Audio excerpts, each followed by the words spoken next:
Happy Virtual ComFest! I'm Ben, a member of this year's ComFest Grants Committee. It's my honor to share with you one of our 6 grant recipients for 2021, the Columbus Free Clinic. This organization offers weekly free medical clinics to provide healthcare services to low-income and uninsured patients. This grant will go towards the supplies necessary for the volunteer doctors, nurses, and med students to make these clinics happen. I'm thrilled we're able to award this grant to the Columbus Free Clinic because they have been an active part of ComFest for most of its history. When we have physical festivals, they can be found fundraising for the clinic by selling refreshing iced tea, and they have also done a lot of volunteering at our first aid stations. I hope this grant will help make up for some of those beverage sales which weren't able to happen this year and last due to the pandemic. Congratulations, Columbus Free Clinic, and thank you for everything you've done for our community. And happy Home by High. I was very excited. Usually when people come to help you, they're usually coming to help themselves. But I joined up and I was pleasantly surprised. I'm a member and a volunteer with At Home by High. I like helping people and I enjoy meeting new people. And I've helped with picking up food and delivering it to our neighbors. I've taken people on grocery runs, picked people up at doctor's appointments. They would bring in food. They would just arrange other things. It was just beneficial for all of us in the building. I believe that At Home by High is important because community is very important. At Home by High helps people get out of isolation. Isolation is not healthy. I remember one time we went to the zoo, and that was quite nice. I'd never get a chance to go out to the zoo. I had no way to get there. I enjoy all the activities, and especially the trip we made to Cincinnati and for the art museum, which I have never been to. Museums are one of my favorite places to go to. I've been a member about 2 years now, which is a big blessing. I've met a lot of friends through At Home by High. It's been really an excellent service to the members, and it's, I think, created a lot of friendship among all of the people in the group. At Home by High was a godsend for me. I needed something like this, but I didn't know that I needed it. When you have a group of people that focus on the community they live in, they can make it a better place.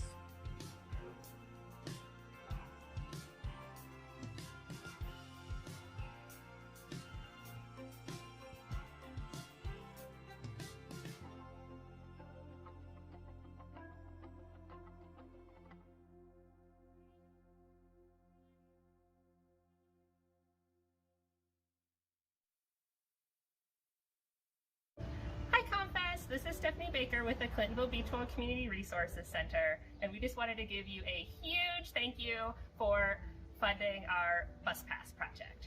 This project is going to be used at the food pantry, where we're going to be able to provide folks with bus passes to get to doctor's appointments, to get to job interviews, and to access benefits. It's going to be so impactful and help out so many. Again, thank you so much, ComFest.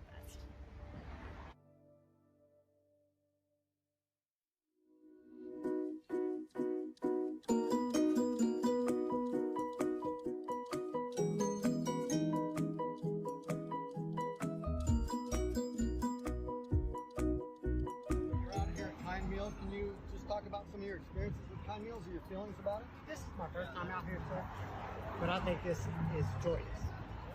As her name is, Joy, the leader of the pack. Yep. But this is the thing. These people are taking time out of their lives to help others, which is a fundamental statement of kindness, heartfelt, true love for others. And I would love to be a part of it. And it's good to see people doing good things, because I know most people would say they have better things to do. What better thing can you do but come out here and try and help people?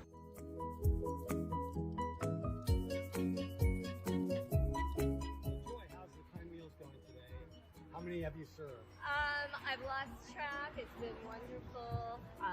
I just enjoy the energy down here. It was supposed to rain, and it's an absolutely gorgeous day. And we've gotten to know a lot of the people here that come the third Saturday of every month. So it's just, it's like a party every time we come. So very great.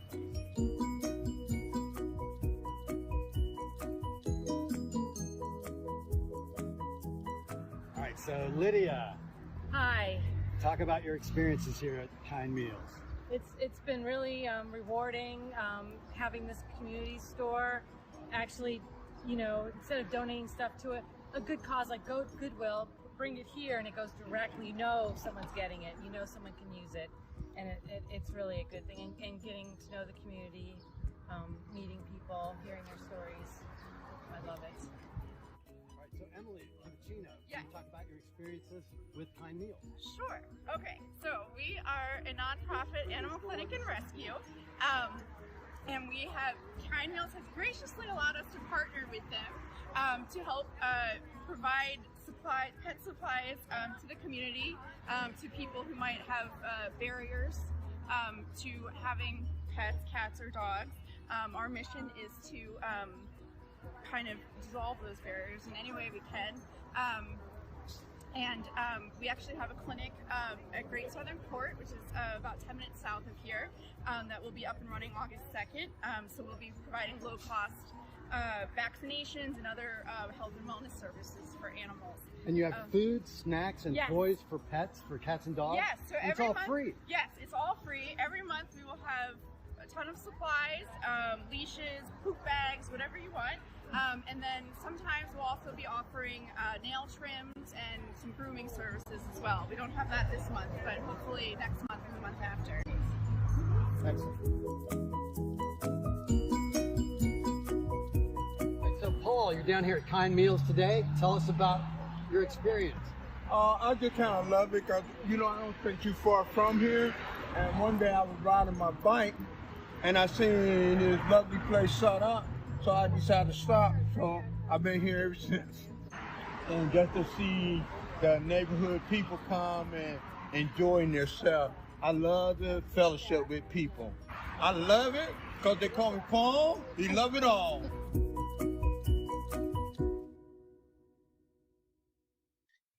All right, so my name is Kathy Cowan-Becker. I am the Executive Director of Simply Living. And I'm here with Art Yoho, who's going to talk about the People's Solar Project, which won a wonderful grant this year from ComFest. And we'd like to let you know what the People's Solar Project is all about. So Art, how about you start with telling us about the neighborhood where you live? Well, I've lived here on Mays Road for 30 years and just recently started paying attention to what's here in a bigger way than just my yard. So it's a very diverse place. We've got extra space to work with, and we realize that it's the right scale. It's about 300 acres, about 1.5 miles long, and it's a manageable scale to do a microgrid that will be able to supply clean power to the neighborhood, to the schools, to the churches, to the mosque, and create the kind of future that we would like to enjoy. And by having design privileges, we can design something that we can live with and enjoy. Every microgrid is site specific. There are no two that are the same. And every site is specific. So part of this project, a key part, is called the Soul Pole. Can you tell us what a Soul Pole is and what its function is? Well, it's a solar array mounted on a steel pole. It's about 10 feet tall and about 20 feet wide. And it holds 10 panels, 10 solar panels, which are capable of producing 4,000 watts per hour of energy. And the pole mounted approach makes it possible for it to be tilted properly and face towards the sun in the right way to be efficient. Depending on the seasons of the year, it's adjustable. And it's also easy to maintain and clean. You can stand on the ground and rotate the circle to each panel so that you can clean or maintain them. It doesn't take up much space on the ground, so the ground can be purposed for gardens or other things. And it's attractive. It's complementary. It can fit in a lot more locations for a lot more people and do a better job than roof-mounted solar. So what is your ultimate vision for the People's Solar Project? Ultimately, I would like to start immediately designing and building a zero emissions neighborhood. Yeah, so this is truly power from the ground up, created by the people for the people.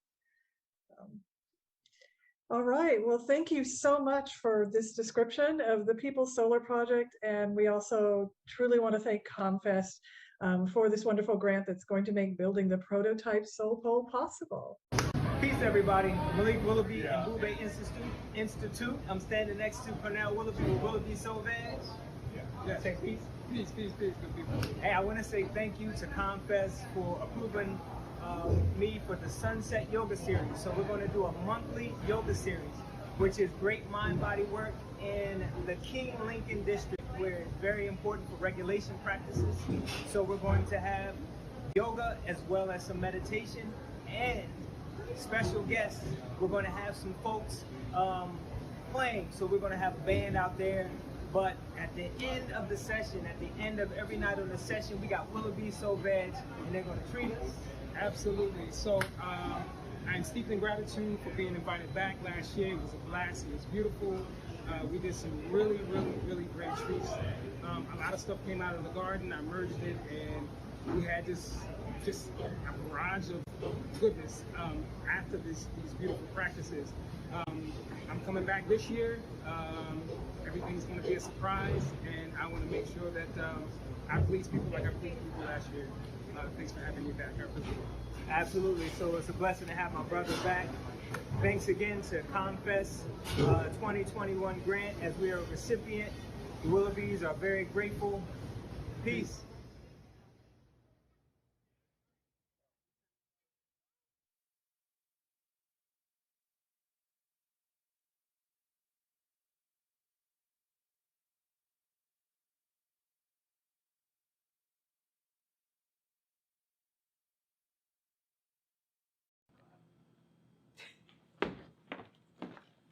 Live from the CD92.9FM Big Room, it's Virtual ComFest! Thanks, Randy. Thanks, everyone, for joining us for ComFest Live 2021 here at the 92.9 Big Room, everyone. What a great honor for us to be here. You might remember us also having been here for Hot Times last year. And here we are once again. Thank you so much for joining us. A little bit different than Goodale Park, but you guys will get a chance to see the innards of this place and be able to see multiple people and how they work here and how gracious it is for them to allow us to be here in this space. There'll be bands performing on this space right here.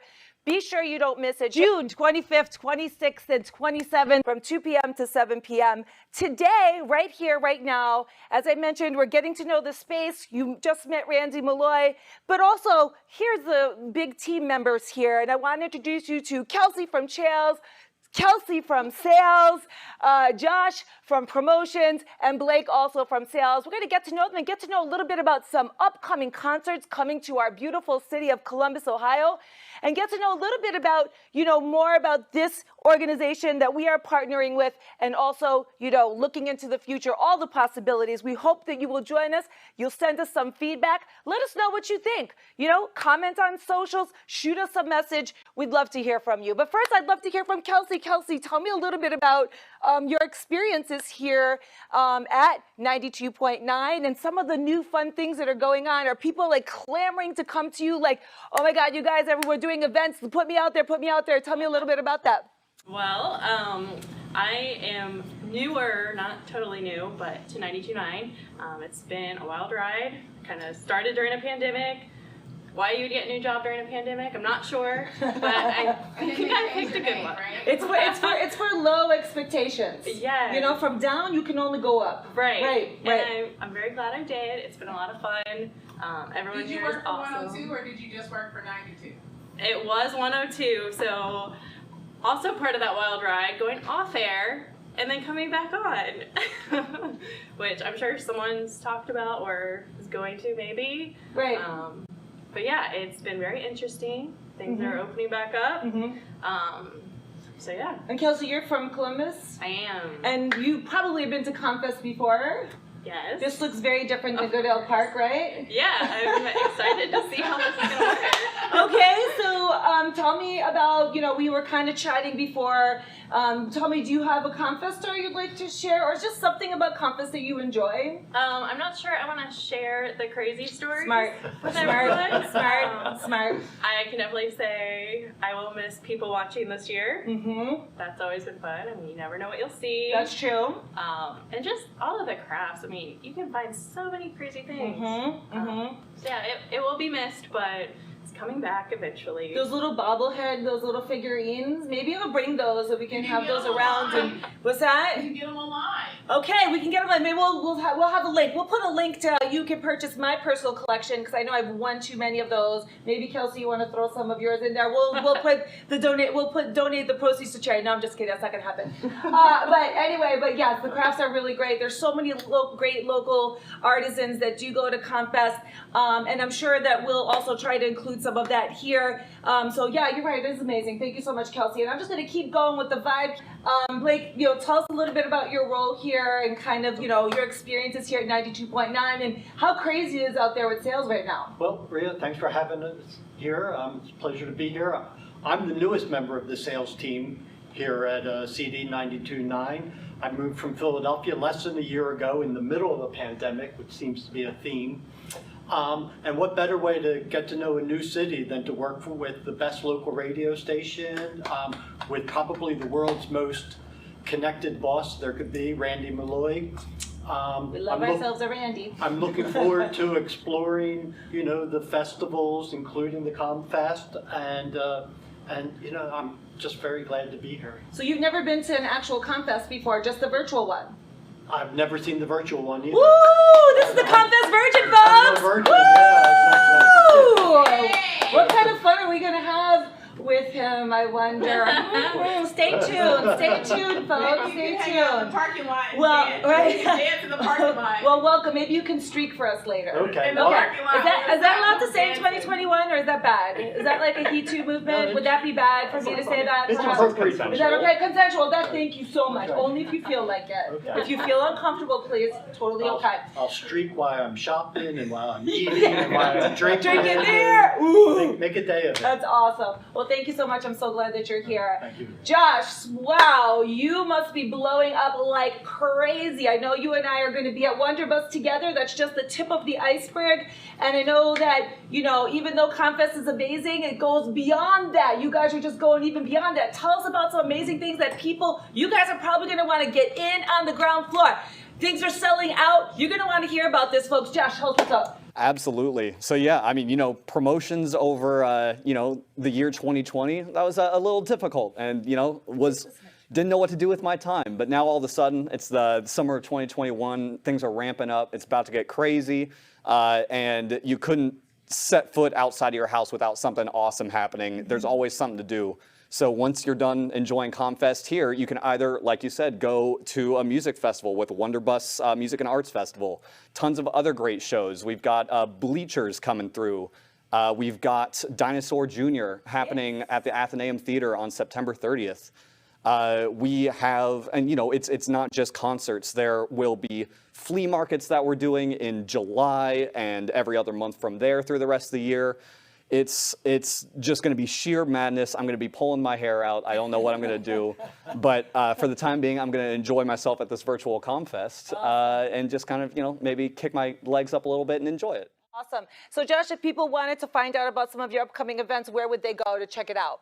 You could just go right over to the events calendar at CD92.9FM.com. Nice. We've, you know, everything we got going on, we have listed there, as well as our social media pages. You know, if there's one thing we learned while we were social distancing is that everybody is on their phones. So we are all over Facebook, Twitter, Instagram. We're even just a little bit TikTok famous. Oh, boy. And, you know, I know I'm getting older. I don't get it. Oh, of course we're on YouTube. You got Randy's videos are legendary. Mm-hmm. Yep. Subscribe to CD92.9FM on YouTube. See all sorts of performances on this very stage. So what, you know, when you're kicking back and relaxing after having a summer out and about and having a blast, we've still got you covered right here. That's right. That's right. And then, so Kelsey, what about people who may be like, hey, I got to get in on this action. What if they want to sell some ads? How could they get in contact with you guys? Well, you can definitely email me directly at kelsey@cd929fm.com.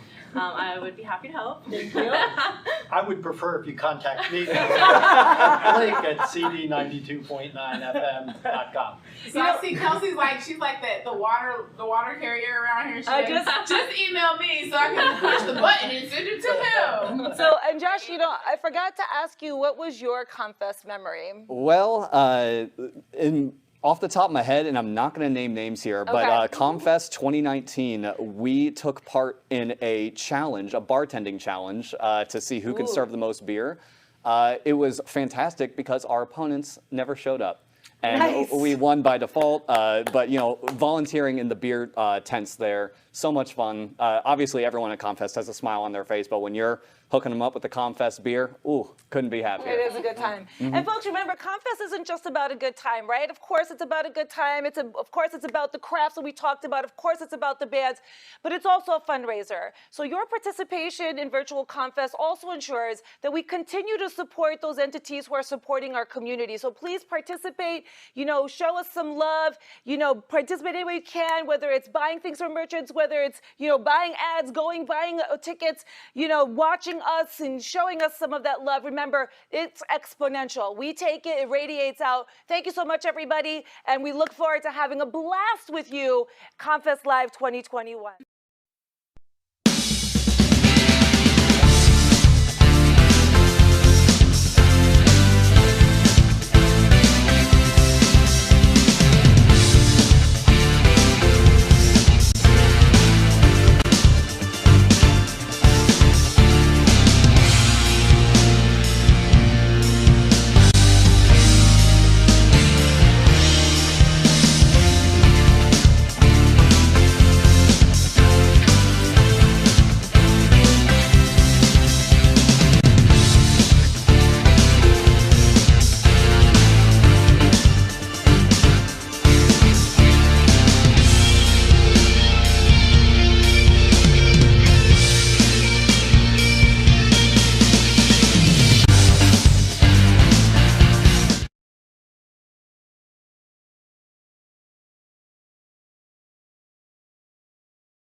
Everybody, this is Anthony for Virtual ComFest coming here from the big room, sitting with the one and only Randy Malloy.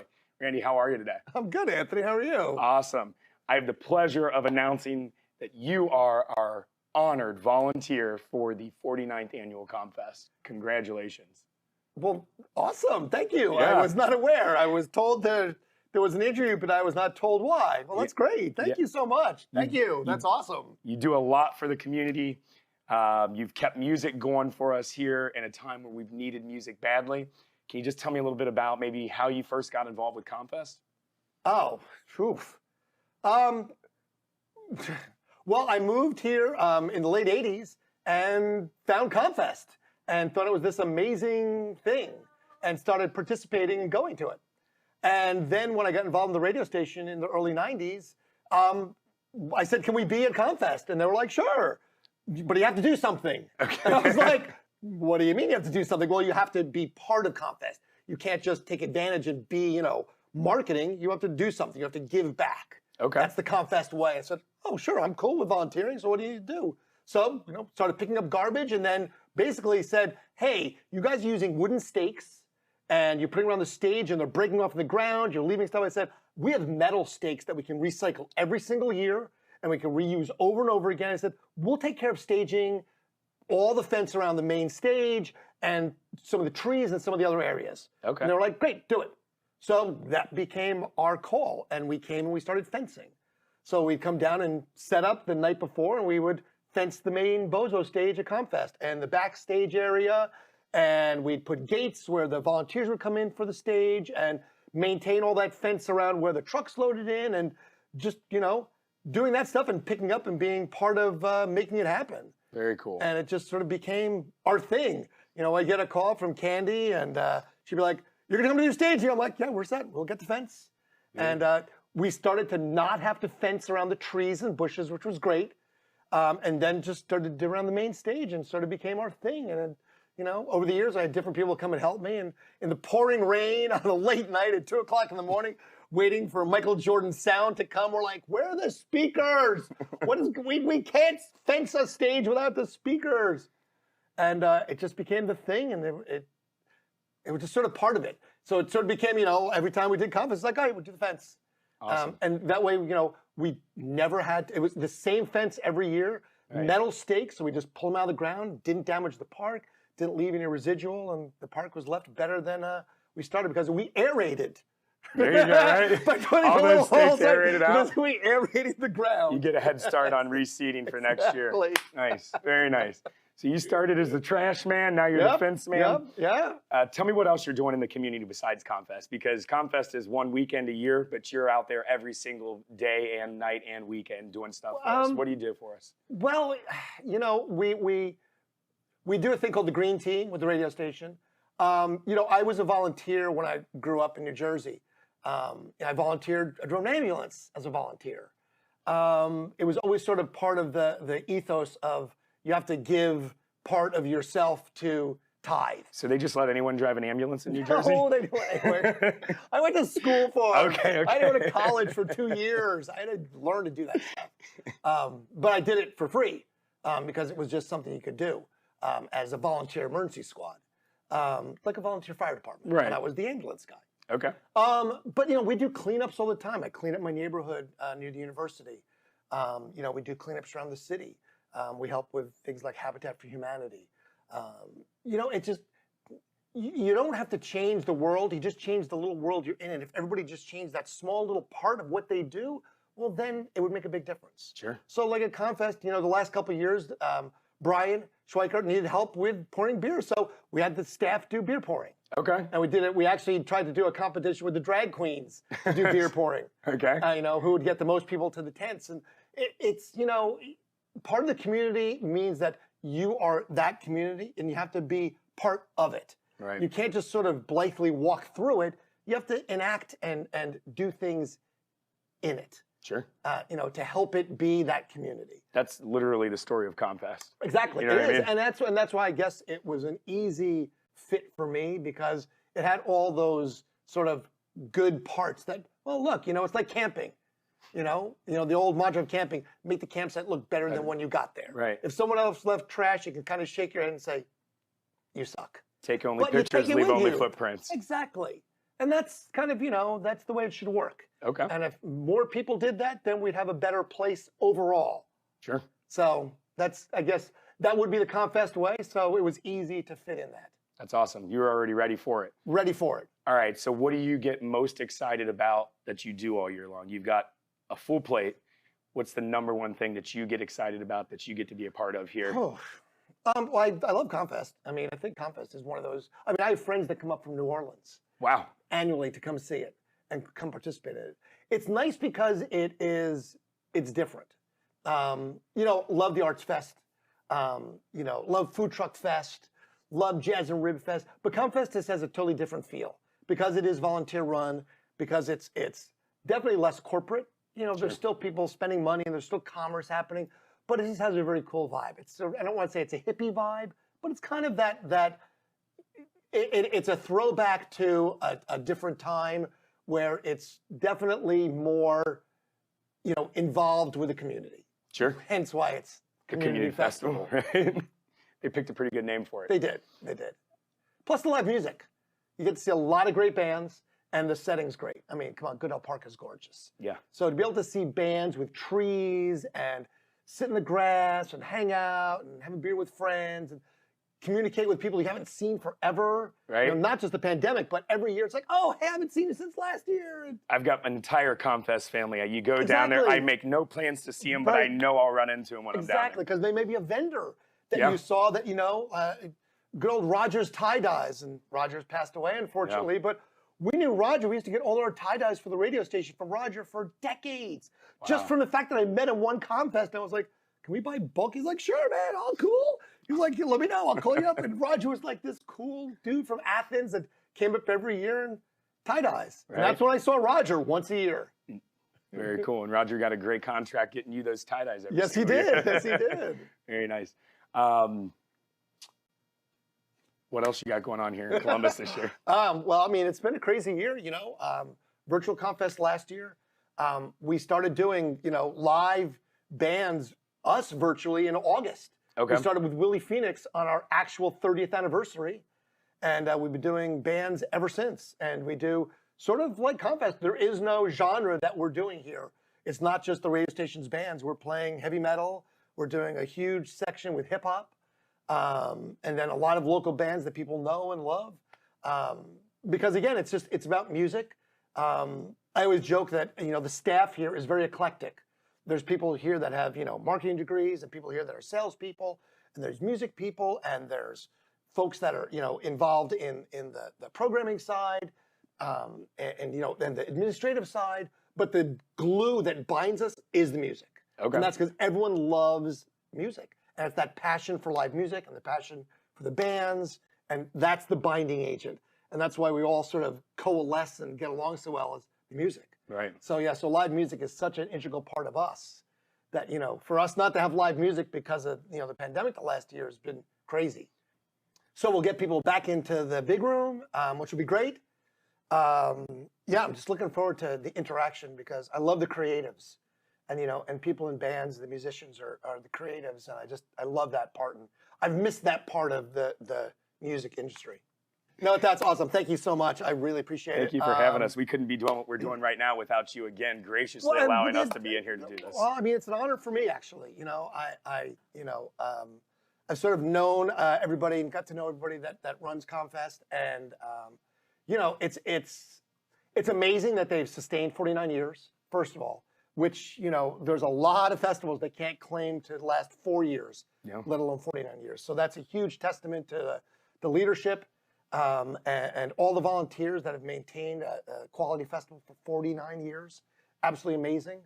You know, I think that it is something that the city as a whole benefits from because it does really highlight the diversity. It really does highlight the inclusiveness. And it really does highlight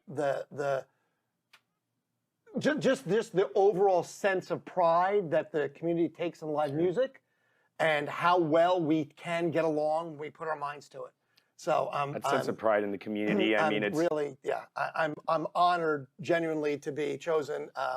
You know, all joking aside, because it is something that, you know, anyone you ask about ComFest, they know what it is. Right. It's not something that like I've never heard of that. I mean, if you've been here for a year, you know what ComFest is. So thank you so much. It's a great honor. Thank you.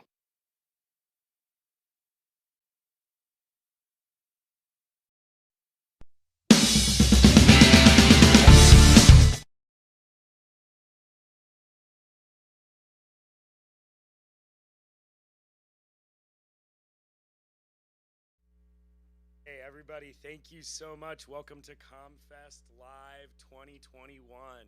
This is our virtual broadcast. We're coming from the big room. I am here with Joni Callum. Joni Callum, thank you so much. We're excited to have you.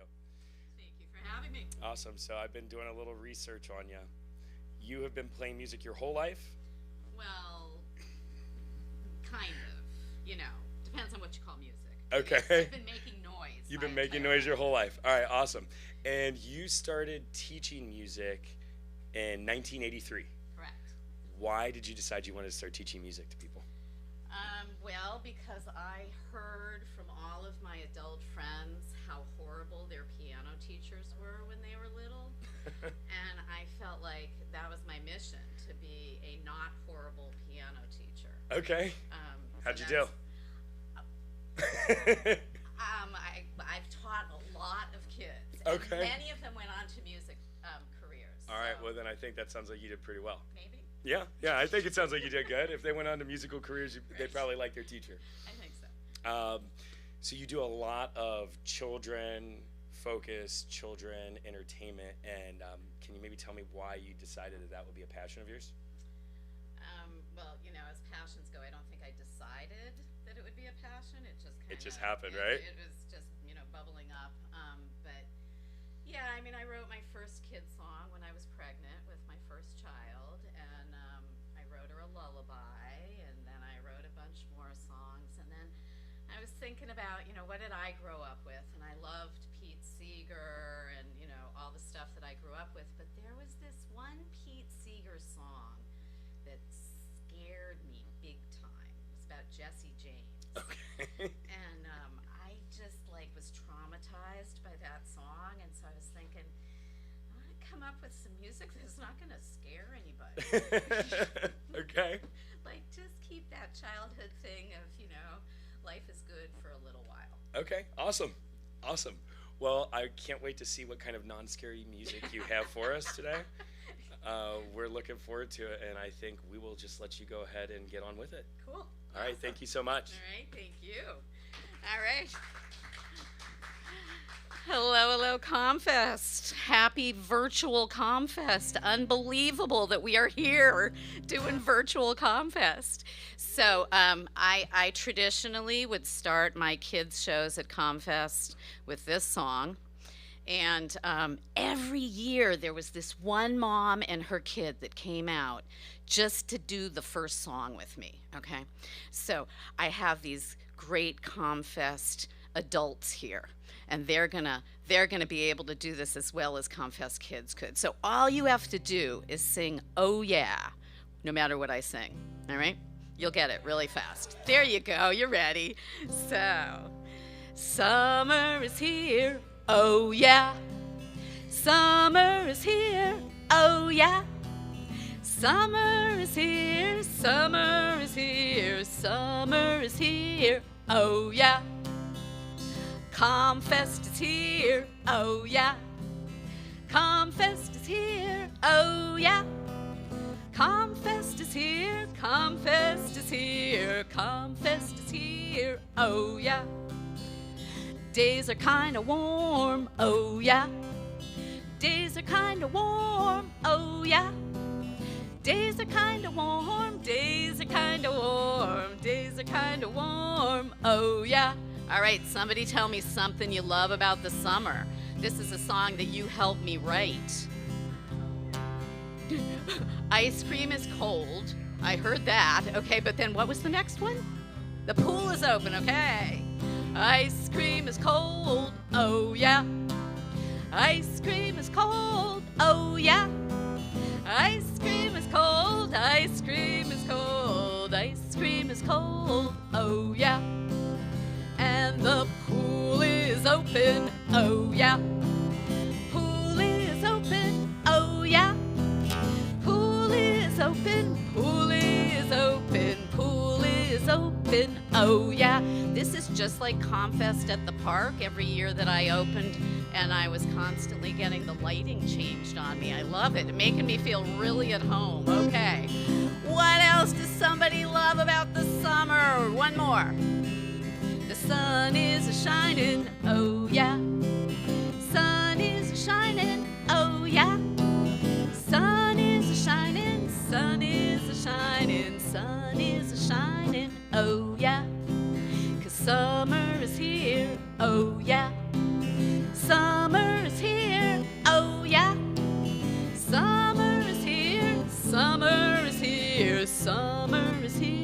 Oh yeah, oh yeah, oh yeah.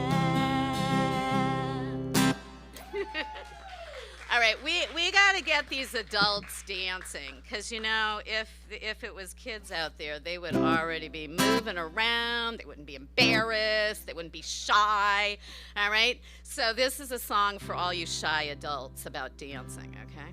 And, you know, big people are always telling shorter people not to say hey, so in this song you say it 3 times, okay? Because, hey, hey, hey, today is a dancing day.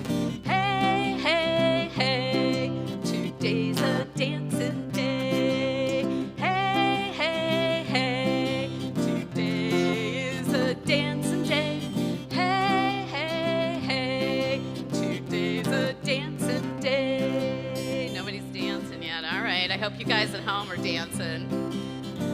Don't worry about the beat, just let go and move your feet.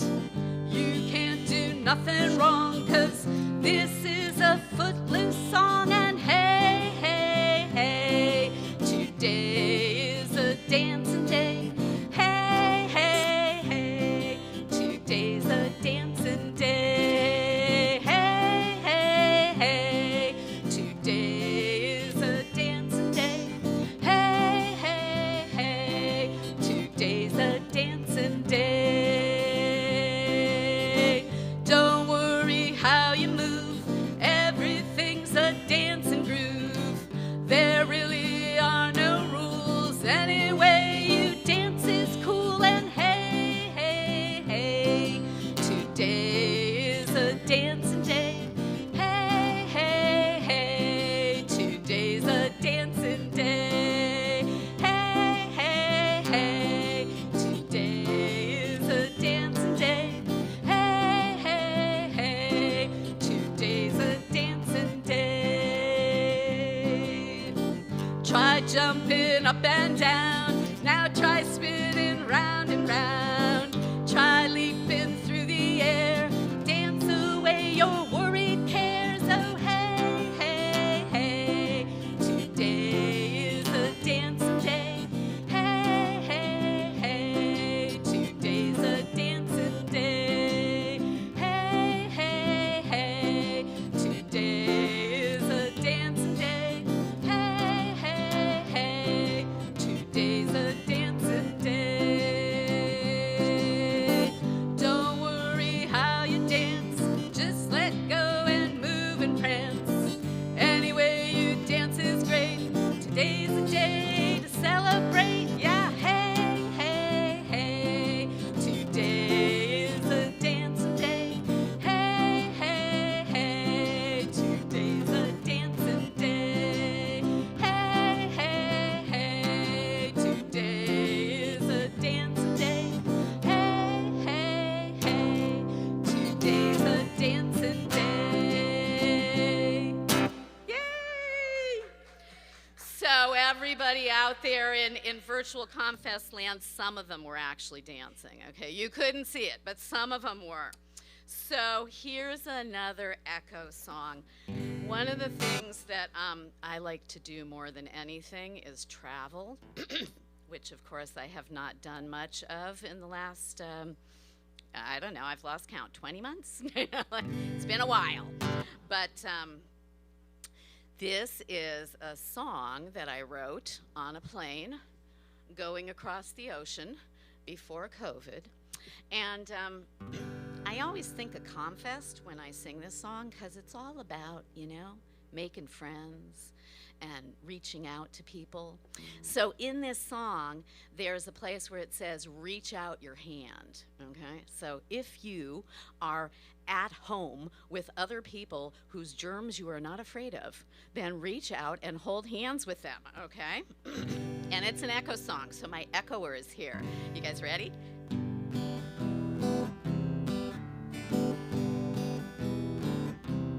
I have these amazing backup singers. It's just that they're not behind me. In every land, there's a way to say, hello friend,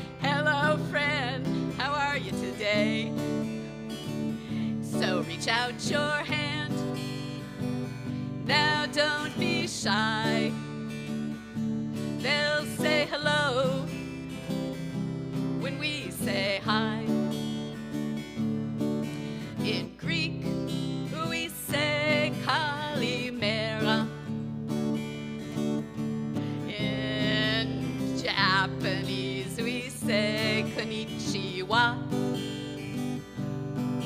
In Hindi, we say namaste.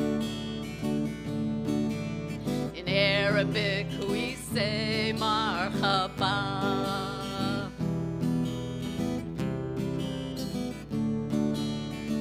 Well, things are different from place to place, place to place.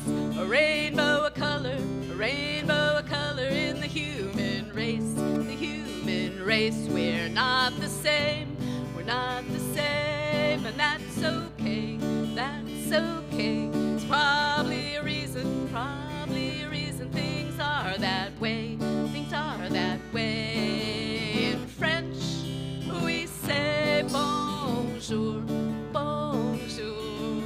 In Swahili, we say jambo. In Russian, we say privyet. In Hebrew, we say shalom.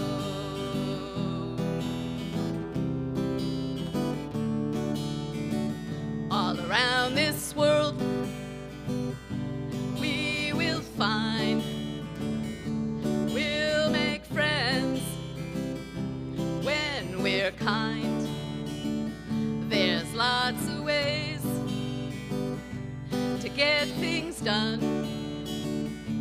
We need everyone to help the world run. In Spanish, we say hola. In Italian, we say ciao. That's always the tricky one. In German, we say guten Tag. In Mandarin, we say ni hao.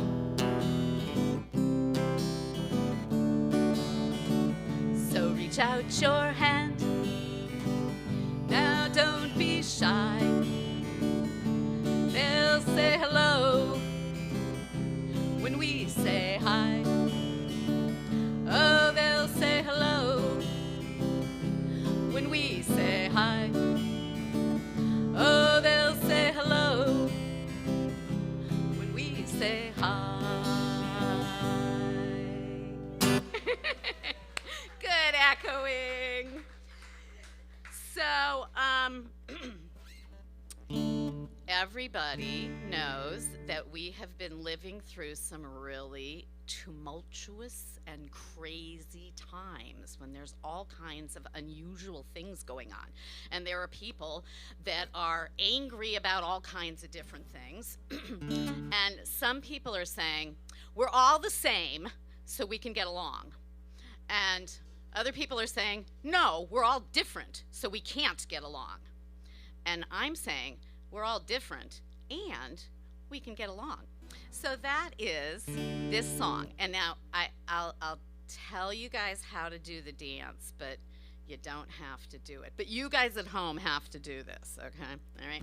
So on the part where it says, we're each a little different, you reach out your right hand and grab somebody else's right hand. We're all a lot the same. You reach out your left hand and you grab somebody else's left hand. And we can get along. You turn them around, okay, which I can't do because I'm cabled into the guitar. And then that's the name of the game. You go clap, clap, clap, clap. All right? Everybody got that? I know that you at home have, oh, my light man's got it. All right, good. All right, so yeah, I think we are all very different one from the other, and I think that's really cool. And I think that's why we can all get along with each other. We don't have to be the same. So this is called the name of the game. All right. There are folks of different shapes and sizes everywhere we look.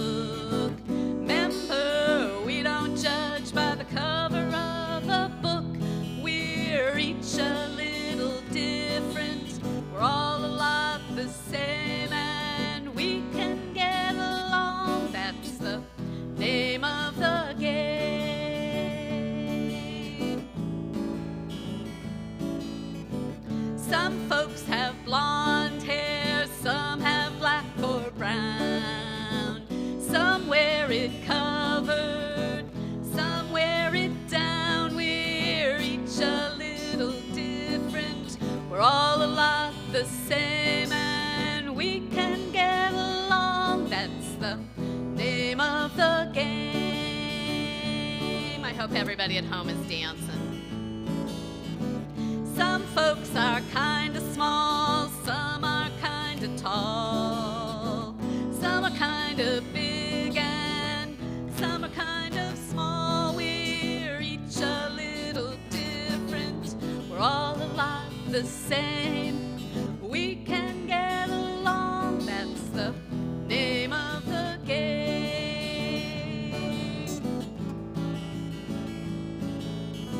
Some folks are kind of quiet, some are kind of loud, some are shy and modest, some are big and proud. We're each a little different, we're all a lot the same, and we can get along, that's the name of the game.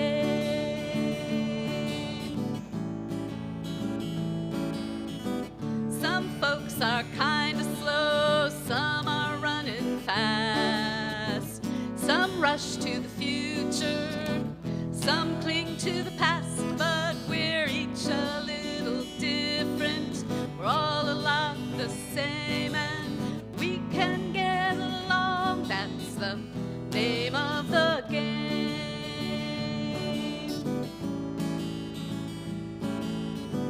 Some folks have dark brown skin, some have beige or tan, lots of different shades of Homo sapiens. We're each a little different, we're all a lot the same, and we can get along, that's the name of the game.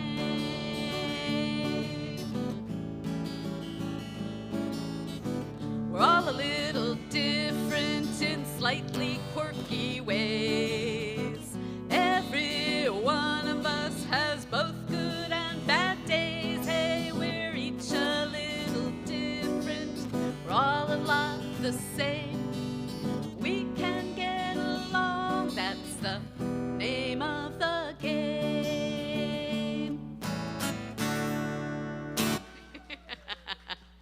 All right, what's our timing like? Okay, we got some more time. All right, I want to do 17 minutes. Okay, cool. Let's do. So I was lamenting the fact that I wasn't wearing one of my ComFest shirts because I have a whole collection of them. And my very favorite ComFest shirt is the one that says, "No planet, no party," okay? Because that is oh so true. So I spend a lot of my time doing work for our planet. And this is an old Woody Guthrie song, okay? Anybody in the room ever heard of Woody Guthrie? Okay, I got a little bit of whistle and a thumbs up, so we do know who Woody Guthrie was. And Woody Guthrie wrote this song a long, long time ago when he was still alive.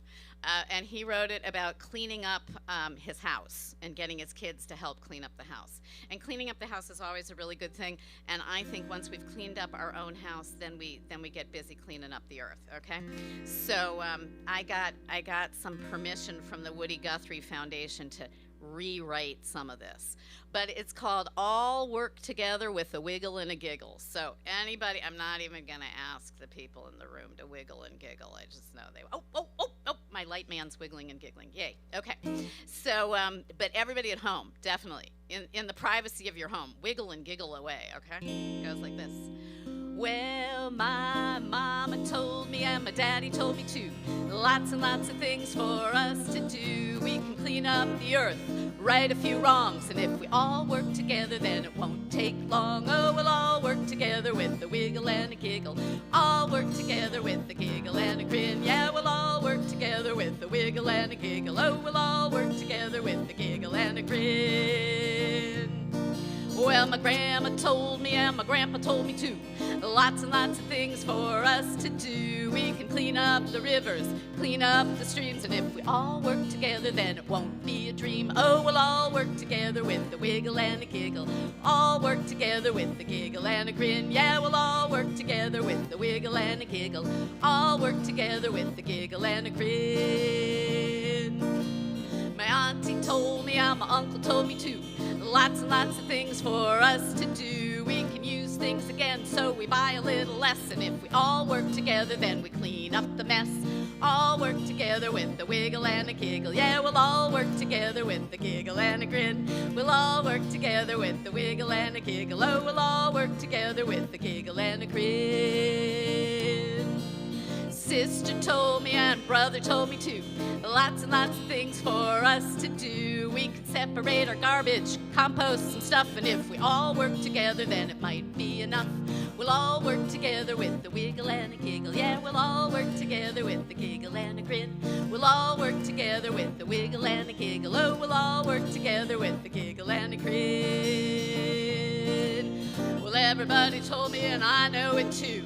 Lots and lots of things for us to do. We can compost our garbage, let our food grow free. And if we all work together, we'll plant new seeds. Yeah, we'll all work together with the wiggle and the giggle.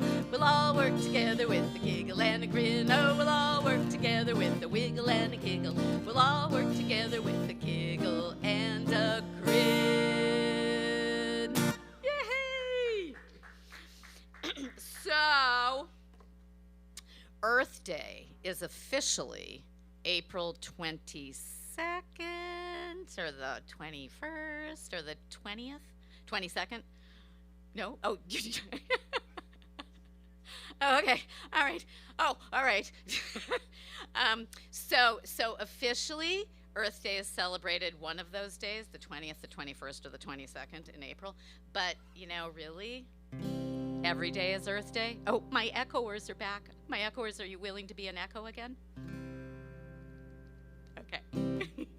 So, every day is Earth Day. Every day we step outside our house onto planet Earth. That's Earth Day. All right? So, here we go. Well, every day is Earth Day. Every day is Earth Day, not just once a year. Yeah, every day is Earth Day.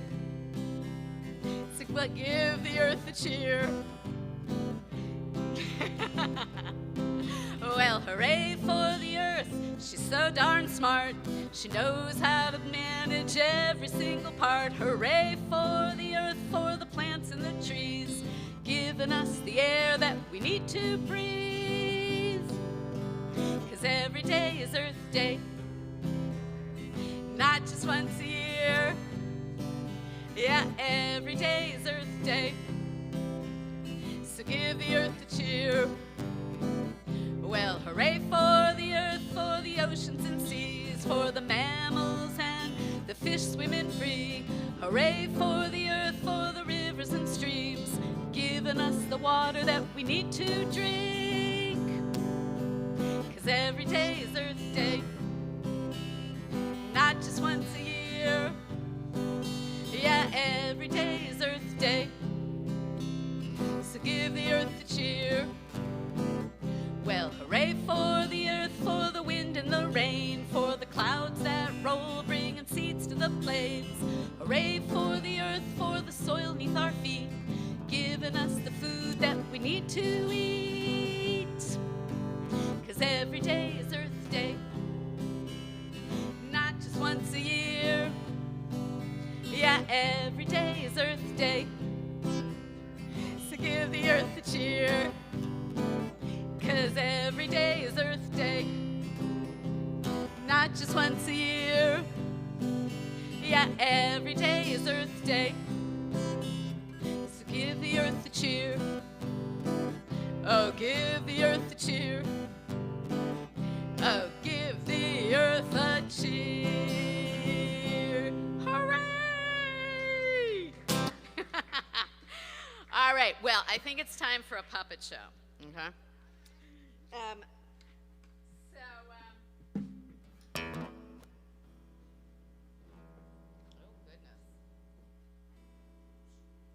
All right. Now, I think that we can summarize every single argument on the face of the earth as I'm right and you're wrong. And of course, the other person says, no, no, I'm right and you're wrong. Okay? And I would like to propose that sometimes we're both right. And this is an old folk story about that. So I am no longer Joni Calum. I am now Farmer Brown. Okay? So everybody keep a beat going. Well, Farmer Brown had an old brown hat, an old brown hat, an old brown hat. Yes, Farmer Brown had an old brown hat until the wind blew it away. So Farmer Brown went to look for her hat. She went to look for her hat. She went to look for her hat. Well, Farmer Brown went to look for her hat. She couldn't find it, though she looked all day. So Farmer Brown asked a little goat, have you seen my hat? Have you seen my hat? No, said little goat, I haven't seen your hat. I saw a tasty flower pot, but it blew away. Well, now wait a minute. Isn't this Farmer Brown's hat? And it's not a flower pot, but it could be a flower pot, couldn't it? It could absolutely 1,000% be a flower pot. Farmer Brown asked a little goat, have you seen my... Sorry, duck. Farmer Brown asked the little duck, have you seen my hat? Have you seen my hat? No, said little duck, I haven't seen your hat. I saw a strange brown boat, but it blew away. And a hat could totally be a boat, couldn't it?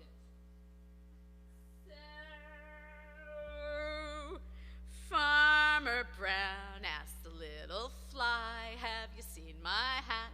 Have you seen my hat? No, said little fly, I haven't seen your hat. I saw a strange brown mountain, but it blew away. And a hat could so totally be a mountain for a fly. No. Farmer Brown asked a little mouse, have you seen my hat? Have you seen my hat? No, said little mouse, I haven't seen your hat. I saw a giant mouse hole, but it blew away. So, bet you can guess what the bird thinks. Farmer Brown asked a little bird, have you seen my hat? Have you seen my hat? No, said little bird, I haven't seen your hat, but I found a great new nest to lay my eggs. Huh. Well, Farmer Brown looked at little bird's nest, looked a lot like her hat, looked a lot like her hat. Farmer Brown looked at little bird's nest and said, what a great place to lay your eggs. That's where you all go, aww. Thank you, thank you. So, I forgot to give you that cue beforehand. Farmer Brown got another hat, another hat, another hat. Yes, Farmer Brown got another hat and made sure the wind didn't blow it away. The end.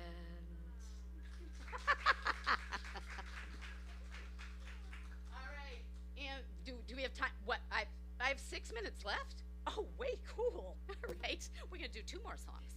All righty. So, this is one of my favorites. This is an old Native American song.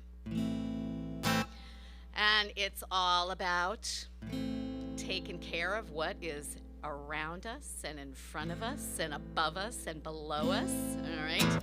So, It starts out with the dancing part, and then when I drum, we're either going to be pointing at the earth or the sky, or making rivers with our arms, or making forests with our arms.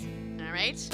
So, hey, yunga, ho, yunga, hey, yung, yung. Hey, yunga, ho, yunga, hey, yung, yung. Hey, yunga, ho, yunga, hey, yung, yung. Hey, yunga, ho, yunga, hey, yung, yung. The earth is our mother. We must take care of her. The earth is our mother. We must take care of her. Hey, yunga, ho, yunga, hey, yung, yung. Hey, yunga, ho, yunga, hey, yung, yung. Hey, yunga, ho, yunga, hey, yung, yung. Hey, yunga, ho, yunga, hey, yung, yung. The sky is our father. We must take care of him. The sky is our father. We must take care of him. Hey, yunga, ho, yunga, hey, yung, yung. Hey, yunga, ho, yunga, hey, yung, yung. Hey, yunga, ho, yunga, hey, yung, yung. Hey, yunga, ho, yunga, hey, yung, yung. The rivers are our sisters. We must take care of them. The rivers are our sisters. We must take care of them. Hey, yunga, ho, yunga, hey, yung, yung. Hey, yunga, ho, yunga, hey, yung, yung. Hey, yunga, ho, yunga, hey, yung, yung. Hey, yunga, ho, yunga, hey, yung, yung. The forests are our brothers. We must take care of them. The forests are our brothers. We must take care of them. Hey, yunga, ho, yunga, hey, yung, yung. Hey, yunga, ho, yunga, hey, yung, yung. Hey, yunga, ho, yunga, hey, yung, yung. Hey, yunga, ho, yunga, hey, yung, yung. Earth, sky, rivers, trees, we must take care of these. Earth, sky, rivers, trees, we must take care of these. Hey, yunga, ho, yunga, hey, yung, yung. Hey, yunga, ho, yunga, hey, yung, yung. Hey, yunga, ho, yunga, hey, yung, yung. Hey, yunga, ho, yunga, hey, yung, yung. Yes. All right, so I'm gonna end with one more song. Hang on. I'm going to thank the water and drink some.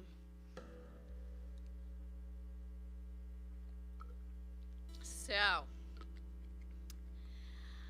happy virtual ComFest, everybody. And we have officially kicked off ComFest 2021 with all of its differentness. And I'm actually going to end with a welcome song. I know, which seems really strange, but I'm welcoming everybody that's coming after me, okay? We have this amazing weekend of amazing stuff coming after me, all right? And this is called You Are Welcome Here, and you'll probably figure out what I think about welcome from this song, okay? But it's got a part that goes you and you and you and you. So make sure you're pointing at everybody in your room, okay? To make sure they all know they are welcome, all right? Goes like this.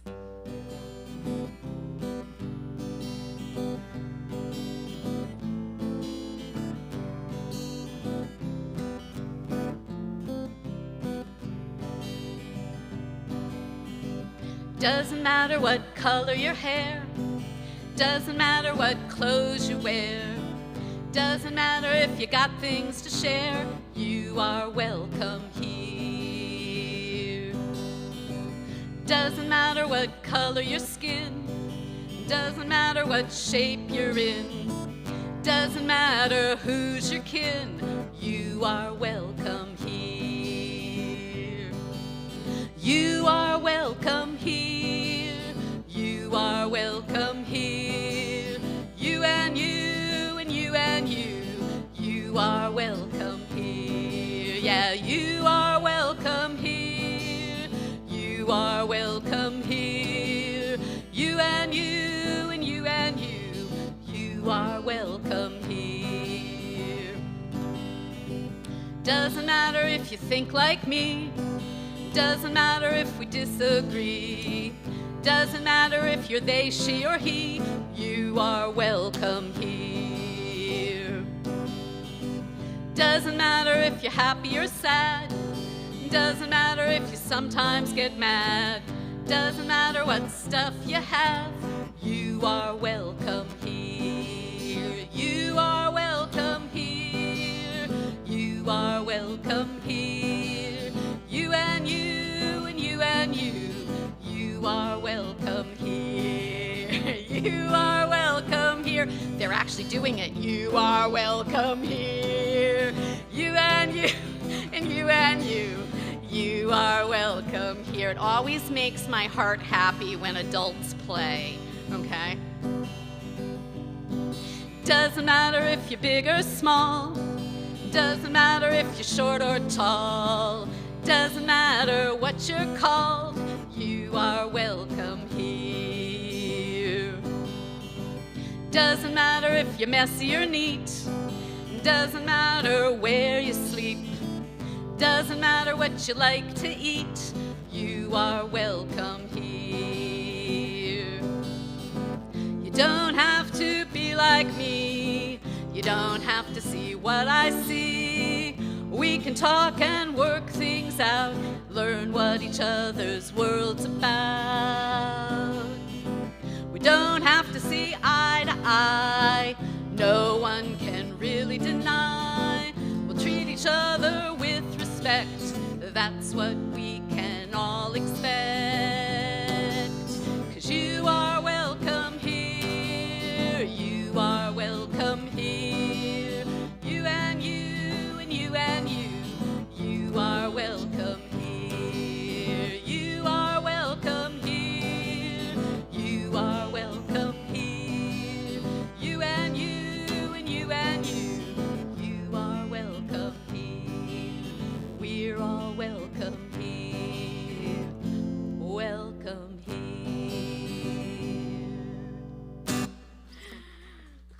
All right, I'm gonna turn it over to Mr. Anthony and unplug and pack up my stuff. And thanks, ComFest. Thank you, Joni Calum. We had a great time. Thank you so much for doing this. Everybody who's watching, thank you for watching. ComFest, whether it's virtual or in person, is only put on by volunteers. The way we make money is by you coming out here and spending money, whether it's at some of our adult beverage booths or our wonderful street vendors, whether they're food or crafts. There's so many things that when you're there spending your money, it goes to donate towards, and we're going to talk a lot about everything that money goes towards. But there's two websites, if you're watching us, I want you to check out. donate.comfest.com. It's a place where you can go. You can make a donation. 2 years of missing out on seeing everybody in person has, it hurts. So anything that you feel that you want to give, if you're enjoying the broadcast we're doing for you, please come out and do that. And we do have merch for ComFest this year.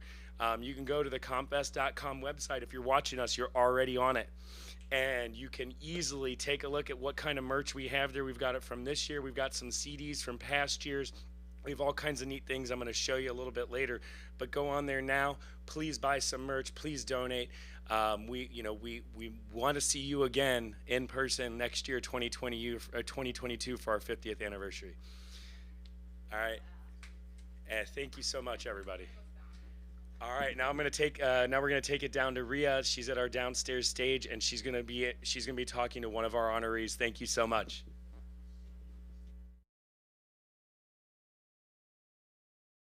Amazing dancing experience. I'm sweating. I am out of breath. I saw you sing along. She was fun. Yeah, it was a good time. Joni, man, you are amazing once again. Bringing it for the kiddos with your echo music. Bringing it so everybody can have so much fun. We definitely were dancing and having a blast out there. Joni Caleb, I'm sure you've seen her before because you're a super volunteer. Which brings me to today's mission. So, Angie Seals, you have been nominated and won the volunteer award. Here it is, over here. This is it. All right, this is why you want to volunteer at ComFest. You get to get one of these bad boys. Yeah. But all kidding aside, honestly, your work, and I know that I've worked with you before. You've been the boss at the jazz stage, and I just know how much work goes into being able to manage an entire setup like that. And I probably haven't been volunteering as long as you have because nobody gave me the job of boss. I just get up there and say stuff. You tell me what to say. So tell me a little bit about, and by the way, congratulations. How do you feel? Thank you. It feels amazing. Okay. I was very humbled, very honored. Every year I try to make it to the Bozo stage to watch the person that gets the award. And I've watched people I admire and look up to receive this award. So I'm really humbled and honored to join a prestigious group of very beautiful people. Awesome. Tell me a little bit about your history with ComFest. It started off just helping out friends who, a lot of them are organizers and run a bunch of different booths. Somebody needed help here, so I do this for a shift. Well, they need help over here, so you just go back and forth. And I never really officially realized I volunteered for all of the stuff I volunteered for until it was listed off for me. Wow. Wow. And how many years are we talking about? 19 or 20 years total. Okay. So obviously this year we're virtual, right? Here we are. So I really want people to get an understanding of how complicated, intricate, time-consuming, committed dedication it is for you to be able to put on that wonderful jazz stage and all the great bands that we've seen, Flypaper we've seen over the years, Anna and the Androids we've seen over the years. I mean, I think Johnson Brothers played the main stage with so many great artists that come across. Mojo Flow. Mojo Flow, right. So tell me about what goes into, how does that look? So, for everyone here who's missing that experience, now you get the behind the scenes, or here's the plus. Tell us, behind the scenes, what's it like to put that together? What's involved? From the moment ComFest is over, everybody takes a few weeks off, and then it's right back into the planning. Whoa. So it takes a good year to get everything flowing from one year to the next. So while the rest of us are nursing our hangovers for a couple of weeks, they're going right back to work right after that. Okay, go on, tell me more. And, there's a lot of meetings involved, and I'm not involved in all of those. I'm more when it's time to put the show on, and it's the week before, and you got to get there and get everything set up, put it where you need it, get everybody together, and then it's time to start. Do you camp out? Do you camp out? I mean, Goodell Park is gorgeous. Do you camp out there? I don't even need to go home. I'm just gonna sleep here. You think a lot of people do that? There are some people that have brought campers and things on site. Nice. Most of us go to the hotel around the corner, or if they live close, you know. Nice. Now with Ubers, yes, you don't have to worry so about much driving. better. Please don't leave and drive. Yes, right. And for those of you who are watching at home, you're welcome. Now you can party and not have to worry about driving, right? I know, yeah, high five. You're welcome. Bonus. Okay, so tell me about now, you know, how are you feeling about it? I know we were upstairs having a blast with Joni and I saw you sing along, we were all dancing. So how do you feel about this virtual moment and receiving your award in this environment? Because I know you talked about, you know, seeing people on the stage and getting their awards and stuff like that. How are you feeling right now? It's different. The last year was rough, and this year we were hoping, but you know, we just didn't get the word to go in time. Yep. So we've got to do what we've got to do. Okay. Next year we're just gonna party harder. Yeah, is that right? Yeah. Okay. Next year will be the year. Is that a promise? Yes. Okay. That is my promise.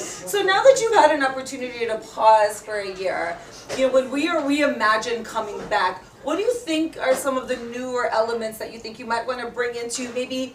So some of the things that people talk about is like how they're bringing back the virtual element and always making a part of the future. So what are some lessons or some ideas or some innovations that maybe you're thinking about, you know, in terms of you're going into next year? Is there something on your wish list like 22? I know there's a lot of people upset we couldn't have it in the park. Mm-hmm. We did the best we could. Right. The organizers did what they could to still give an amazing event. That's right. Even though it's virtual. Right. There are a lot of people who can't make it to the park during ComFest. Right. So ooh, I like where you're going with this. I think a really awesome production of ComFest every year, virtual, would benefit a lot of people. I agree. I absolutely agree. So yeah, I think that, you know, in looking at this, like, you know, taking all of this and like you said, you know, talking about accessibility, right? That's what we're talking about here, right? Whether it's too hot and I have issues, or, you know, I have a new puppy and I really don't want to leave, and yeah, we do agree not to bring dogs to ComFest, right? Yeah, so that's see, there you go. Now you can do it and have your pups at home, right? Right, so this is a great way for people for whatever, have a new baby, I'm expecting the guy to come for my AC and I can't miss him because I'm gonna die all weekend, right? Whatever the case may be, I think that's a great idea, I think there's a world for a virtual platform every year. I agree, and I think that's, you know, the way that I think everything's gonna be going, right?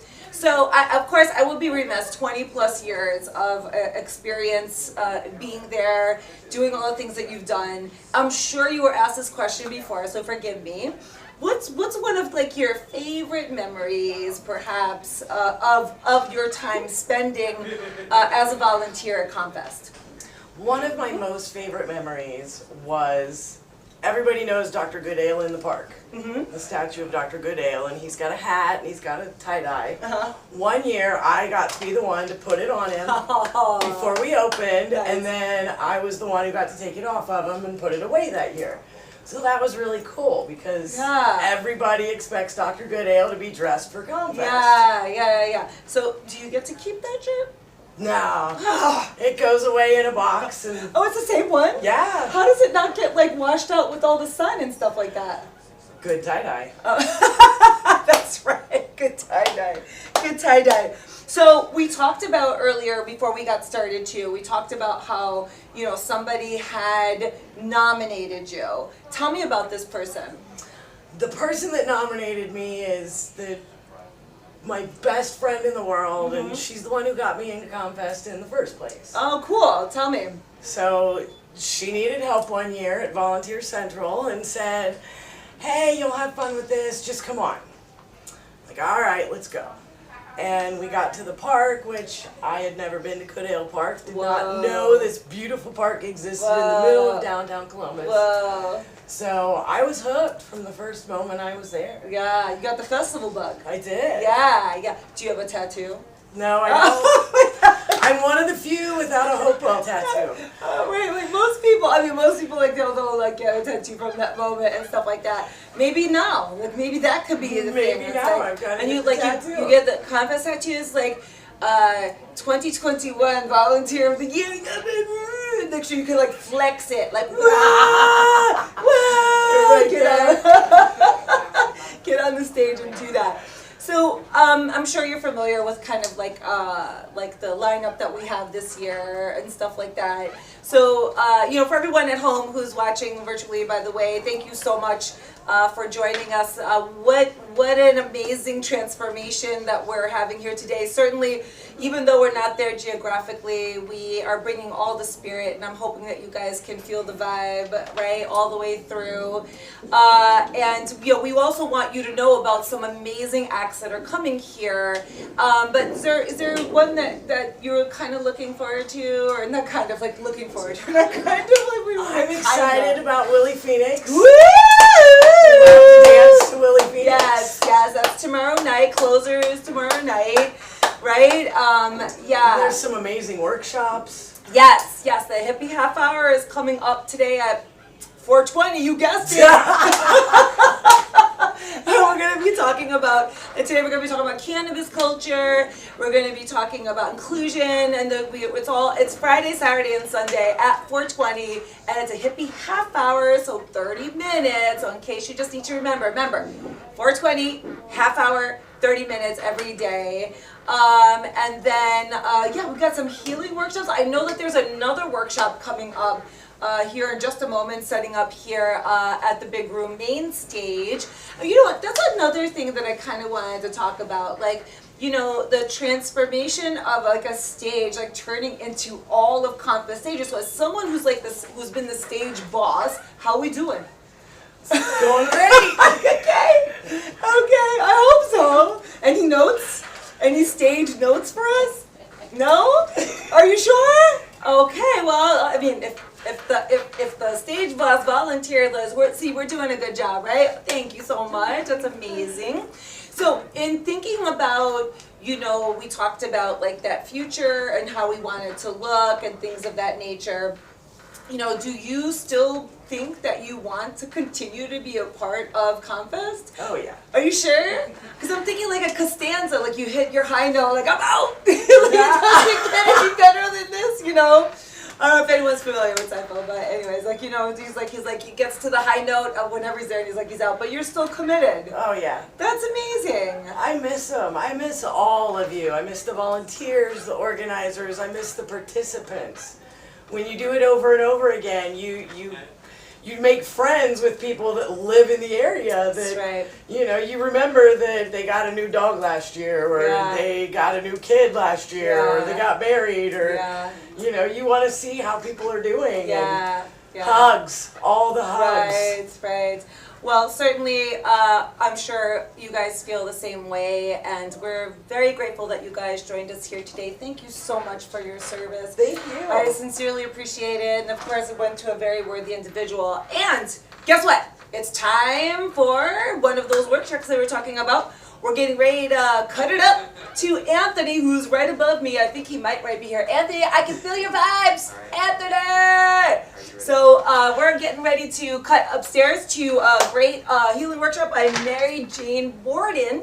And thanks again, and thank you. Can I get a hug? Did you want a hug? Happy ComFest! Happy ComFest! Thank you, Rhea and Angie. Everybody at home, thank you for watching. Welcome, Virtual ComFest 2021. I am here right now with Mary Jane Borden and also Victoria Coon. They're going to be doing a wellness class for us here, and it's the road to where we are now. And without further ado, I will let you two take it over. Well, thank you so much. It's a delight to be here for Virtual ComFest. It's kind of sad not to be at the real person-to-person ComFest that we've been so used to for so many years, but I was telling the other folks here, the one thing I'm really missing is the mud. We used to call this Mudfest. You're right? Okay, and I'm really delighted to be here to talk about at least my favorite topic, maybe yours too, which is cannabis, aka marijuana. And the title of my presentation is called The Road to Where We Are Now. And I'll be honest with you guys, okay, be ready here. This is going to be facts. You know, this is going to be a series of facts and things that you really need to know, I think, to be effective advocates for cannabis and also to advance cannabis to where we need it to be. And that's where we are. In order to understand how we got to where we are now, we think we need to understand the road that got us here. Now, what you'll see is this is kind of tied to one of my old favorite Grateful Dead songs, which I think is called The Ripple. Believe it or not, just like ComFest, just like some other things we're going to talk about, this is the 50th, believe it or not, this is the 50th anniversary of that song. And there was a clause in the song that really touched me, that I structured this presentation around it, and it says, "There is a road, no simple highway, between the dawn and the dark of night." And I think that really describes our journey with cannabis. So what I want to do is begin the presentation and go to our first slide. And this is going to be the goals of what we're going to try to do today. And cannabis, I think we all know that, but we have to kind of tell the world that cannabis is different from pharmaceuticals. It's new market, it's new, and there seems to be a rush to invent this new market, if you will, but it has a legacy. You've traveled with us over a long time. So today I want you to watch this presentation, if you will, please, this recitation of cannabis facts. I want you to gain an appreciation for cannabis through its historic backdrop. I'm hoping everybody comes to understand that through that backdrop, we come to understand why we're at where we are at now. And we're going to recognize that there's a new era beginning. And this is kind of comes down to some of the ComFest values. This helps us determine what this next era of cannabis is going to look like. So let's take it down. Now I want to go back to the step here. This is a trip. This is a road trip, if you want to call it that. So you'll see this program structured in terms of a number of different stops in the kind of the metaphoric trip. You know, you're going to take a vacation trip. This is what you're going to do. Okay, so I'm going to start here with the trip prep, which is the basics. Now, I know this is an experienced crew, maybe. So I'm going to probably tell you things you already know. I apologize for that, but there are so many people out there who are new to this, who need to understand this information. So let's start with our trip through the road to where we are now with the very basics. Okay, cannabis is a part of the genus Cannabis sativa L plant. The female plant is what we both pay attention to, which has the cannabinoids, the terpenoids, the flavonoids, and phytosteroids in the secreting flowers. You know, the cannabis has flowers. And the ones that we're most familiar with, what we call cannabinoids, include tetrahydrocannabinol, which is THC, cannabidiol, which is our CBD, cannabinol, CBN, and there's a host of other ones. And they have to be heated. At least the THC and CBD have to be somehow heated in order to become active. And that happens when you smoke it, or you vape it, or you cook it in oils. Now, I want to just point out right now that hemp is defined as 0.3% THC. We'll get to understand a little bit why that's important later on. But hemp is a little bit different than marijuana, but they're all the same plant, right? Okay. So cannabis medicines fall into three categories, basically. There's single pharmaceutical companies like those single molecular compounds. There's extracts that are pharmaceuticals like Cannabis and Epidiolex. And there's the botanicals that we all know and love. Now, I wanted the most important point on this particular discussion is that no one in history has ever died from an overdose of cannabis. Let that sink in. It's virtually impossible. All right. So next part of our trip prep is what's called the endocannabinoid system. Say that 3 times fast. Endocannabinoid system. Now, this is an endogenous. Endogenous means inside of our bodies. This is an internal structure that we have. You know, you've got your circulatory system. You've got your respiratory system. You also have an endocannabinoid system that is running on cannabinoids, which are similar to what is in the cannabis plant. Surprise! Cannabis is medicinal. all right? So marijuana is like it's natural occurring, all right? Again, it has this THC, CBD, and they activate the same parts of our brains called receptors that we have internal cannabinoids, internal chemicals in our bodies that do the same thing. And I want to point out here, the endocannabinoid system is present in all mammals. That means, think about it. There's this old saying called "blessed be the ties that binds." These are the ties that bind us all together, all right? We all have endocannabinoid systems. All right, now we're going to go back to ancient history. We're starting our trip. This is it's stop one. And our trip first comes, we have to go back in time. 20,000 years ago. 20,000, conceptualize that. Cannabis was with us 20,000 years ago. And it was included in scrolls of medicinal plants for the Egyptians. It was found in the tomb of Ramses. The Spanish brought it to the Americas in the mid-1500s. And yes, it was introduced as a crop to Jamestown in 1611. All right, cannabis has undergone what I call several different renaissances. We could say we're in a renaissance now, but we go back 100, 150 years. There was a time when it really wasn't on the radar, wasn't on the map. But again, these renaissance happened, and it happened in the 1850s. So cannabis all of a sudden emerged once a doctor went to India and began to research this and said, wait a second, this stuff has medicinal value. This is Dr. William O'Shaughnessy.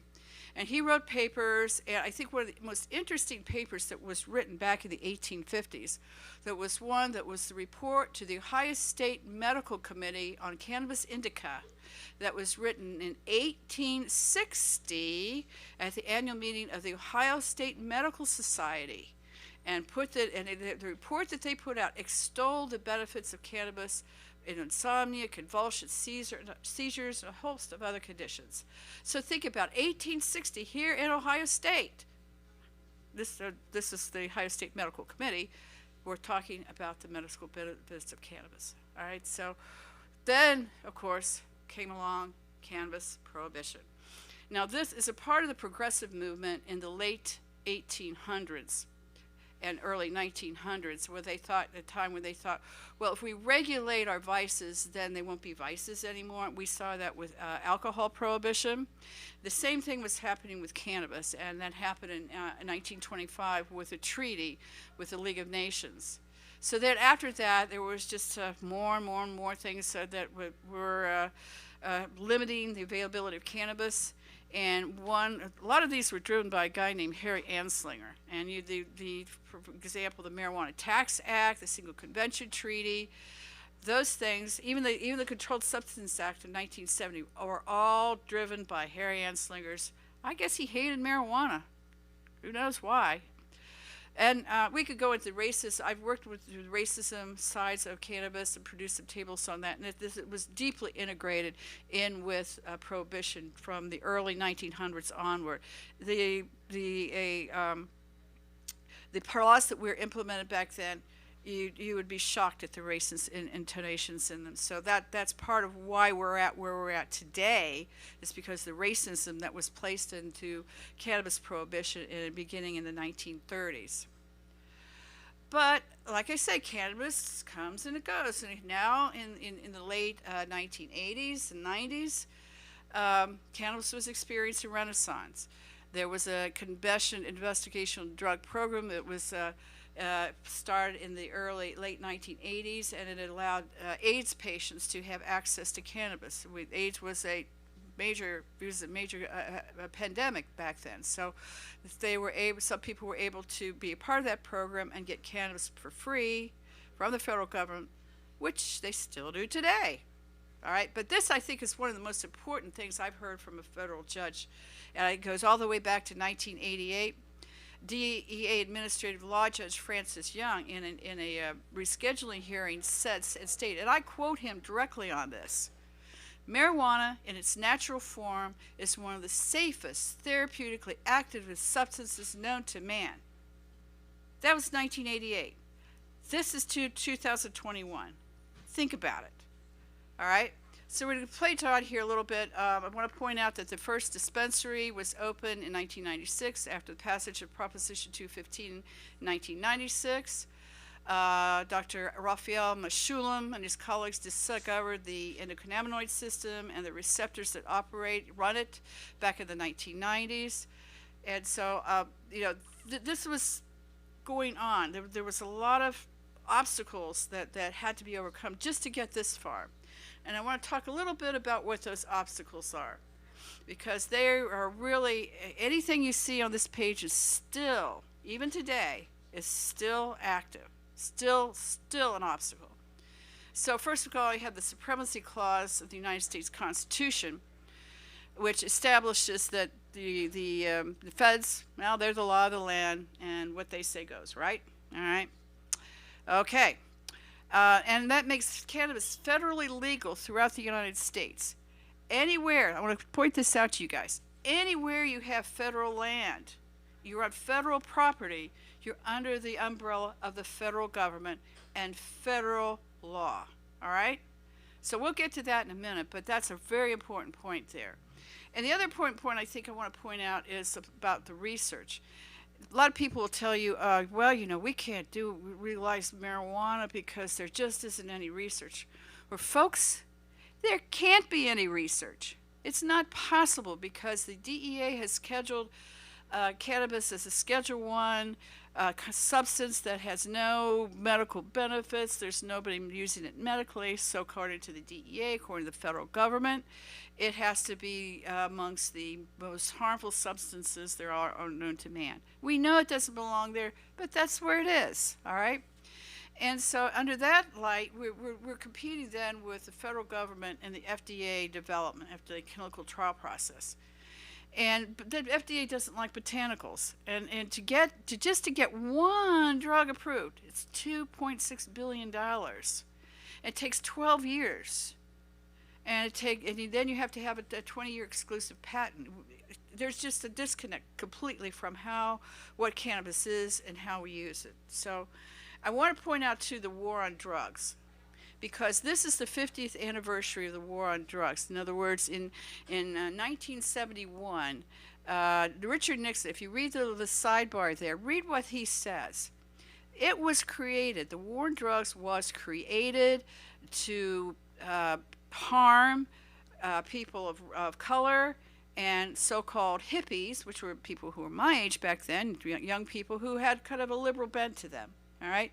That's the sole purpose of the war on drugs that exists 50 years later. We're sitting here today. It's still in force. And this is from the Center of American Progress. I think you guys can read this later on or read it on my other, but you can see how awful the war on drugs is. It cost $1 trillion over the course of its lifetime. Can you imagine what we could do with $1 trillion? And the carcerated population, the number of arrests, it persists. Now is the time to end the war on drugs. It's one of the worst public policies that has been ever envisioned. It's probably America's longest running war. But we are changing course, and there are ways of changing course. For example, the anti-commandeering doctrine prevents the federal government from using its force against state and local governments, which means the feds can't come in and bust somebody just because they have marijuana if it's legal under state law, okay? And that's how the legal status of marijuana, the dispensaries, the growers, the whole program in Ohio and other states rests solely on an amendment to a federal appropriations bill that prohibits the U.S. Justice Department from spending money to interfere with state marijuana laws. That's that thread that keeps these businesses. This is something to be like a 17 to $20 billion industry in the United States. That's the thread that holds it together. So now, how do we change law? Well, we could do it through the Congress. We could do it through legislators, Congress or legislatures. We could do it through ballot issues, and we could do it through local councils and boards. Now, I want to first before we get too deeply into that, let's find out where we're at with marijuana laws in Ohio. And if we have enough time, I don't know if that we will, but if we have enough time, I'd like to go in a little further depth on this after the end of the presentation. But if we don't, I think that, you know, let's just focus on this for a moment here, because this is where the law is at now. There was a time before, you know, Colorado and Washington legalized in 2012, when Ohio was among one of the most liberal states concerning marijuana in the nation. We had, if you were caught with 3 ounces basically or less, it was $150 fine with no criminal record. And in the 1975, I could tell you a real story, but I won't tell you right now, about 1975 that I remember when that law passed. And that was groundbreaking. It saved some of my friends from serious prison time, okay? So, but now this law seems antiquated, okay? If just for example, it's only $150 fine, but you know, that's a lot for some people, okay? But you start getting into the oils, you start getting into more quantity, and you could still be incarcerated, and you could still pay heavy fines. If you're a grower, you know, you're going to pay, you could have, for example, it says 1,000 grams, 18 months or 8 years incarceration, $250,000 to $2,500 to $20,000 fine. You know, that's a dispensary, isn't it? Think about it. All right. So I want to point out one other point here on this slide, and that's home rule, which is really important. That's how we change law at the local level. And I'll go into that a little bit later here, but I think it's important to understand that's why we get the disparity in Ohio, even between, let's say, Columbus, the state of Ohio, and federal land, all right? So it's because they've gone in and said Columbus can make its own rules, and we're going to decriminalize cannabis at a much lighter sentences than what we see here. So let's go to the marijuana control program. Now here we have a legal program, and I'll bet you there's millions and millions and millions and millions and millions of dollars flowing through the dispensaries just in Columbus here, you know, between Verdant that's up off of Cassidy Road, Terrasana that's over in Grandview, Botanist that's in downtown Columbus, Blue Medicinal that's down off Georgesville Road. Think about the millions and millions and millions of dollars that are flowing through these. And they're serving patients. I think that probably the best thing is that, you know, when we were looking, and I've done this work, we were looking at what's going on out there. And the first #1 thing we had to do before legalizing for everybody else was to take the patients off the battlefield of the drug war. And we did that. I am so proud of that. And so Governor Kasich signed that bill into law in June of 2016. And they have to have a qualifying condition to participate. You have to have a doctor's recommendation. I will point out it's a very robust program, I think, in many, many ways for the breadth and quality of the things that you can buy. It kind of blows my mind. Wait, this is actually legal now? Really? But smoking is prohibited, even though they sell flower. Flower is expected to be vaped, not smoked, okay? So, and I want to say, Americans for Safe Access seems to agree kind of with my perception that it may not be a perfect program, but if it, you know, if it was in school, it'd get a B grade, and I think that's pretty good, all right? So this is, because we've seen, on our trip so far, we've seen kind of where we've been, and here's where we are. We are still in a situation where prohibition reigns in the United States. And it's all, I think, nowadays, we've changed course in the states, we've changed course in local communities, but where we have not changed course is in the federal government, and we'll talk about a little later if we get time about the federal law in this.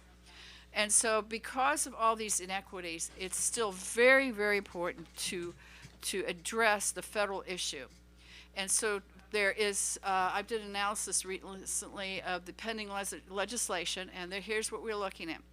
We're looking at, in the federal government, in the U.S. Congress and House, there have been 36 House and Senate bills introduced so far in 2021. That may sound like a lot, but there have been more in a few years before. During the late 20,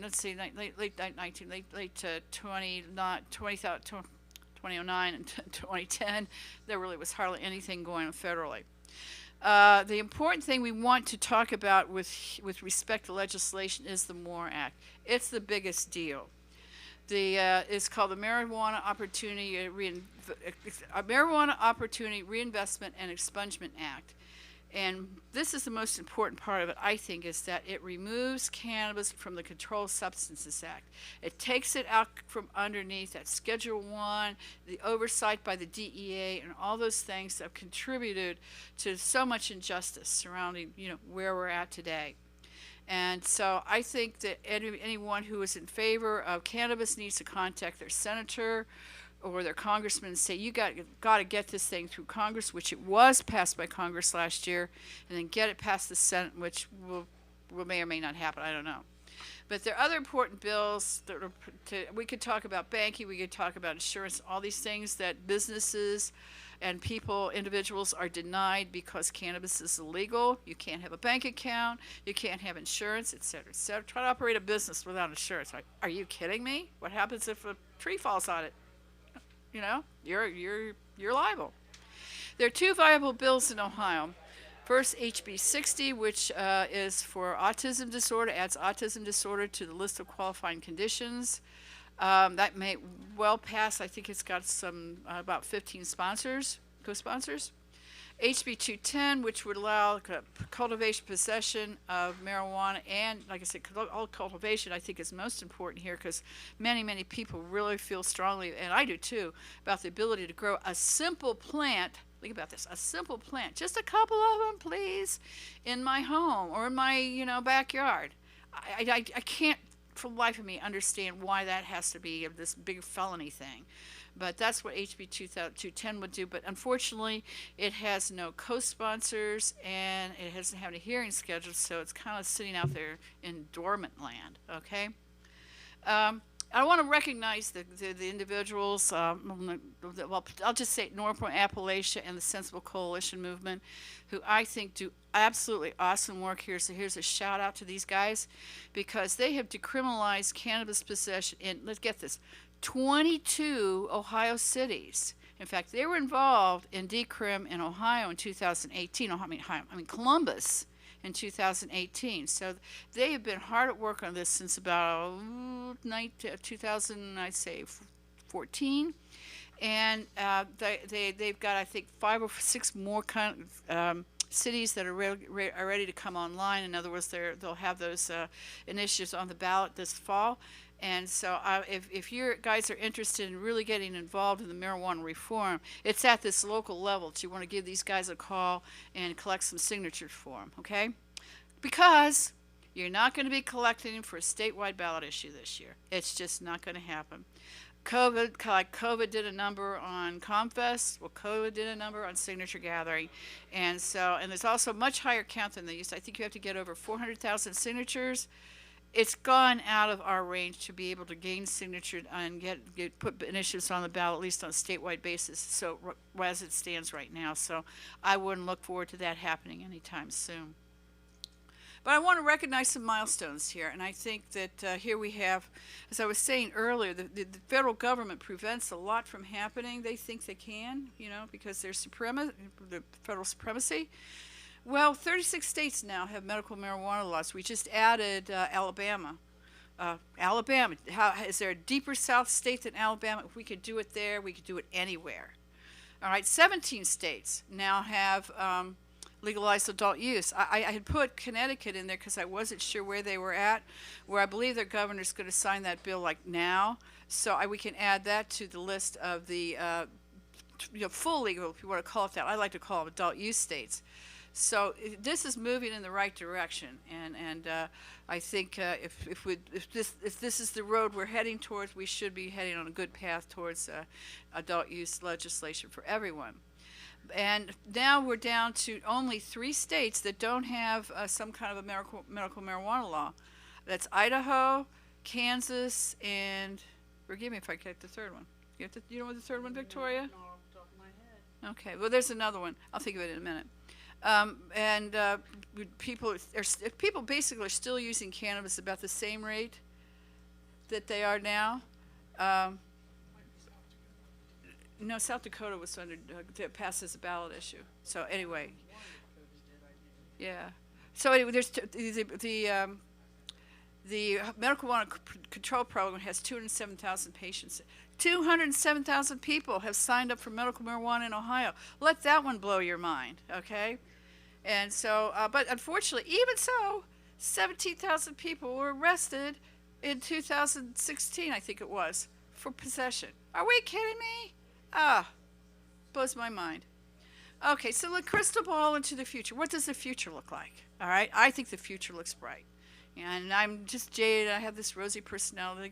Everything's right with the world.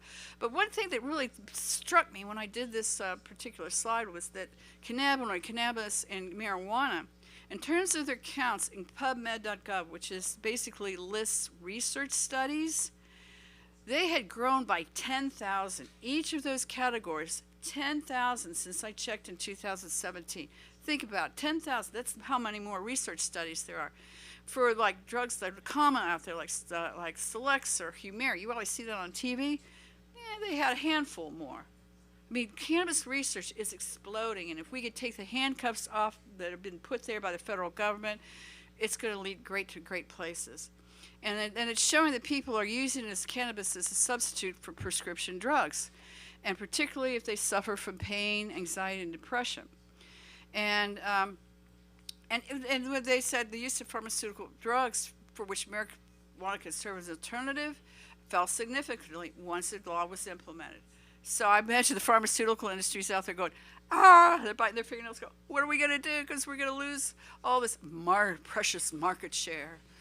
Okay, for just a couple more things here. Treating cancer, this is important because did you know, back in 1974, at one of the university studies found that cannabinoids, THC, cured cancer. I mean, it kills cancer cells. It induces apoptosis. I think I pronounced that right. Apoptosis. Thank you, Vic. Got me there. It induces that apoptosis. And so we need that as a therapy. But you know why we don't have it? 50 years of prohibition under the Controlled Substances Act. That's why we still have people dying and suffering from cancer, and moreover, suffering from cancer chemotherapy drugs. Opioid addiction. We're at record numbers of overdoses, yet the state of Ohio will not approve opioid use as a reason for cannabis use for opioid addiction. You know, they say, well, there's not enough research. Well, let me go back a full circle here and tell you why. All right, you can see some quotes there. So full circle, I want to stop. This is the final stop on the tour here. And I ask, what would be the implications for mankind if every single one of us had a functioning endocannabinoid system? And Dr. Ethan Rousseau released an landmark paper that said basically some of us who might use cannabis more than others might be suffering from an endocannabinoid deficiency. In other words, our systems, our digestive system, our circulatory system don't have enough of the things that make them run. So not enough cannabinoids to make our bodies run properly, and that's why some people might tend to gravitate towards it more than others. And also, because of cannabis interacts with the other compounds that are in the plant itself, you know, there's CBN, CBD, THC, and all the others, the terpenoids, all work together, all work in unity and solidarity to create what's called an entourage effect. In other words, the sum is greater than the individual parts. And that's really important to therapy, okay? And I say right there, because of the endocannabinoid system, again, I come back and say, blessed be the tides that bind.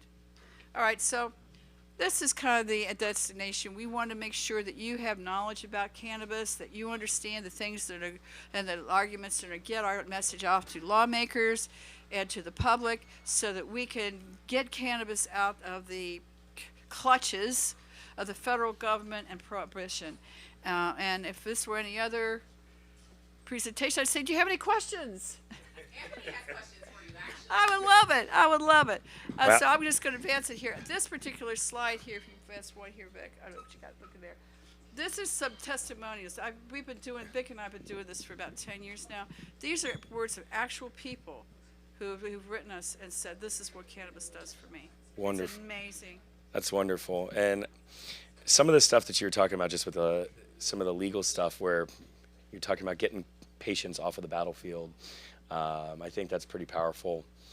And there's a lot of stuff I didn't even know how harsh some of the penalties still were for something that even our state is calling and considering medicine. So it's pretty eye-opening stuff, what you've been sharing with us today, and we really appreciate you coming out here to do all that. Thank you, Mary Jane. Thank you, Victoria. We're super happy to have you do this. Before I send it off to a couple pre-recorded videos that we have for you, I do want to say one more time, please make sure to go out to donate.comfest.com. We don't survive without you guys, and even though we don't have you in person this year, we're happy to have you watching us virtually. If you're enjoying what you're seeing, please go out to that site, and don't forget, you're already on the ComFest site. Check out the merch. I'm going to be here in a little bit going through some of the cool stuff that we have on the site, and some of the cool stuff from street fairs and past. So thank you so much, and we will go ahead and now send it off to How to ComFest, and that'll be it.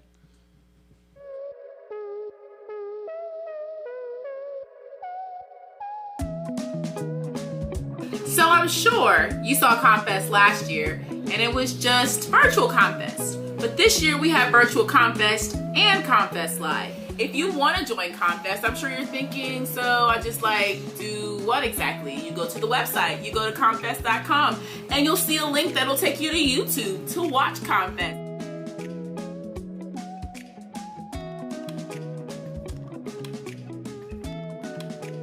And I'm sure you're wondering, how do you ComFest this year? Well, last year you watched virtual ComFest on YouTube. This year you can watch virtual ComFest on YouTube. But if you go to ComFest.com, you'll find out more about how to buy your t-shirts, your mugs, or how to watch live ComFest from the big room. You can check us out at ComFest.com, June 25th, 26th, and 27th.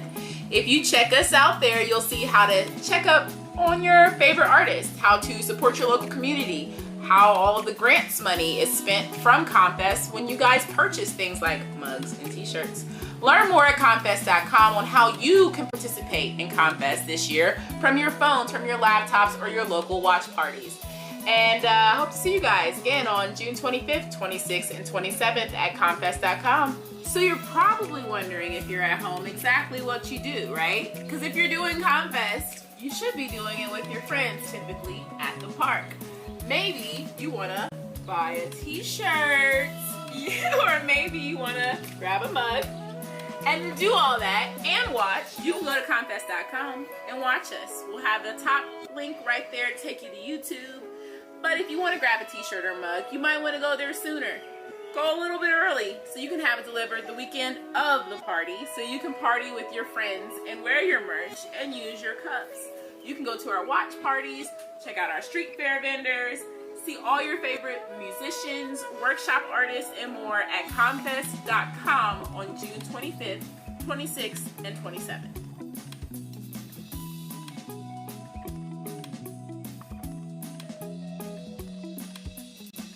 Let's go. Let's go! Dedication! It really is. Is it recording now? Okay, let me know when you're ready. Are you ready, Leah? I want to come out. Recording now. I wanted to do the first one. You got it? Yeah. Okay. Rolling? Yep. We're rolling? Okay. See it. Okay. How to ComFest. My name is Ria, and I am the co-host and one of the producers of ComFest Live 2021. Thank you so much for joining us. I started going to ComFest when I was still preggers, slinging beer, moved up to cocktails, and I've been the MC at ComFest for the past 5 years. I'm a proud resident of Clintonville, and I'm so happy that you guys are here. Thank you so much, and enjoy the show. I am Leah, and I run a nonprofit, CrazyFun Columbus, and I'm just really happy as an artist to help bring you guys ComFest, even though you're at home. I want to make sure that we continue to bring live arts and festivals to everyone in the city, because I don't want to see it go, because next year is the big 5-0, so I hope we will be bringing you ComFest Live next year. Hi, my name's Andy Schofield, and I'm working on the tech side for Virtual ComFest 2021. Super happy to help. and happy ComFest. Hi, I'm Anthony. I am one of this year's co-hosts for Virtual ComFest. I've been involved in ComFest for over 10 years now. Started in the wine booth and now am emceeing these events. This thing is all put on by volunteers. We're so sorry we can't see you this year, but we're excited to see each and every one of you down there partying and volunteering with us in the 50th anniversary.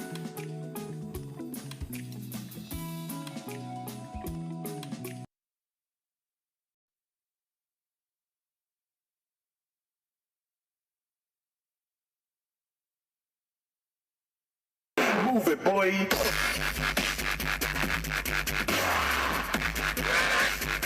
Come now.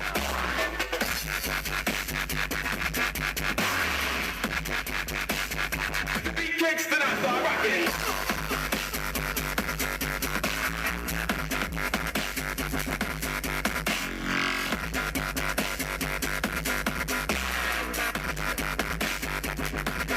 Let the bass kick.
One more, that's it.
Transplex for putting together the video.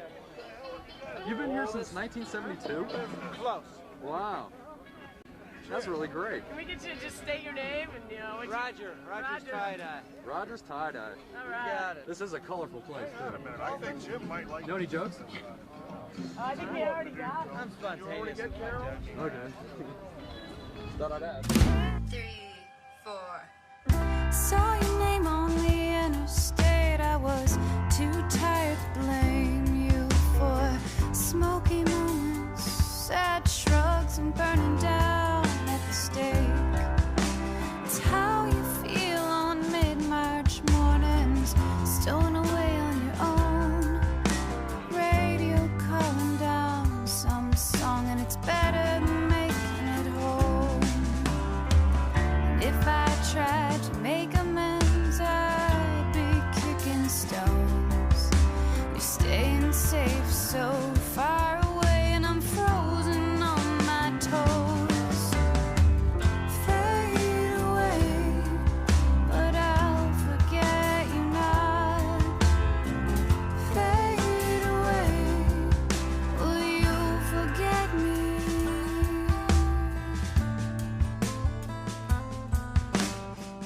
Echoes searching for a home, and whispers hang in the air. Sometimes I forget your face, sometimes you're standing there. I wasn't ready for this to end, even though we said our goodbyes. And this time when the seasons change, I'll be ready not to cry.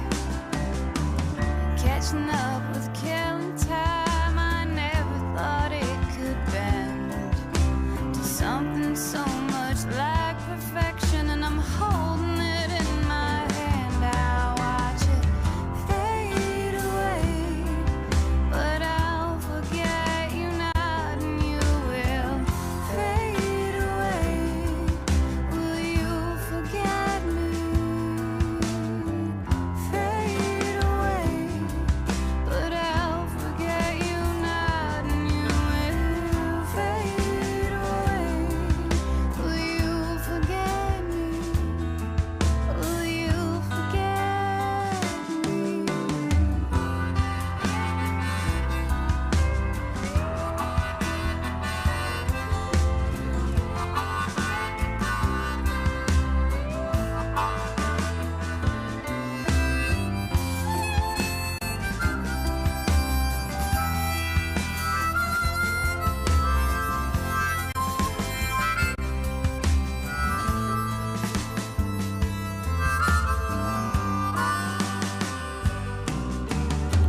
I'm getting stronger, I'm getting further ahead, but it's taking longer to go where it led.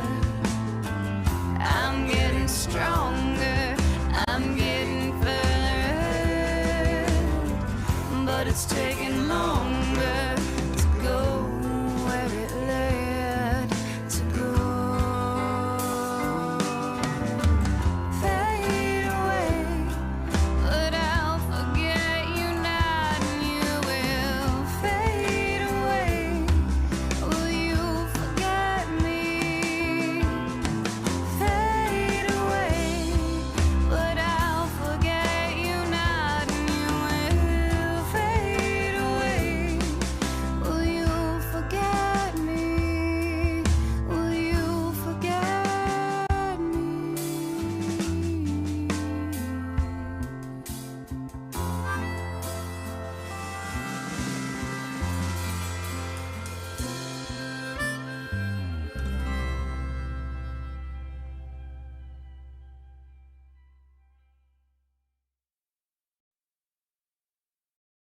Back, that was some pretty powerful stuff that we just saw.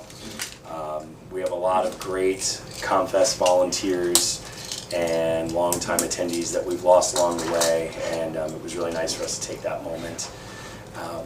Now to move into something a little bit lighter hearted here, and we want to talk a little bit about one of my favorite things of ComFest, and a lot of people only go to ComFest. I know quite a few people who only go to ComFest just to walk around the street fair. There's so many great food vendors. There's amazing crafts that are happening there. One great booth is the ComFest swag booth. You can stop and get stuff. I see you're having a little trouble with What this. is it? What do I do? They call it a stash ball. It comes with a poncho in it. Stashed in it. What you do afterwards with it, you can Wow. stash any number of things in there, I'm sure. I Absolutely. like that. I like that a lot. We've got some great stuff here. We've got some mugs from the past ComFest festivals, different shirts. And these shirt mugs, as you know, you can go buy those and you can fill them up with some of the great adult beverages that we have there at ComFest every year. These shirts, usually you have to be a volunteer to get them. But this year, one of the best things is you're watching us on ComFest website. You can actually go out and order yourself one of the mugs. You can order yourself this year's ComFest shirt. Again, we miss seeing you in person, and having you in person is the thing that helps really fund this. So since we can't have you there, please stop out, take a look, buy some of this stuff. Go to donate.comfest.com as well. Anything helps. If you're having fun, we love it. But we've got a really cool little video here. It's a short one today. We've got more spots for the street fair coming up later this weekend, so please make sure to check out. If you don't see your favorite vendors today, you might see them tomorrow or Sunday. And now we've got a hippie half hour coming up, but that's after this video that we're about to play for you, showcasing some stuff from previous street fairs. Good. I just wanted because it's running late. I was like, just say it because it's late. I just want people who are watching to be like, oh my God, watching. And I was like, because stoners get distracted. It's like 420 not on. Where's the 420? I'm like, tell them to come next. They just ready. Right. They'll be ready for it. What are we doing? I mean, I have a mate right here.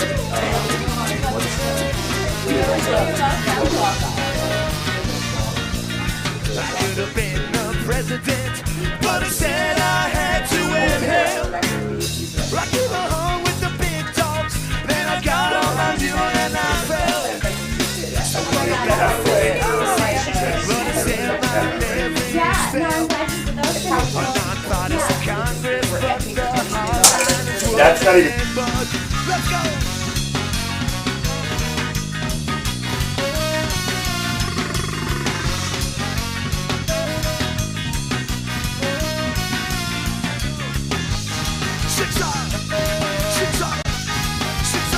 I could have been a rabbi, but circumcision wasn't my game. Ow! That dreidel spinning so fast, and I couldn't even pronounce my name. I don't know what you're talking about, orthodox what I was going for. My friends were missile and A-OK, a rite of passage and so much more.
City of gold. Sooner than I know it, Carlin needs a showing, and I'm tired of malaria.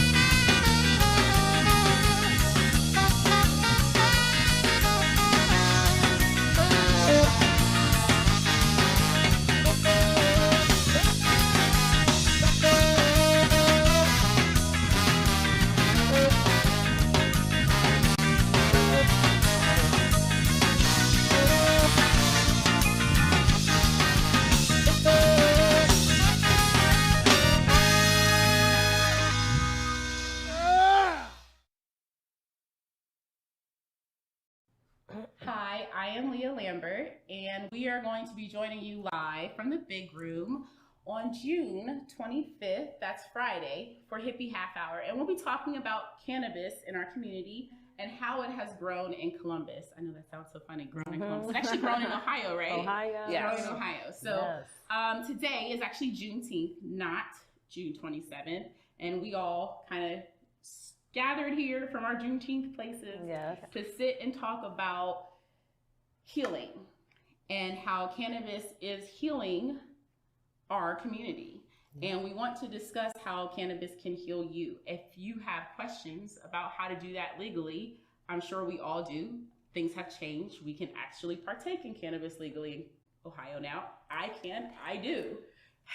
So it is a medication, and you do have to see a doctor to get that. And then you do have to go to a dispensary and see a care specialist? Patient care specialist. To pick up your products or your medications. So, which is both, because you might need devices in which to use your medications. So we're going to talk about all that and more right now. But first, I'm going to introduce Candace, who will introduce Dr. Bridget, so that you can understand more who we're sitting with.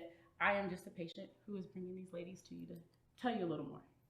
Yeah, so hi everyone, I'm Candace. I am a patient care specialist, better known as a bud tender. This is what people really call it, or a dispenser technician. And I'm here to answer any questions that patients are asking in Ohio. And then you brought us. Yes, we also have Dr. Bridget here with me to discuss from a doctor's perspective, the other side of the med program. It's a medical program, it's not a recreational state, so we have to have cannabis doctors here.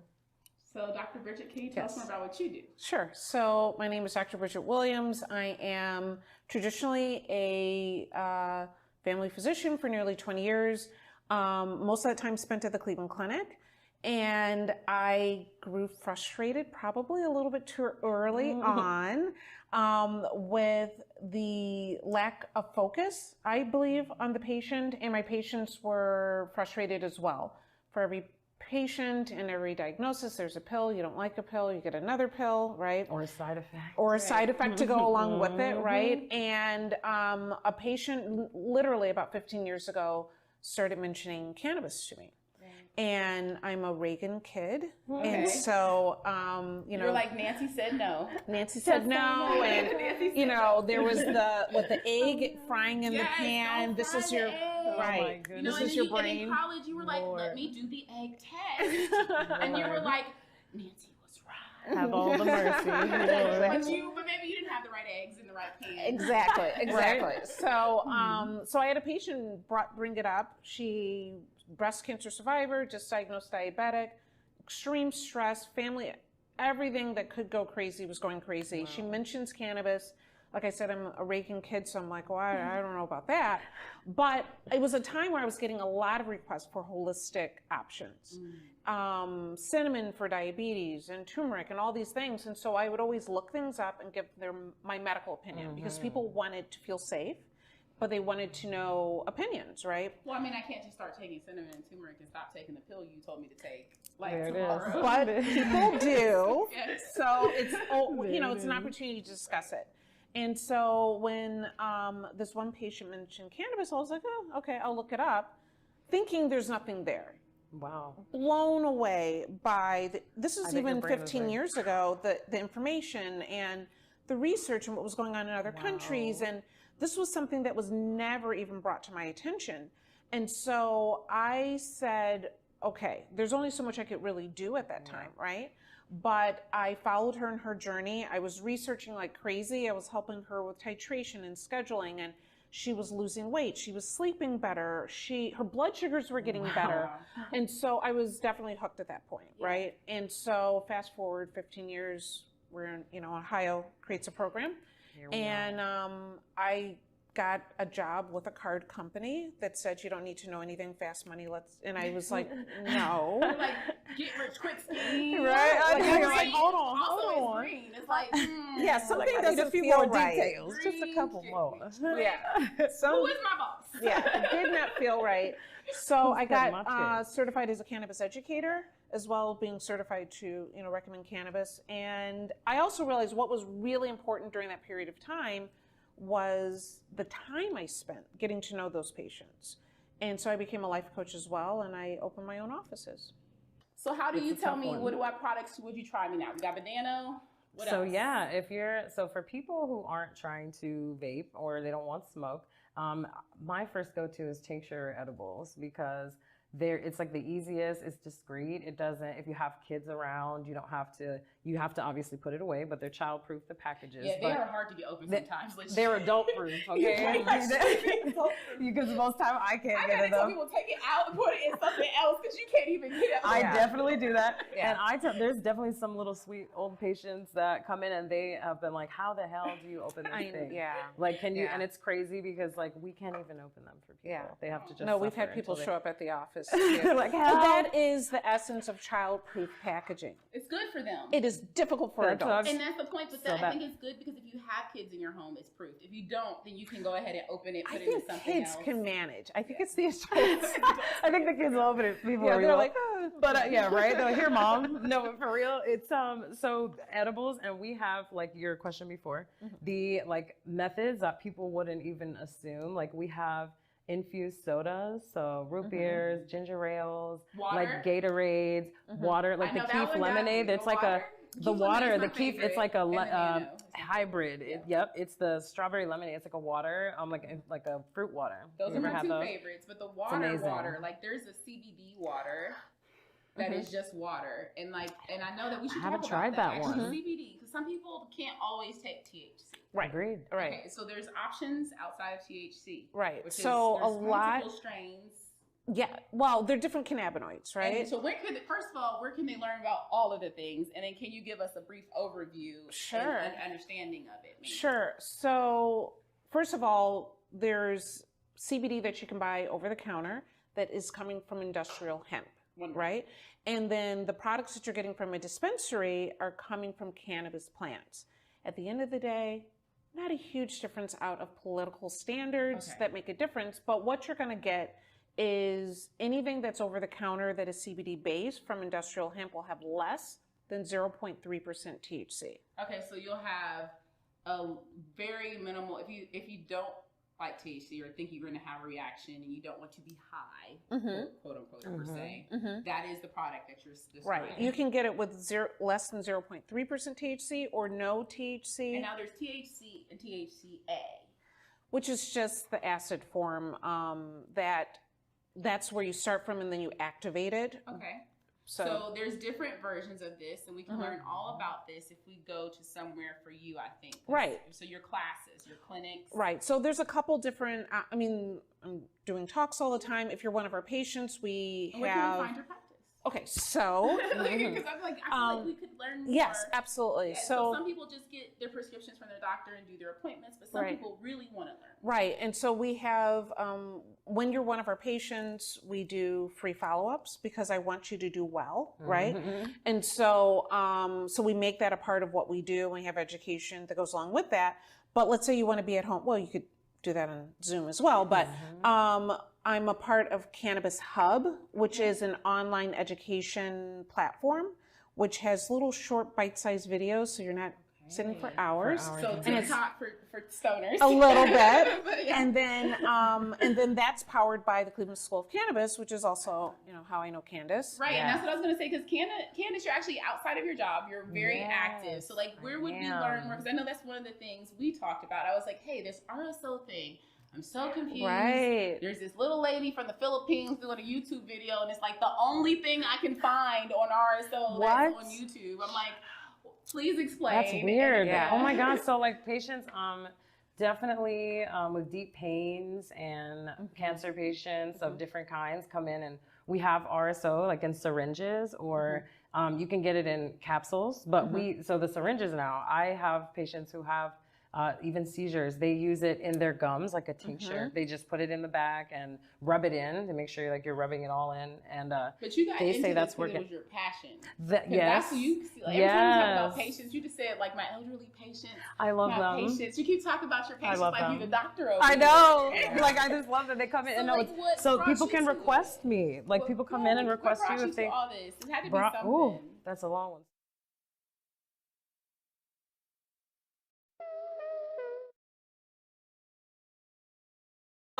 Everybody, it's not exactly 420, but like seriously, are you surprised? It's hippie half hour. Are you really surprised about that? You know what? You probably also just like sat down and you were like, oh my God, I just missed it.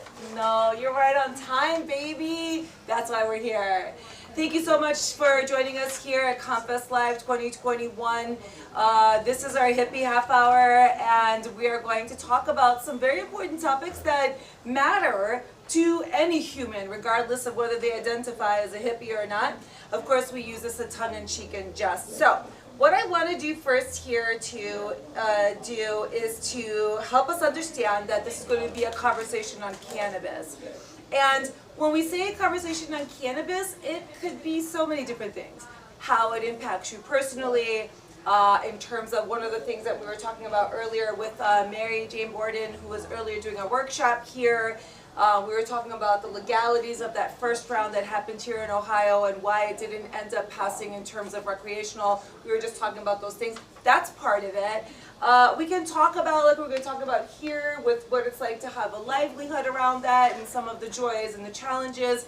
And so just in general, you know, just like all the healing workshops at ComFest, it's always about helping us grow, right? Helping us turn towards that enlightenment that we're all looking for, that meaning and that purpose. So this is the spirit behind what we're doing here, and I'm hoping that you guys will find your purpose, your meaning, your spirit. So thanks again for joining us. All right, folks. Woo! So excited. All right, so first and foremost, there's no way I could possibly say everything about you that would be better than what you have to say about yourself. So tell everybody who you are. Our audience is listening. My name is Krista Kaminsky. I am one of the owners of The Joint on High Street and also now in Carroll. We just got into the business in 2019, so I'm pretty new, but I'm here. So you joined on High Street. Where is that? It's. I mean, I know. Sure. I know where it's at. It's between 4th and 5th on High Street, across from the Garden Theater. Close to Kroger over there, right? Yep. Okay, and then what was the second place you said? We now have a second location in Carroll, so it's next to Ohio Provisions, the dispensary that's down there. Okay, that I don't know. Where's Carroll? Carroll is basically right on the edge of Lancaster, Ooh. So it's about 30 minutes or so from the other store. We're headed south. So, Okay, yeah. congrats. Thank Congrats. you. And are we going to be franchising one of these days? Maybe eventually. Ooh, Who knows? Sky's the limit. Maybe you can inquire. Okay, so you are the owner. You created these things back in 2019, and you just made your sister store. How long ago did your sister store come up? In November. Wow. Huge, huge from the time that it passed, in terms of like getting it on the ground. So, okay, I want to come back to that. Pace yourself, yeah. Pace yourself. Okay, so your turn. I'm Jeremy from The Joint. I'm one of the managers there. I've been working with them since 2020. Okay. But think-wise, I'm very close to the owners. Respect to being a female-owned business. They're very forward in ways that you couldn't ask for. So, I like it. So you said 2020. So basically, you were hired in the middle of the. I was poached. What does that mean? I was working like multiple jobs. And, and then our other owner, Zoe, just looked at me like, "What can I do to get you to stay?" Nice. And then she was very forward. Hey, how do you feel about management? I'm like, I've been here for a week. So you had the right stuff. Yeah, they just had the right vision, honestly. Oh, that's I great. sat there and kept on pushing, so it's been nice. That's beautiful. Thank you. Thank you. And I know that our viewers have seen you just a moment ago. One of the things that, as we're going up and down here in the big room, and there's bands setting up upstairs right now. Chubby Slim Band is on the way. Get ready, and getting ready, like doing some of our other shots here. A moment that I had walked into, and I think you and I talked about it. I walked into let's just think about this for a second. Nobody ever has died of cannabis. I was like, drop the mic. But yeah, so you were just here doing this amazing workshop. But for those who may, have missed it because, hippie half hour, maybe you could share with us a little bit more for those who haven't seen that part. Well, certainly. I'm happy to be here. This is a dream come true to be at the CD101's headquarters here. I've listened to your station for so many years now. Oh, I'm sorry. That's CD92.9. Oh, wait. No, I'm kidding there, but this is a great radio station, and I guess I'm an old lady because I remember when CD101 started in the early 1980s, and it was such a change from what I was used to listening to. I just fell in love with it immediately, and I've actually donated a number of times to the Andy Man Telethon. So you may remember me play Stand Up For Your Rights. I would call in and say, and dedicate it to Mary Jane. Oh, that's great. That's great. So like I said, that makes me the grand old lady of the movement, I guess. I've been doing this work in cannabis reform for 20 to 40 years, depending on how you count them. I've done the ballot issues in the 2010s. We lobbied for legislation. We testified before the Ohio House, the Ohio Senate, and the task force to get the highest medical marijuana law enacted. I've worked on a national level. I've worked with the top people in the movement there. I'm trying to name names. Kevin Cease was my mentor. If that's meaningful to anybody who's been around activists and social activism, I say that my mentor is Kevin Cease. That's huge. He was a wonderful, wonderful man who died last year. And thank you, Kevin, for all of how much you've inspired me to continue to do this work, even as an old lady. So I'm here to tell you about history. Yeah. You guys, as I said in my presentation, I'm so delighted to see young people involved in this. This is so cool. You're going to have a great career. You're going to be representatives going into the future, and you're going to give us a bright future. And I'm hoping there are ways that I can, through my length of time, my lifetime doing this, that I'd be able to help you. If there's something that you don't really necessarily want some parts of history repeating itself, so you let me know. I'll let you know. I'll let you know where I think you're doing that, okay?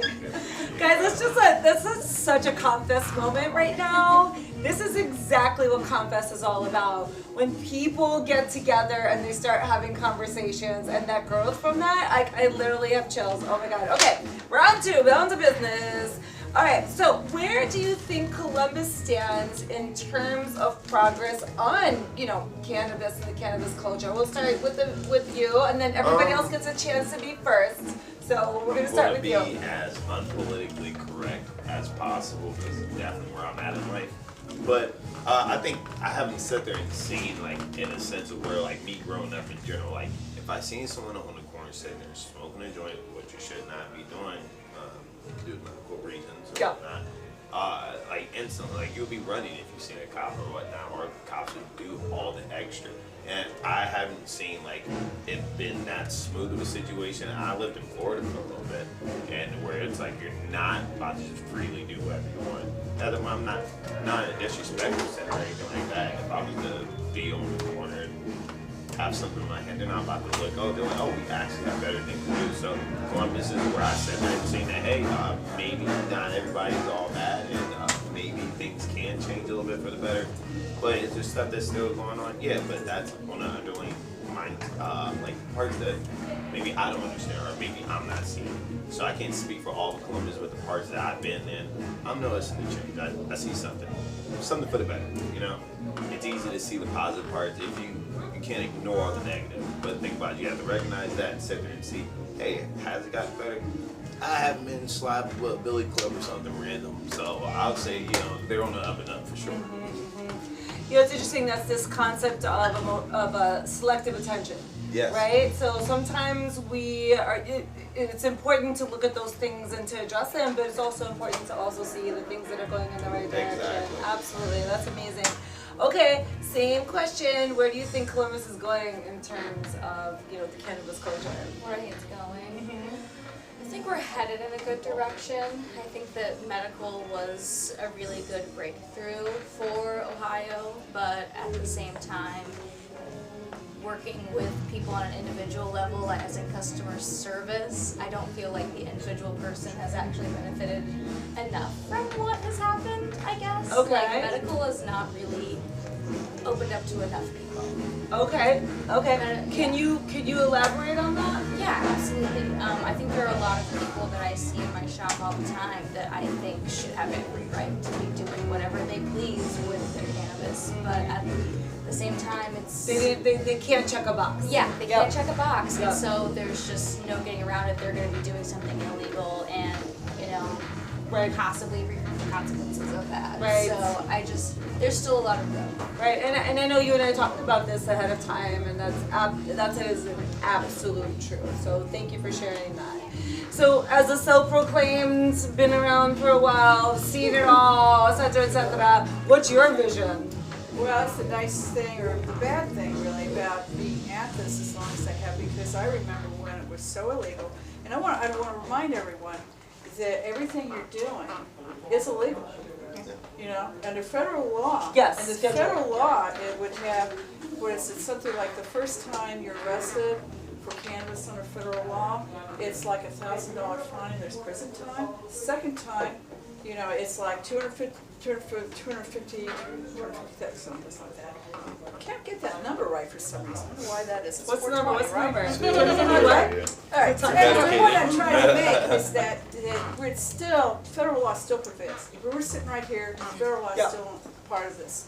Now, what has been gratifying over the last 20 years that I have seen doing this actively, doing this every day, was that we've gone from really being, as I said in my presentation, it's a liberal state back in the day when we would just have a $150 fine, no criminal record, and that was a good thing. Now it's a little onerous. It's troublesome, burdensome for a patient or even an individual to have to pay a $150 fine. Now, what's really interesting about specifically Columbus is that 2018 they decriminalized. It went from because that's what the whole rule thing is about. You're a small city or a big city, you can determine the penalties so long as it's not felonies, it's only misdemeanor. You can determine the penalties within your own jurisdiction. Therefore, Columbus is now, instead of being the $150 fine, still no arrest record.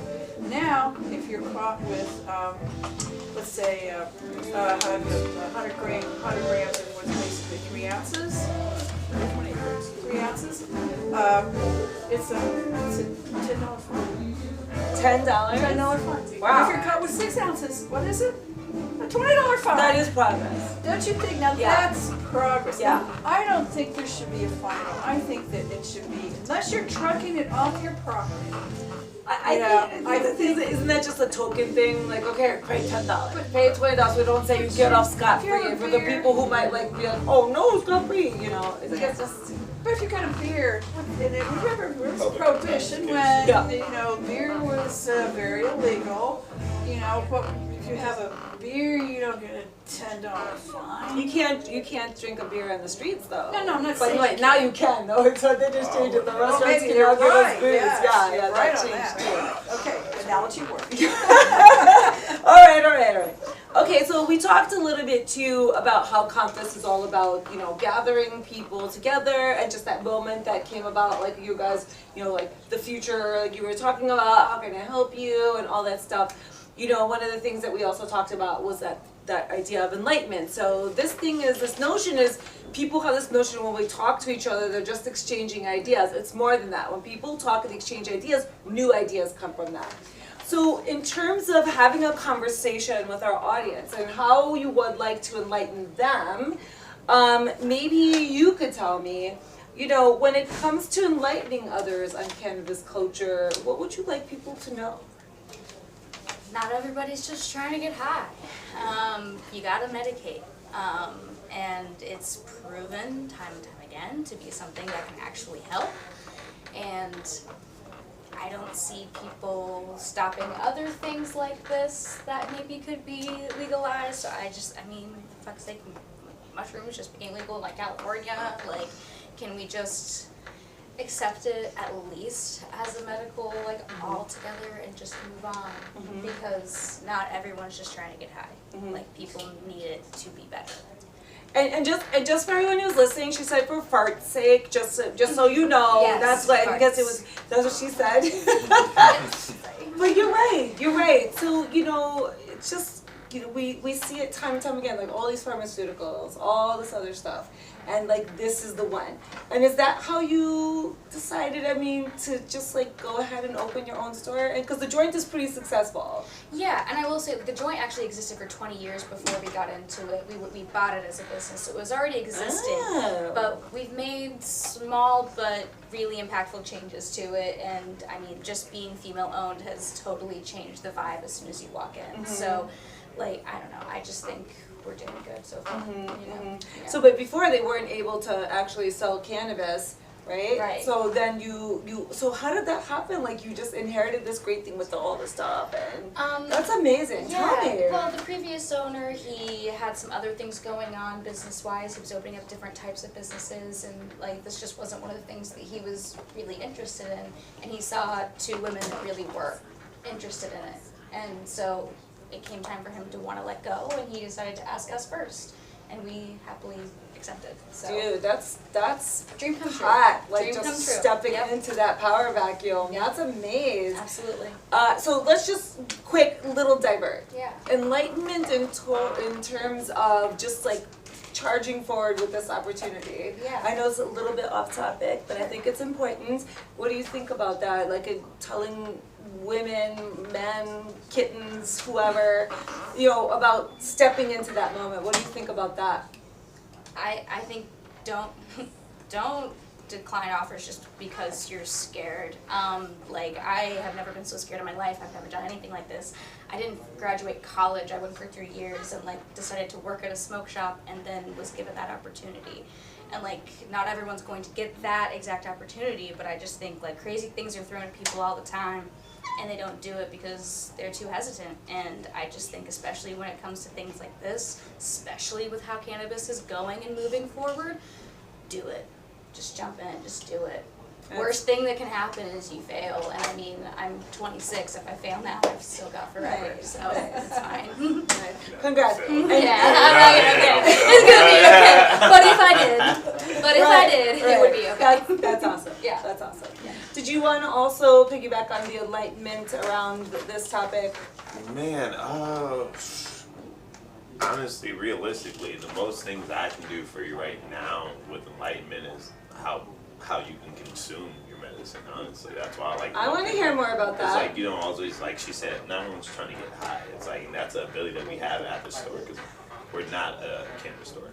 Like, we do sell water pipes and stuff of the sort or whatnot, but we also sell CBD, where it's like, I have people that come in, you know, weekly for it. Like they're not looking for a dealer, they're not sketchy people. These are people that are getting off of work and they're like, hey, I need to own and relax. Yeah. Like, I can watch our other owners sit there and consume CBD, where they don't smoke or anything like that of the sort.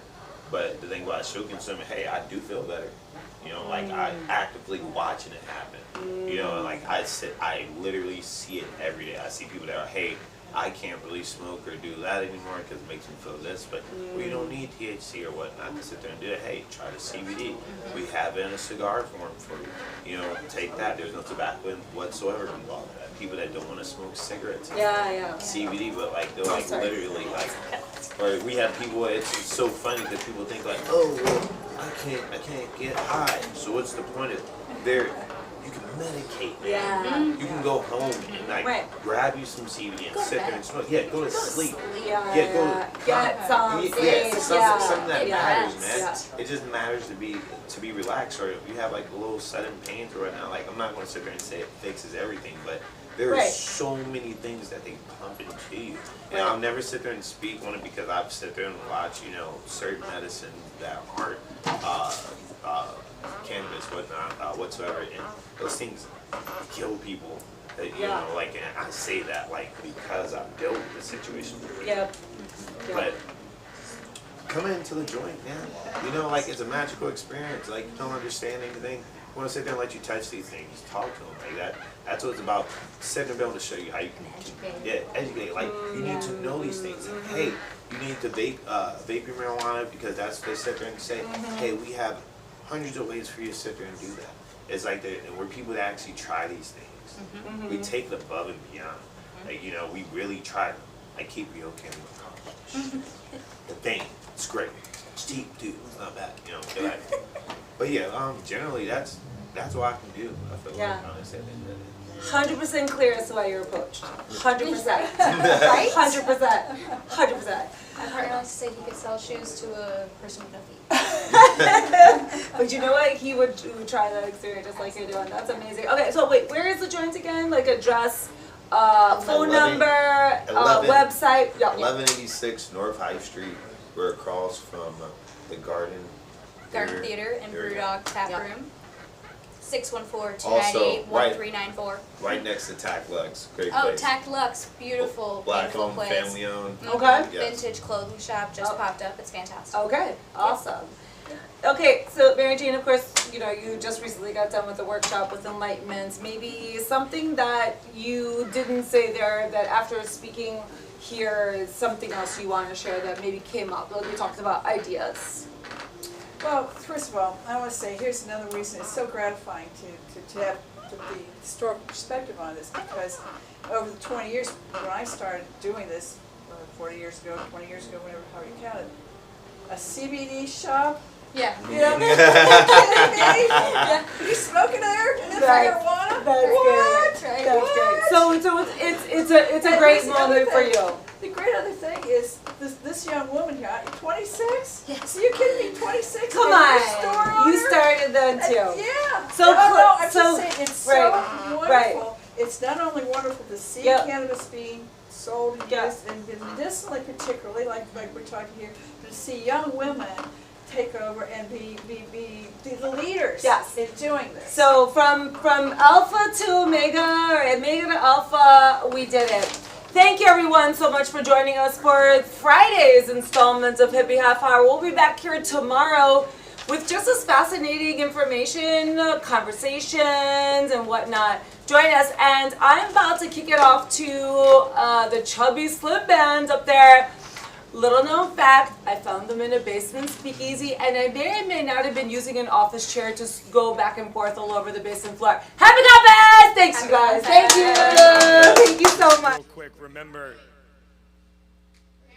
everybody, thank you real quick. Remember, if you're enjoying what you're seeing, and I know you're about to enjoy what you're about to see, donate.comfest.com. Make sure to buy some merch from comfest.com. It will help us be there in person with you next year. And just remember, you guys love Chubby Slim.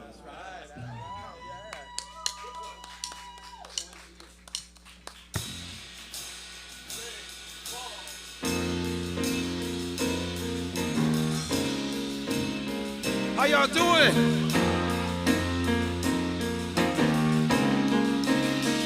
Woo!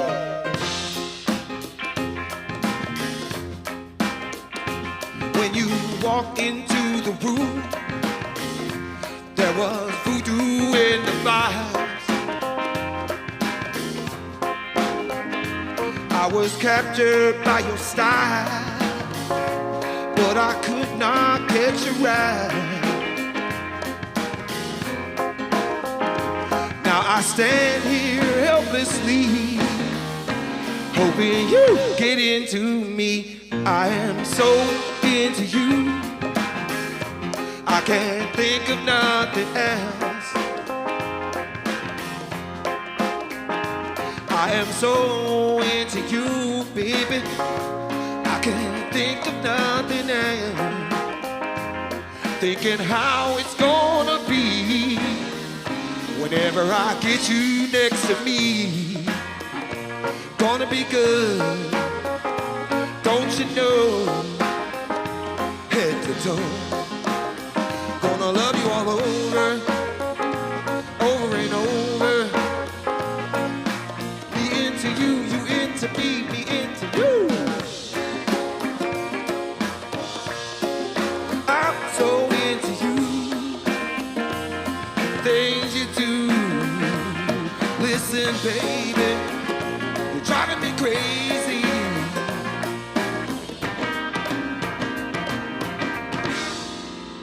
Woo-hoo.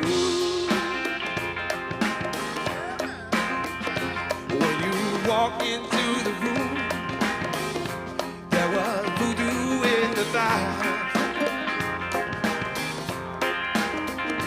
I was captured by your style, but I could not get your eye.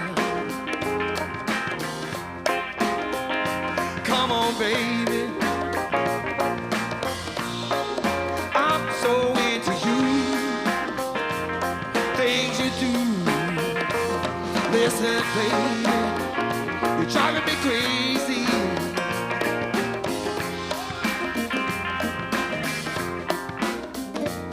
Woo!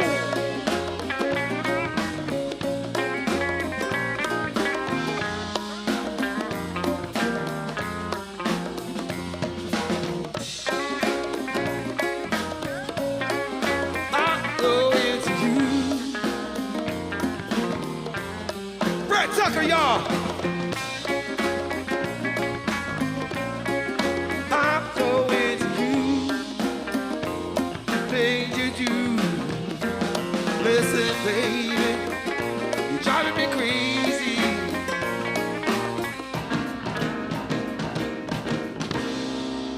Woohoo! Thank you. Thank you, thank you. Chubby Slim Band, y'all. Find us on the web at www.chubbyslimband.com. Woo! It's glad to be seen, you know what I mean? It's been a while.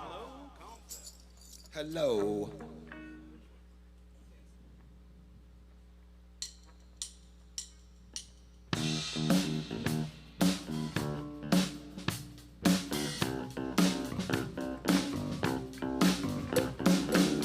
I don't need money, I don't need lies. I got exactly what you need to feel high. You're feeling down, don't tell me why. Just let my rhythm bring you back to life. I won't take you everywhere, tell you all the things that you want to hear. I want to get lost with you tonight. 'Cause lady, I was running wild, oh, but then I met you, and maybe you'll be gone tomorrow. Oh, so what I wanna do is keep dancing, dancing, dancing with the girl next door, next door, next door. I just wanna keep dancing, dancing with the girl next door, next door, next door, next door. I know it's late, but tell me where you wanna go. Little lady, I wanna take you out in the city, watch the stars grow. Little lady, 'cause I won't take you everywhere, tell you all the things that you want to hear. I want to get lost with you tonight. 'Cause lady, I was running wild, oh, but then I met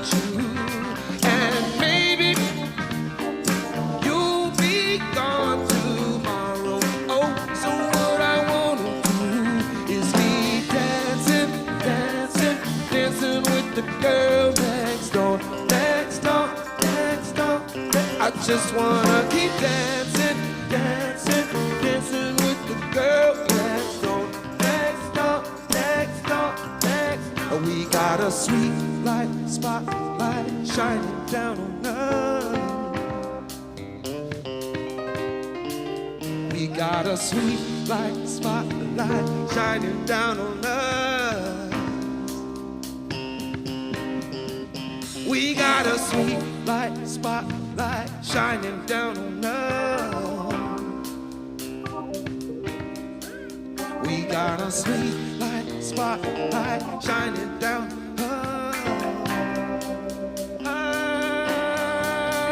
'Cause lady, I was running wild, oh, but then I met you, and maybe you'll be gone tomorrow.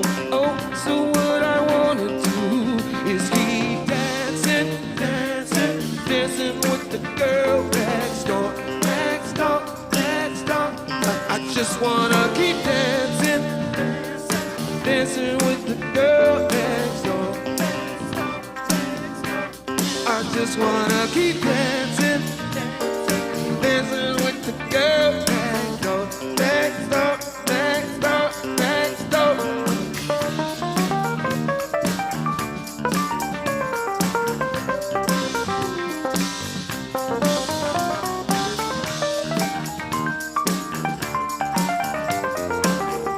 Next door, next door, next door.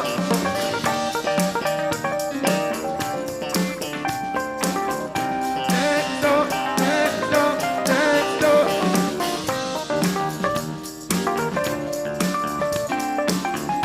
Next door, next door, next. We got a sweet light, spotlight shining down on us. We got a sweet light, spotlight shining down on us.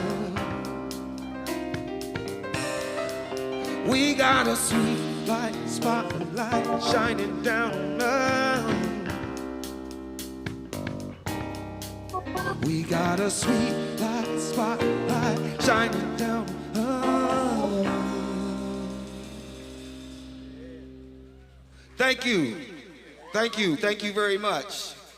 We are a Chubby Slim Band. Got my man Brett Tucker over here on guitar, Kwaku back there on the keys, Mike on drums, Mark on bass, and my man DC with the Purple Rain. Feel me? We're doing some Concrete World. Rasta. Rastafari Selassie.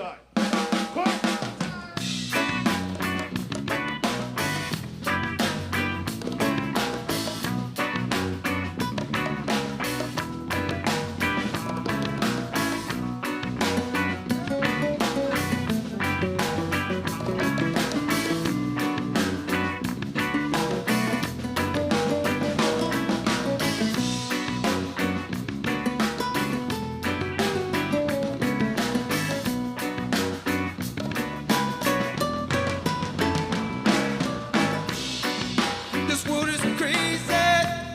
There's no love inside. Won't someone save me? Bring back paradise soon, soon.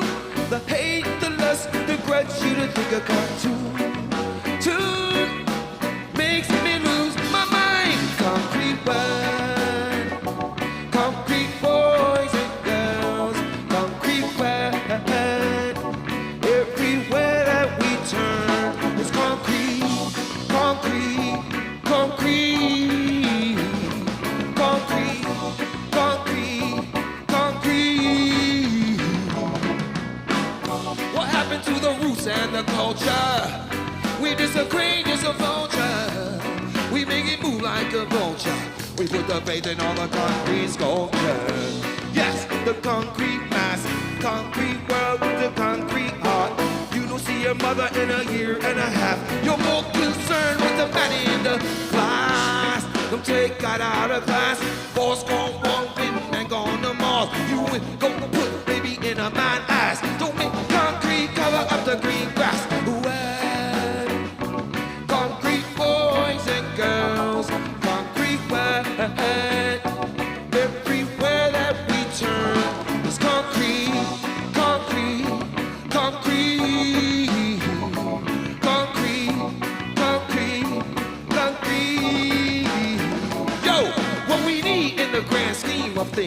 L-O-V-E.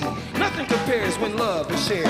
In the midst of all these complexities, having you next to me makes it all better with the stormy weather. Instead of watching the news, let's get together. Lord, it's rest some words with consciousness.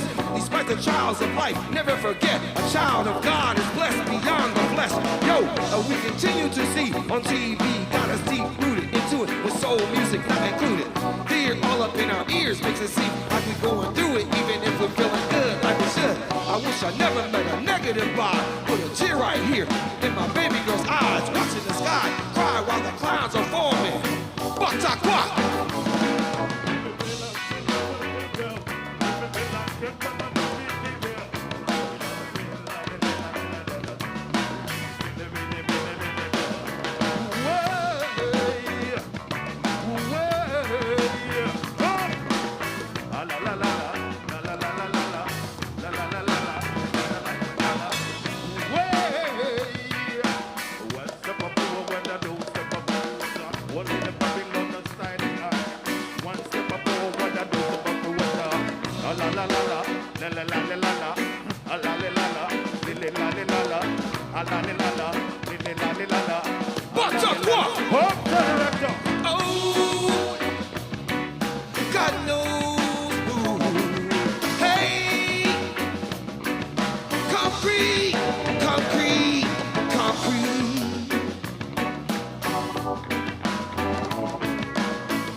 Yaman. Rastafari, Selassie.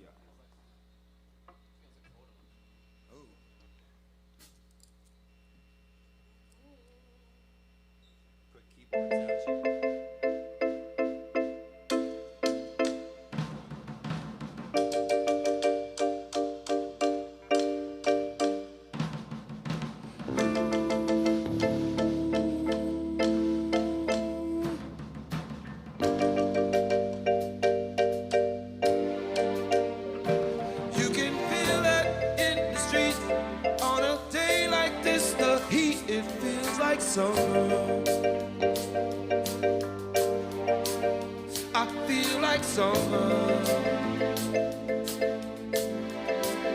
It feels like summer. You can feel it in the streets on a day like this. The heat, it feels like summer. I feel like summer.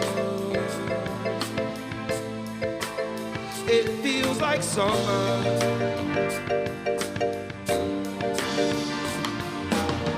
7 billion souls that move around the sun, rolling faster, faster, not a chance to slow down.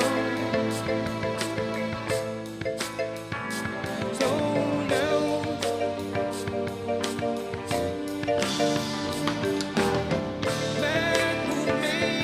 Machines that work when they decide.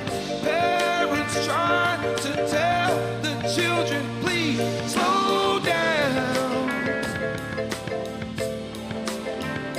Slow down. I know. I know you know the pain. I really thought this world would change.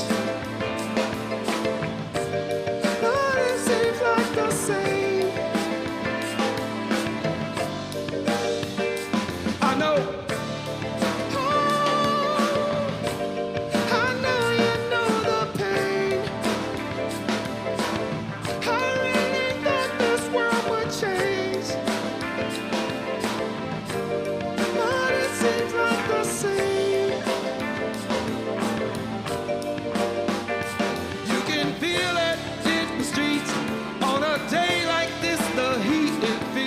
summer.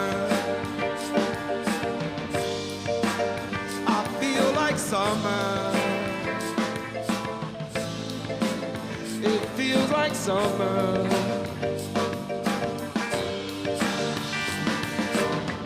Every day gets hotter than the one before.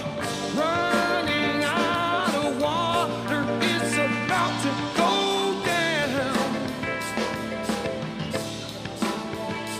Go down.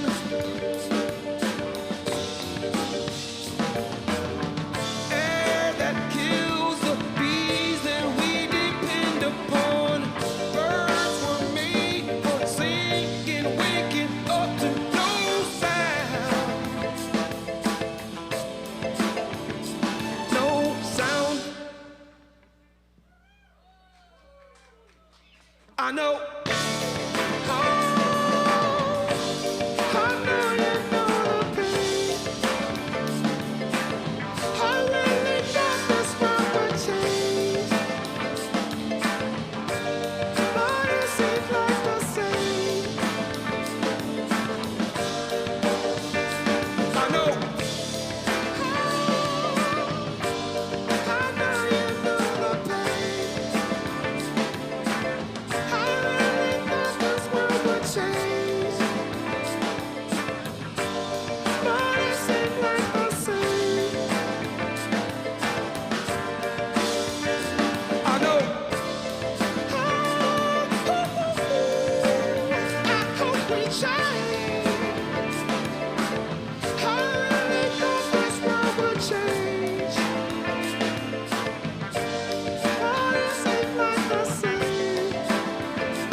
Summer.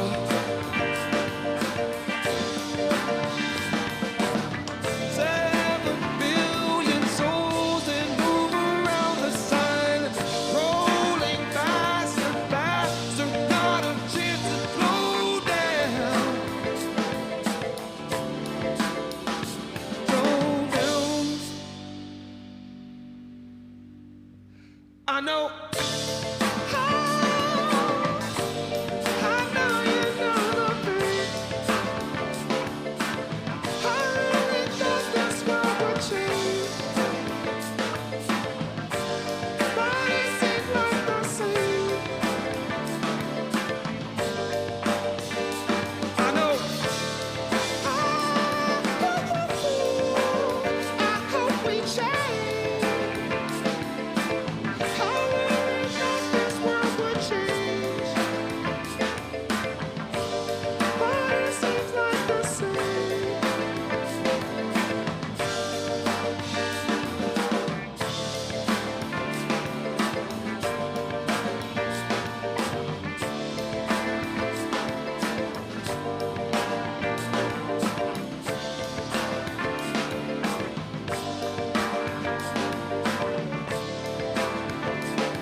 Thank you.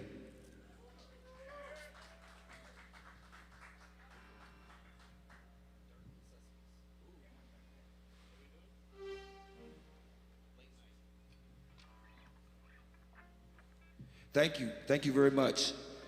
ComFest 2021.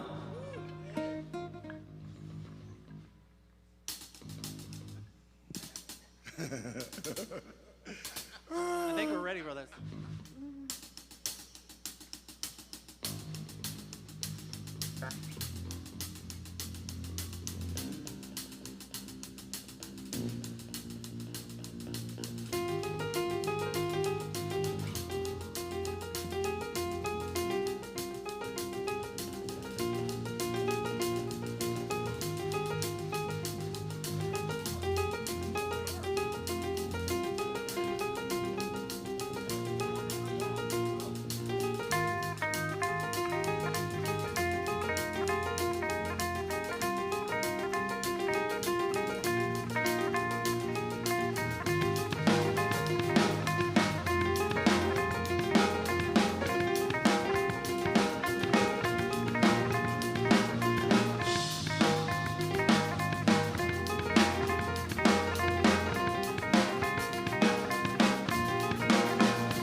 best place, so I keep an eye on the shadow smile to see what it has to say.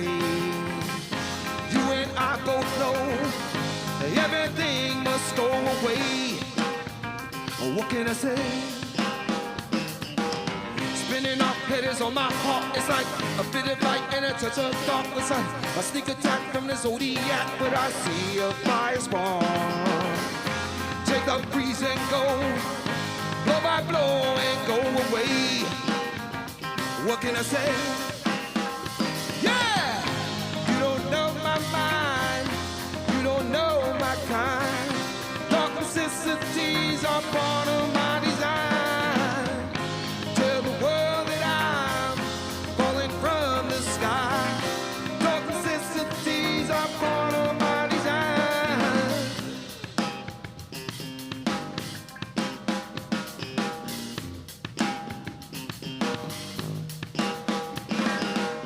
Stumble down to the parking lot. You got no time for the afterthoughts. Well, it's ice cream for an astronaut, and that's me looking for weed. Turn a corner and find the world at your command. Play in the hand. Yeah! You don't know my mind, you don't know my kind.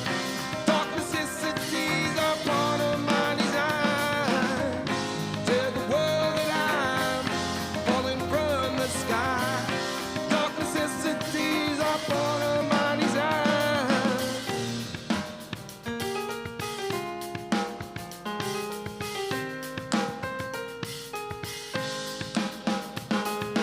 Do you want this love of mine? Darkness helps us all to shine. Do you want it? Do you want it now? Do you want this all the time? Darkness helps us all to shine. Do you want it? Do you want it now? Pick you up like a paperback with the track recording of a maniac. Then we move it in and we unpack. It's the same as yesterday.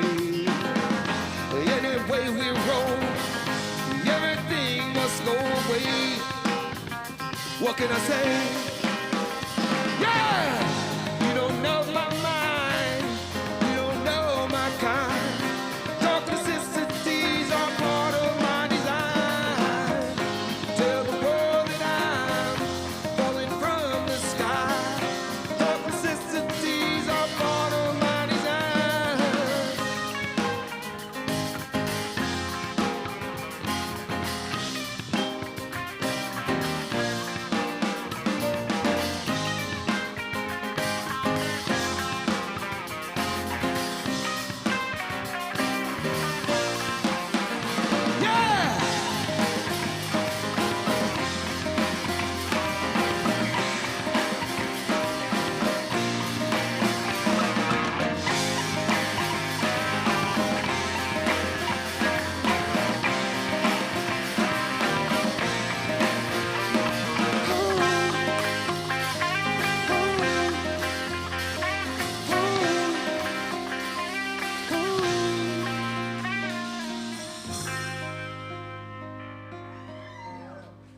Thank you.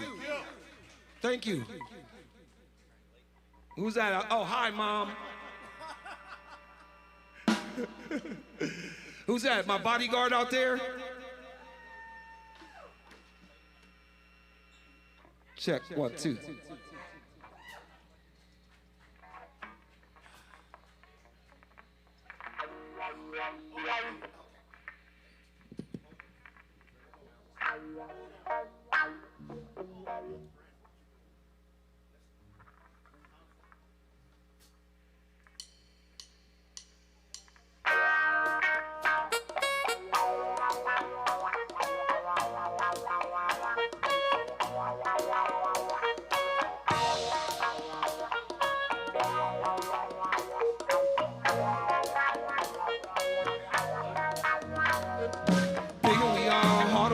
Swing at the walls from monkey bars. Niggas say, whoa, whoa, never get old when you know who you are. Beauty can go, glitter and gold, that's the road will take you far. Dreads and froze, pimps and hoes, fancy clothes and fancy cars. I mean, get up on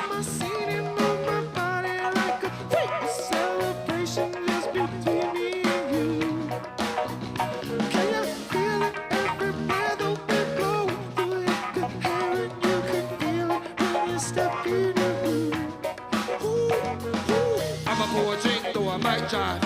Let me put my waist on your baseline. We don't gotta talk just to waste time. I just wanna make it to a late night. Baby, we can roll through it backside. I'm just trying to make it to be that high. Do it one time for the one time. Let's take it to a late night. Beep, beep, we got the keys to the streets. You got the keys to my sheets. Don't mind me, think I'm playing for keeps. I see your body talking what it's saying to me. You a hot topic, no shady. Trying to make it to you, no way for you see. Oh, lead till you fire it up. Lead till you fire it. Oh, get up off my seat and move my body like a freak. A celebration between me and you. Can you feel it everywhere that we go? Do you could hear it, you can feel it when you step in the room. I'ma pour a drink, though I might try. Let me put my waist on your baseline. We don't gotta talk just to waste time. I just wanna make it to a late night. Maybe we can roll through it backside. I'm just trying to make it to be that high.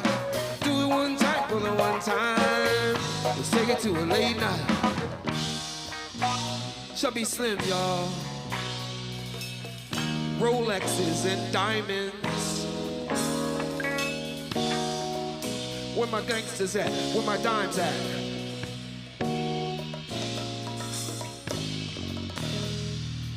I'ma pour a drink, though I might drive. Let me put my waist on your baseline. We don't gotta talk just to waste time. I just wanna make it to a late night. Maybe we can roll through it backside. I'm just trying to make it to be that high. Do it one time for the one time. Take it to a late night. Late night.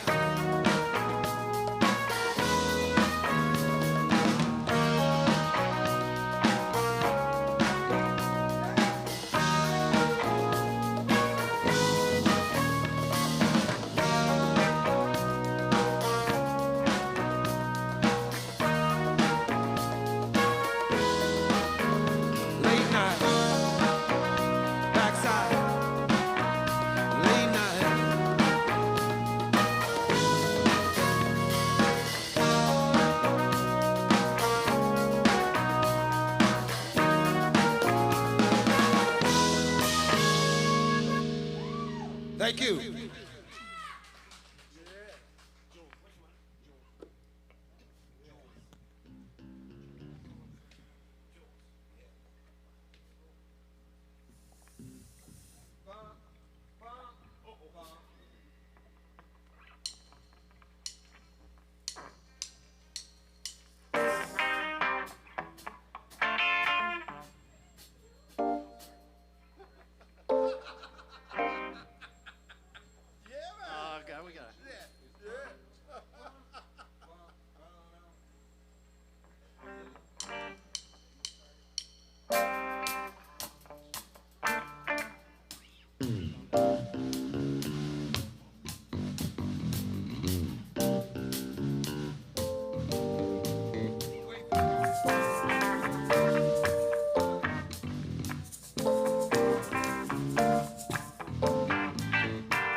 You know you kinda cute with the bald head. Got a little booty in the ball man. You know how to move with the long legs. Bring in a little crew, we can all range on the test to ride smooth down the PCA. I think that I like her with the makeup on. I know that she used to all the cheap skates, but I just wanna ball so off. But I ain't even put my jewels on. I ain't even play my latest, greatest song. I ain't even put my jewels on. Had to make a break cause the whole trip way too long. Oh yeah, You know you're kinda cute with the long braids. Got a little cool with your sunshades on. You know I'm a ready if you don't go. You know I'm a wait if it don't take long. The test to ride smooth down the PCH. Wait, I don't wanna say it, but I have to say it. Didn't have to do too much to show off, but a brother had to prove a point. Come on, I ain't even put my jewels on. I ain't even play my latest, greatest song. I ain't even put my jewels on. Had to make a break cause the whole trip way too long. Now don't we look so beautiful?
Had to make a break cause the whole trip way too long.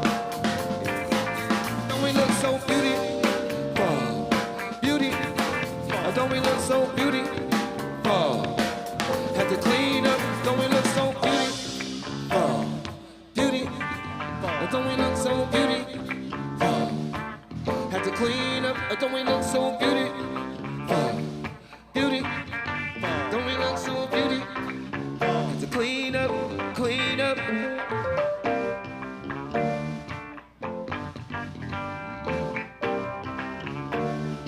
One, two. I ain't even put my jewels on. I ain't even play my latest, greatest song. I ain't even put my jewels on. Had to make a break cause the whole trip way too long. Don't we look so beautiful? Beautiful.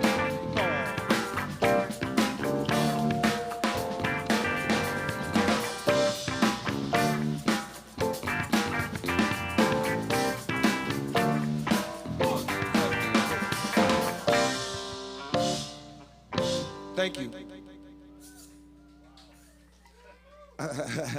Thank you, thank you. Woo!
Takes me far.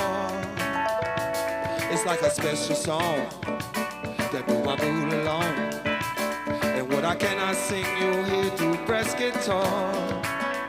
And Margaret at the bass line, and everything will be alright. She told me that the groove in mine will take us through the night. And where I go, can't explain or ever know. But it's beautiful. The melody, the waves bring clarity, running through me. You can't take this away from me. Oh, the way I hear the melody, waves bring clarity, running through me. I love the way you sing, all the joy that it brings. Remember skating down the road towards the park. I could never say no. You with that summer flow. Take me when the summer starts. They told me that the bass alive and everything will be alright. She told me that the groove is mine and it'll take us through the night. And where I go, can't explain or ever know, but it's beautiful. You can't take this away from me. Where I hear the melody, the waves bring clarity. Running through me, you can't take this away from me. Oh, the way I hear the melody, the waves bring clarity, and it's running through me.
grass is greener everywhere you look.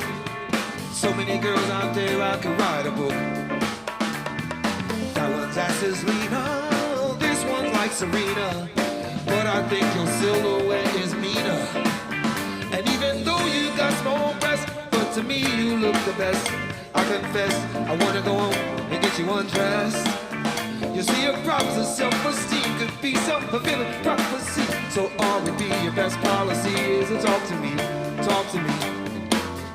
Stop looking over your shoulder. It was up to me, I would make it feel right. Stop looking over your shoulder. It was up to me, I would make it feel right. Chubby Slim Man, y'all. That's gonna do it, that's gonna wrap it up. Like to say it's been a ball.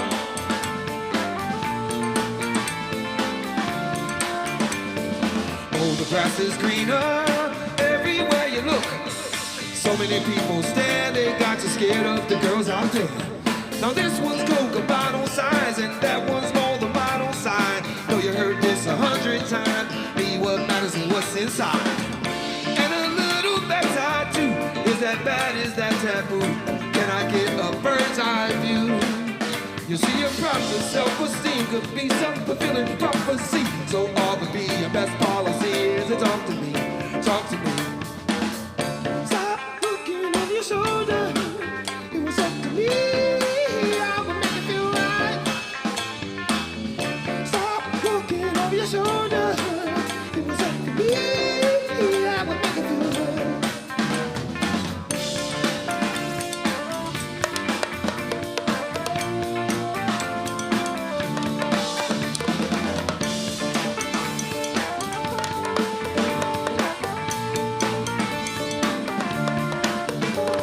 So next time that you're feeling down, turn that frown into a crown. Put yourself in an evening gown and I'll roll around. Rip it off, break you off. JetBlue Airways taking off. A couple of days where the sand is soft. Or aren't you glad to take the weekend off? Cause it's those little imperfections that make beauty in my eyes. I wanna be the intersection of your thighs. And you worry about your size, that's nonsense, it's not a contest. And besides, if it was a contest, you win it. I wanna take her back with you in it. Bathroom sex, you win it, I did it, I'm on. Pick you if you wanna try. I see you cracking a smile, guess I have to stay for a while. Stop looking over your shoulder. It was up to me, I would make you feel right.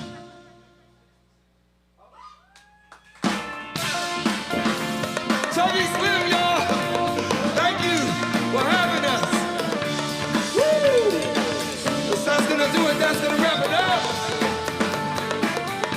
Thank you again, so next time that you're feeling down, turn that frown into a crown. Put yourself in an evening gown and I'll roll around. Rip it off, break you off. JetBlue Airways taking off. A couple of days where the sand is soft. Or aren't you glad to take the weekend off? Cause it's those little imperfections that make beauty in my eyes. I wanna be the intersection of your thighs. And you worry about your size, it's nonsense, it's not a contest. And besides, if it was a contest, you win it. I wanna take it back, you win it. Bathroom sex, you win it. I did it, I'm on. If you wanna try, I see you cracking a smile. Guess I have to stay for a while. Stop looking over your shoulder. It was up to me, I would make you feel right. Thank you. Thank you, ComFest. Happy ComFest. Many years of good loving. Thank you very much. Chubby Slim. Thank you guys. That was amazing. Everybody who's watching us, don't forget donate.comfest.com. Please make sure to stop there. Please make sure, whatever you can. We want to be back next year. It's our 50th year next year. All right, and now we've got a quick video coming up for you here on Barbara Fant. She is one of this year's honored artists. Thank you, thank you. It is with great pleasure that I can officially announce that Barbara Fant has been selected as a ComFest honored artist for 2021. In addition to recognizing her brilliance and achievements, ComFest is acknowledging that she has been an inspiration to people of all ages and backgrounds. She's lifted our spirits and has brought us much positive energy at a time of needed healing. Barbara has represented Columbus, Ohio in 9 national poetry slam competitions. Installations of her work can be found in the Columbus Museum of Art and the Columbus Foundation. A TEDx speaker, Columbus Makes Art campaign artist, and a 2017 Columbus Alive People to Watch. Fant is a founder of Bloom Bob Fant LLC. She teaches poetry in correctional institutions and schools, is the artistic director for Harmony Project, a teaching artist at Transit Art, and co-curator of the reading series Paging Columbus. She's truly earned this honor. Thank you, Barbara, for all you do. Thank you so much, Daryl. This has been so amazing.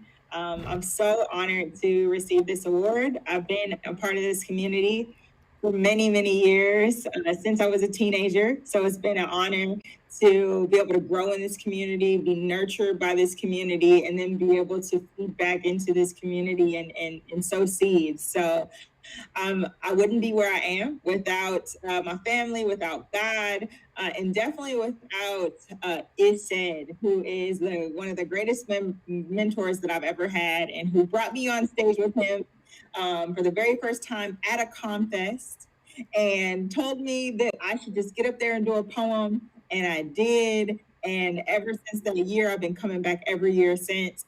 So I just want to thank you all for definitely giving me this honor, for putting poetry on the main stage, because for the last several years, you have given me that honor of putting poetry on the main stage. And so I'm so thankful to be a part of this community and to receive this honor. Thank you so much. Yeah. You're definitely welcome. Do you have anything else? A little poem?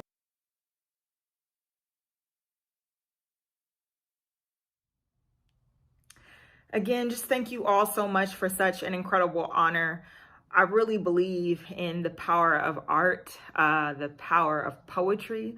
Art truly saved my life. Poetry saved my life. If it had not been for poetry, I have no idea where I would be. It gave me the tools to express myself and to use my gift and to share what I had with the world. And, you know, in that, it changed my life, but I also believe that it's helping to change other people's lives. And so I truly believe in the healing power of the arts. With that, I'm going to share this one poem for you all. It's a shorter poem, and typically a poem that I open up my sets with. And so I'm so excited to share this with you. The sounded bass of faith be holy. If this be holy ground, then the water on which I stood choked the sand out of me. I believed in galaxy, became burning night star, fell crater dust on elbows, kneecaps of prayed promises, my testimony. Came warped in the guitar of my mother's casket, my father's brain, chest bent into crucifix. They called me oak, as if I bloomed from sacrifice. Even those demons knew me by name. I was breaking chains of generational curses, choking voices, butterfly trapped in the spiderweb of my throat. My spine was ladder. My dreams were reaching towards a more I didn't yet know. I swallowed balloon like hot air, resurrected into ball of fire, delivered from fire. The line between artistic and anointing, I walked on water. In the belly of the waves, shed my scales, found I was slave to my own body. Silence can be so loud. Loud is often all I know of silence. My soul is of percussion. I am rhythm, saxophone into trumpet bass grounded of taste surrounded by sound. But can I hear God's voice in the bass of my own faith? I said, can I hear God's voice in the bass of my own faith? So often can I hear God's voice trapped inside the bass of my own faith? Thank you all so much again for this incredible honor. I'm so just honored by this and just in love with this community. So thank you all so much.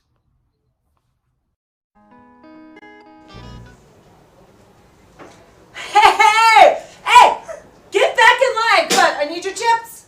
Okay, give me your ID. Come on, you guys. Come on, come on. All right. Yeah, I know you can't do that. I'm so sorry. Yeah. Okay. Who else? Who else? Who else? Come on. Give me. What do you want? A light? What? No, that's not what we have. So the CDC thing is. So, all right, you guys. I quit. It's over. I can't do this anymore. Have you seen the beer lines at ComFest? Ugh. I'm done. So instead of you guys waiting in line, you can go to your fridge right now, and please do. Because the next band, the Devil Doves, not that guy, the next band, the Devil Doves, is coming your way. Woo! ComFest Virtual 2021! Give me a goddamn beer for that. Where is it? Oh gosh, sorry. Where is it? Hello, hello, hello. Hello. We are the Devil Doves. Ooh, I'm getting shocked by the microphone. That's fine. That's all right. Put your mask on.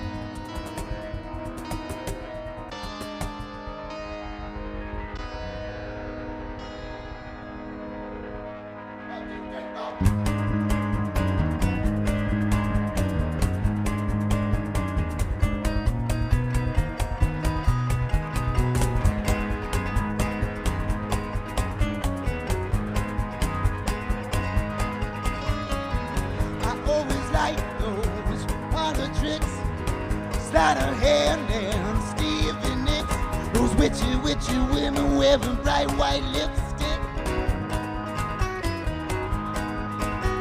The parliamental pageantry's the thing I dig the most. Who even asked himself turned out to be a hell of a host.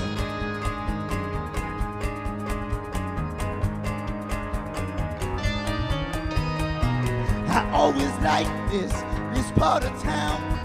More righteous teachers, they know how to get down there. Their ice cream parlor, it stays open all night. But 31 flavors doesn't do it for me, so I mix them all together in a suicide jubilee.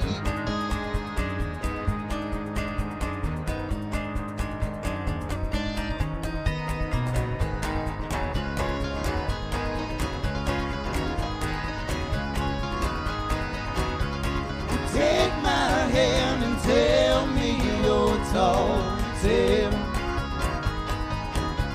We'll boot around your attic and uncover every detail. Turn on the smoke machine and kill the lights. We'll have another cause that morning sunburn's bright. Don't shoot the messenger, his future's looking alright.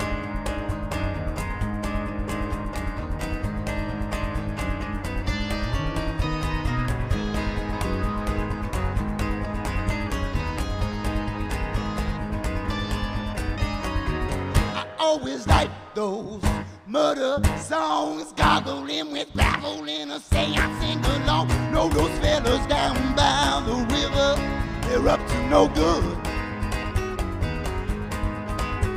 That lonesome whistle way out in the distance calls my name. I hear it on the TV, but it doesn't sound the same. I'd rather dance with the drifters and derelicts who share the game.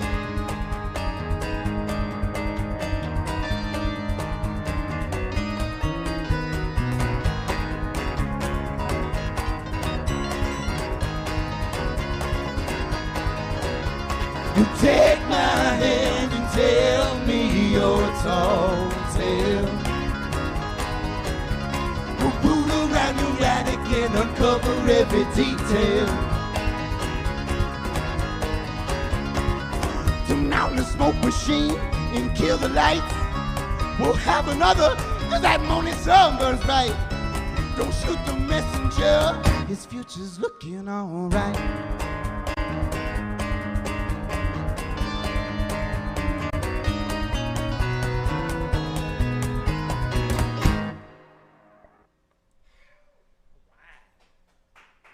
Oh, you can make some noise? Yes.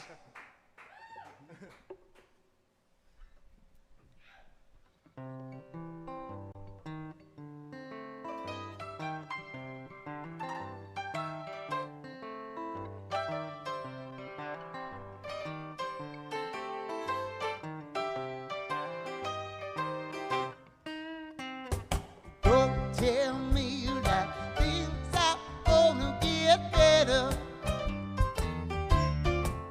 I said, don't tell me that things are gonna get better.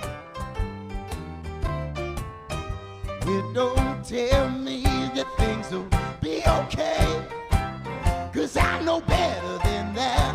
I said, don't tell me that things are gonna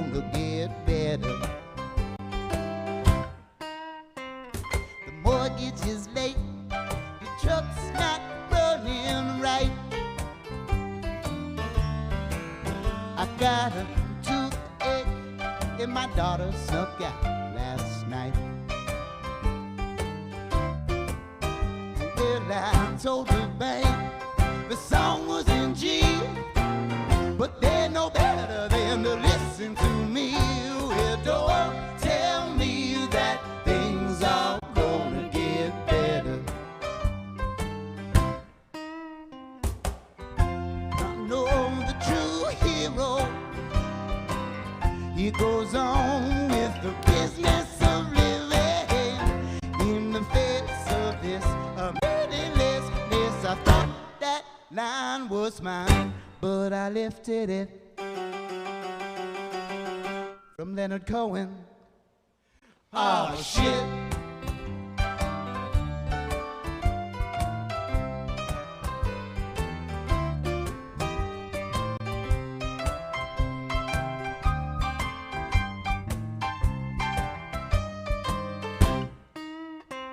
So I went to see old Valentine to get my future fixed.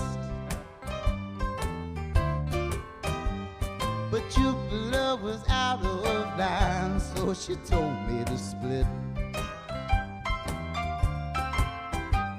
Well, I'm running out of options, I'm running out of bread. Right won't got me, and so did the left. Well, don't tell me that things are gonna get. Don't tell me that things are gonna get.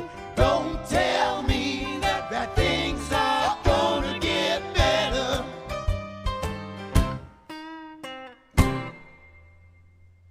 Right. Yes. We're the Devil Doves. We're live at the Rambling House, coming to your couch. And we're incredibly happy to be doing this. We got a new record, Commit to the Bit. Because of our incredible foresight, we decided to release it in the middle of a pandemic. Smart. Smart.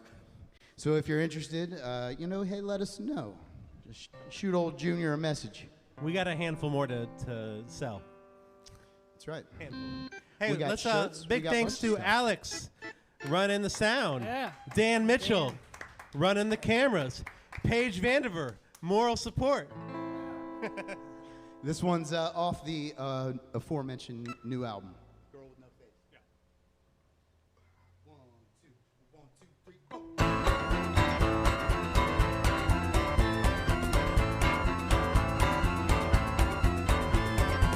There goes the girl with no face. She got a book of poetry that she borrowed from her queer friend. She analyzed passages, the ones that make her feel like things are gonna be okay. All these words might make sense someday, I know they will.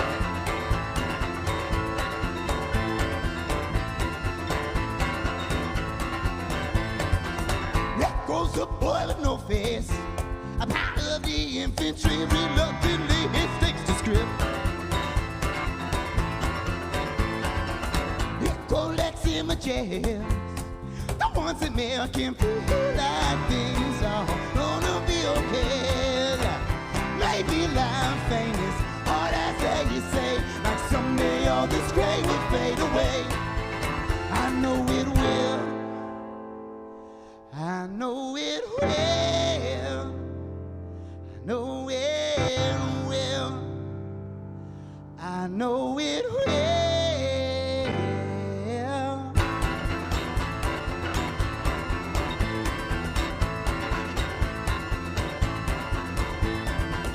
There goes a God with no face. He never asked to be the savior of this failing race. Distant and lonely, as if anyone could know what it's like to be misunderstood. Bowing down just like they say you should. I know that he would change it if he could.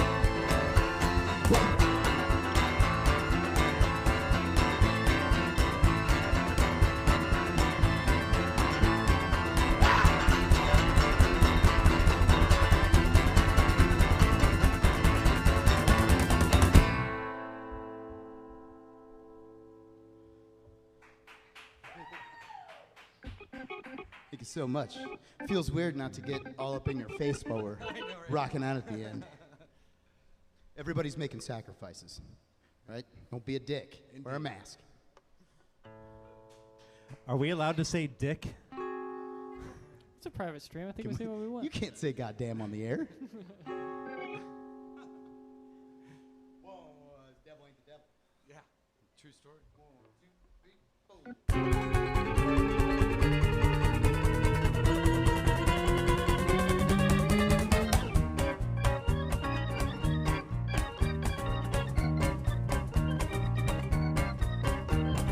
Devil ain't the devil, he just plays one on TV.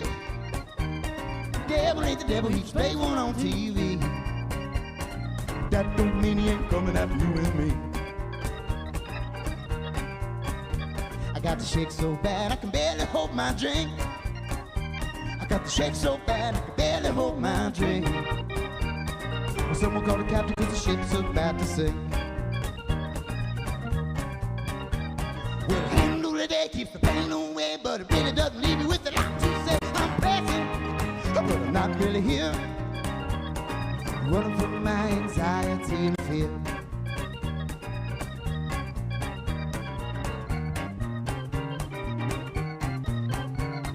Smoking like a chimney just to keep myself occupied.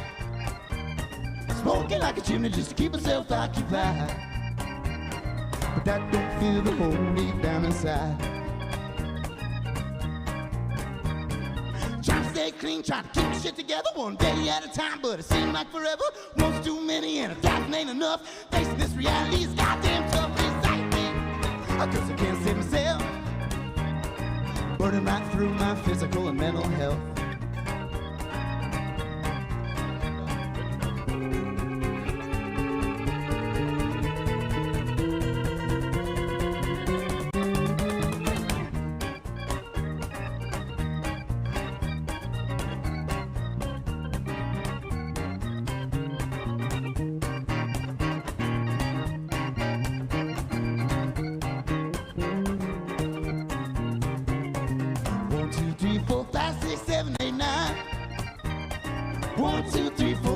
Seven, 8, 9, 10, 11, 12, and I'll be doing fine.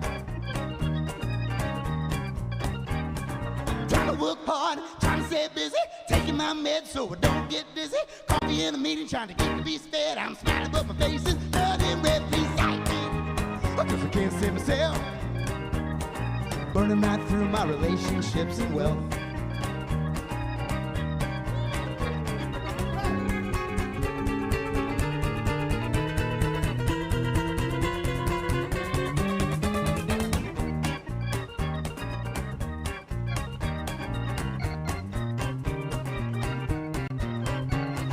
Devil ain't the devil, he just plays one on TV. Devil ain't the devil, he just plays one on TV. And I know he ain't never gonna stop coming after me.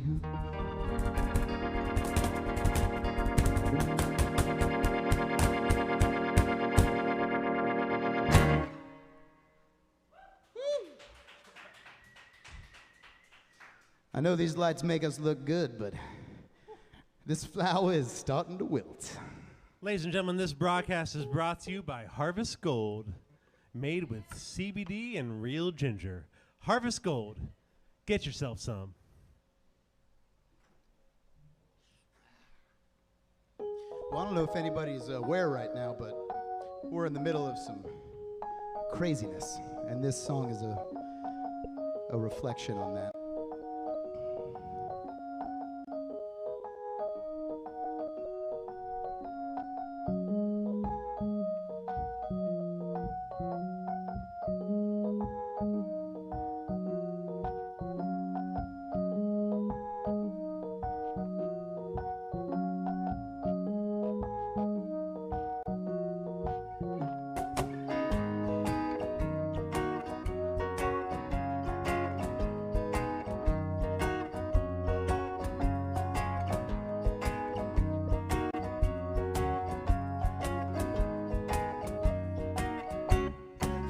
I put my faith in that busted old house on the hill, drinking next door ride just till I got my fill. But all the new attendants wanna do is make a bunch of noise. Picking fights, no insight, back slapping all the boys. And it's hard to ignore what are they doing it for themselves. But it's plain to see they don't give a damn about you and me.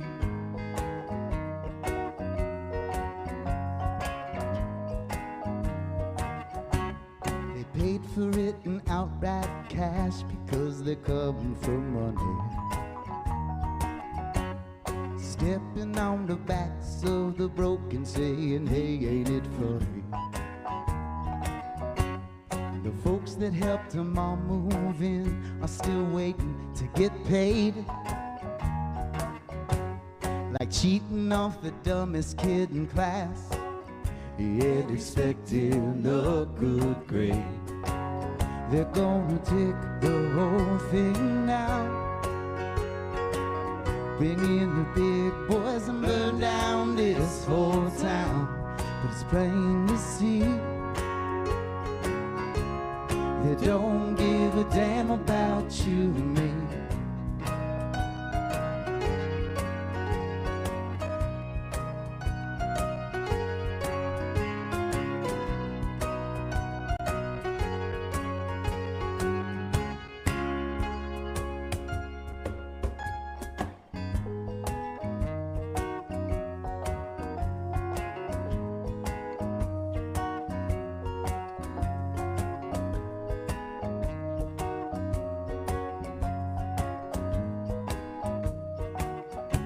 There's a big stop coming, that's kinda how we do it round here.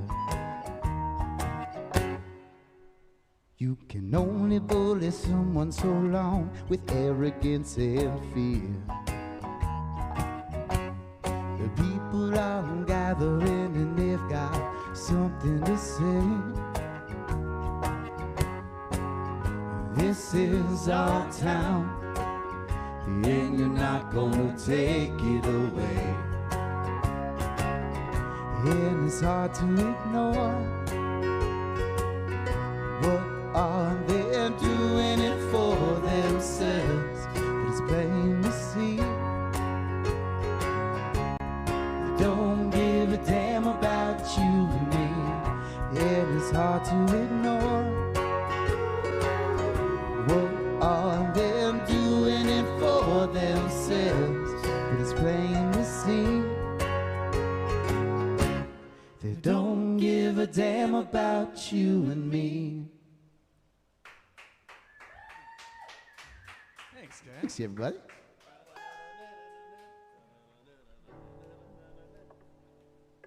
That was another choice cut off of Commit to the Bit, the new album.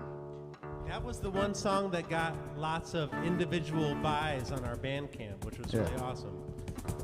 Thank you. You're always welcome to buy the record digitally, the whole record, but if you like one song, you just get the one song. That's the modern age, isn't it? That's the modern age we live in, yes.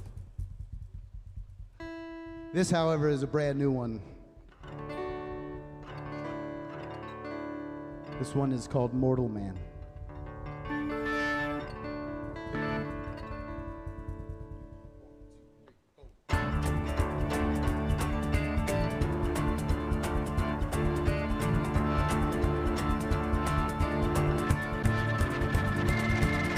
Slow down, low down, rhythm relays. How you gonna lose if you never miss? I've been riding this lucky street since I was just a kid.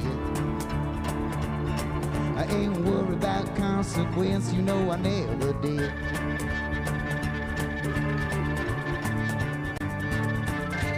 Borrowed car, lapsed priest in the back.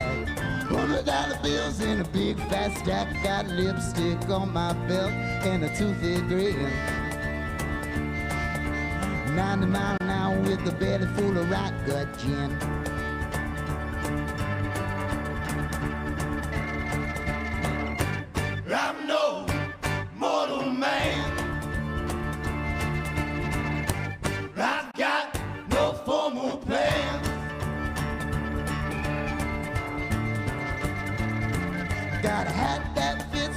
comfortably. Boots that are broken imperfectly, and my jeans hang off my hips just the right amount. And I've got more black t-shirts than I can count.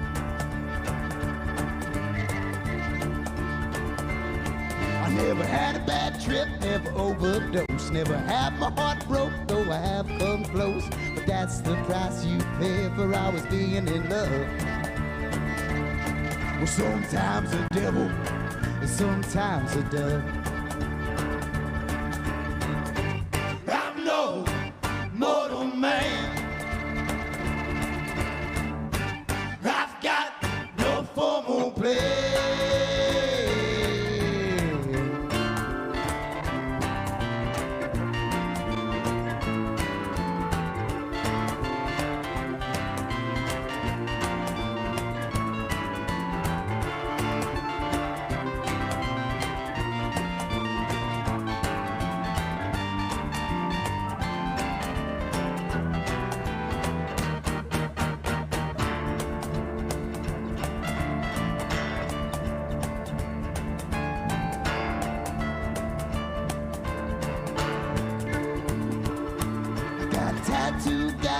Blankets me with the prettiest pictures you ever did see. She sells me for her dreams at a wholesale price. Bakes apple pie and saves me the biggest slice.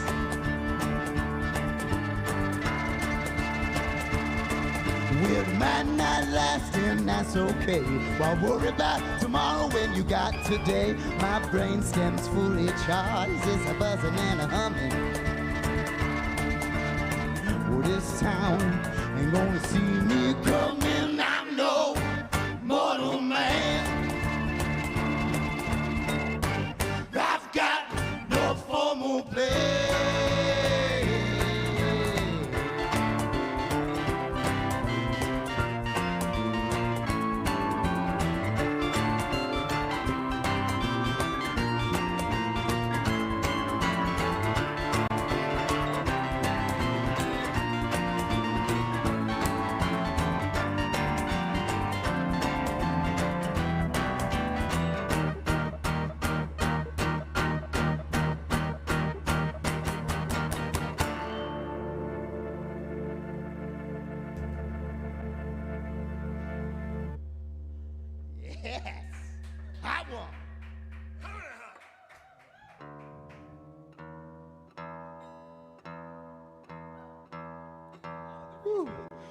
Yeah, I always forget to retune after that song.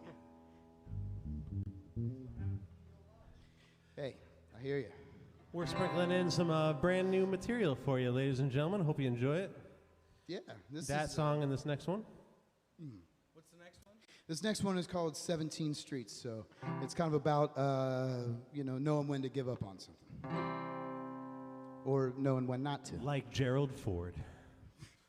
Yeah. You think we'd ever have a worse president than Gerald Ford? I mean, really.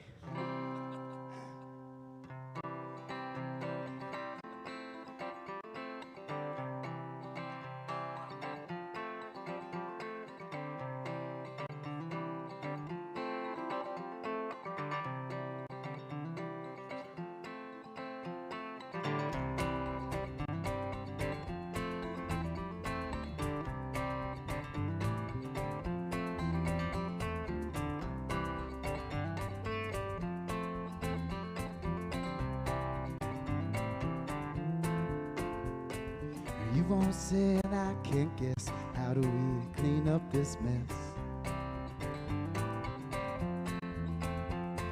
Same old hooks, same old looks. When's the last time I wore your dress? Where could it be? Could it be? You never really knew me. Could it be true? Could it be true? I never really knew you. 17 streets, I got tangled in the sheets and went down hard. It made you sick when I fucked up your magic trick because I couldn't remember my card. Couldn't remember my card. Couldn't remember my card. You think I'm shouting, I'm just beating out that tune about the stone. It gets wordy in the third verse cause I don't know how to bring it home. Could I be wrong? Could I be wrong? Or does a minor chord make or break a love song? Could it be so? Could it be so? Save it, I have to let it go. 17 ways, I mix metaphors for days. I'm a sailboat at sea. We're feeling great when the wind cooperates, but I don't know where it'll take me. Don't know where it'll take me. Don't know where it'll take me.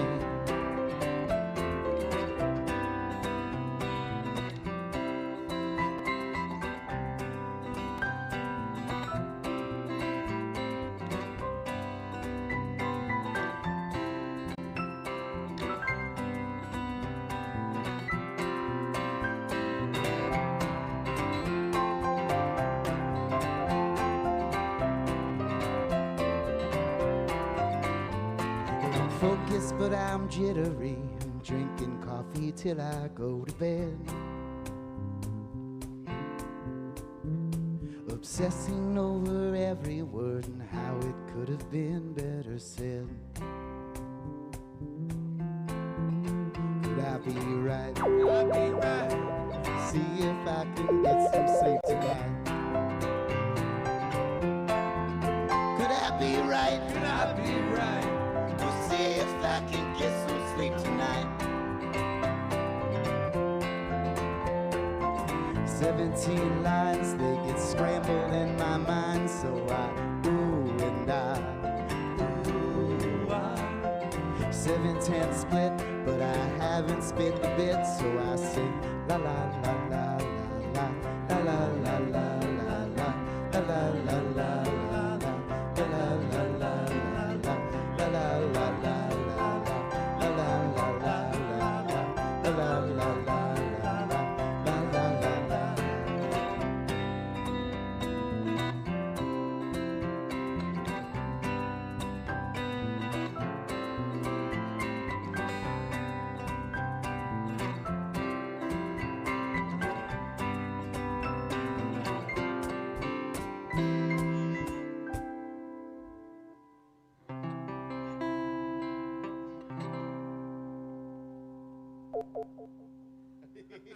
That was weird and fun. I thought it was time traveling for a minute. I know.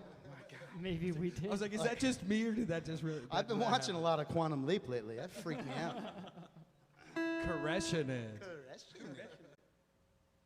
You guys think I look like David Koresh? I mean, I know I'm charismatic, but You take a picture of Junior on your phone and then look up David Koresh. Look up David Koresh, and he looks exactly like Junior. look, let me act like I'm holding up a Bible. Hang on. How you doing during the COVID, Junior? Caressing it. We want to thank Creed Play Bratton along for at opening home. up for us tonight. Thanks, Creed. We appreciate it.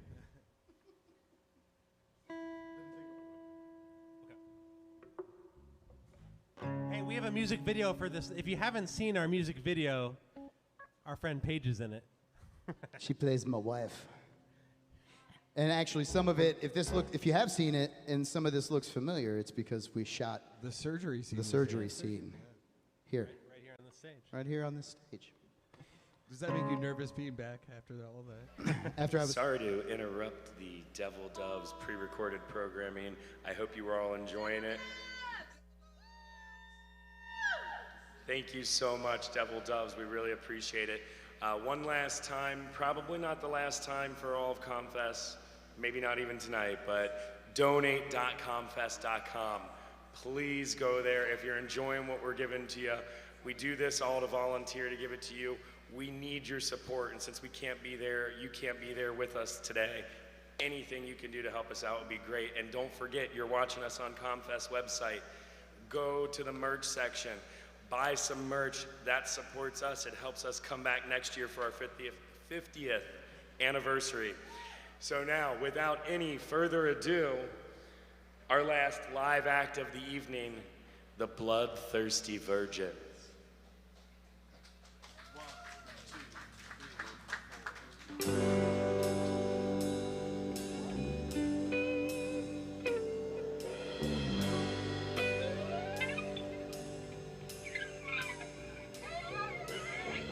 Everything must burn,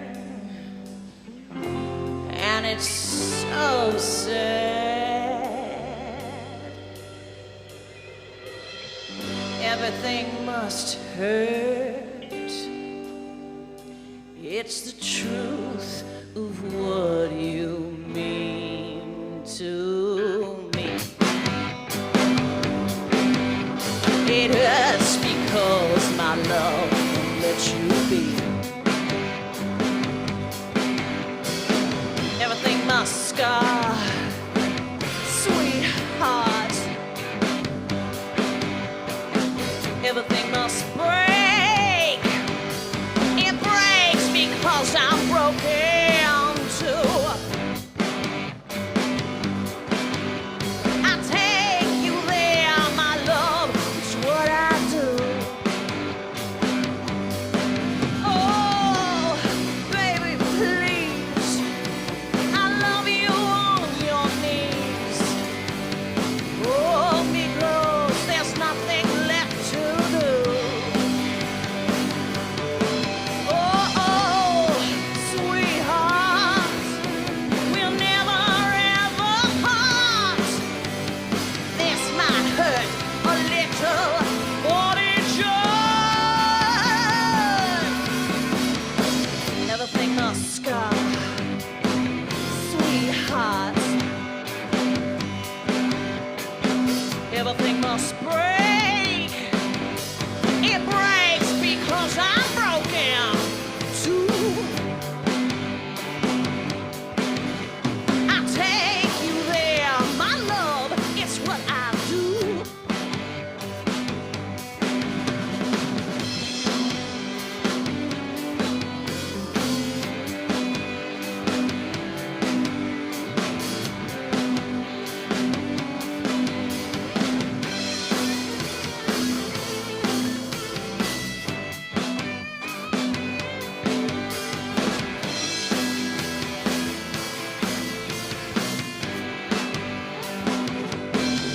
Oh, baby, please.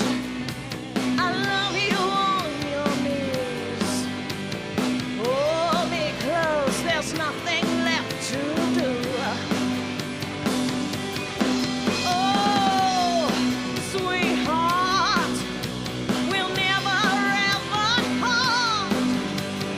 This might hurt a little, but it should. Everything must scar, sweetheart. Everything must break. It breaks because I'm broken too. I take you there, my love. It's what I do.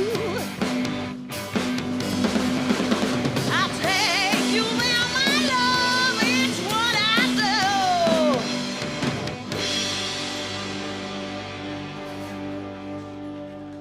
Woo! Thank you. Happy ComFest. Let's hear it for the Double Doves, Chubby Slim Band. Happy ComFest. Bring those donations in so we can keep it going next year in person with tops off and sweaty people running around with beer. It'll be great. Woo! Fire? Yep.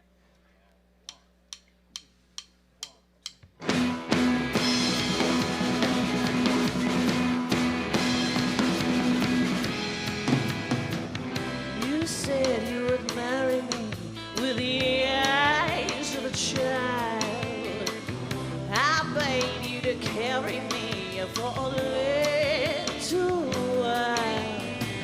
Tall grass and I kiss your face. my arms, you're mine. This moment is ours to take. We belong to the night.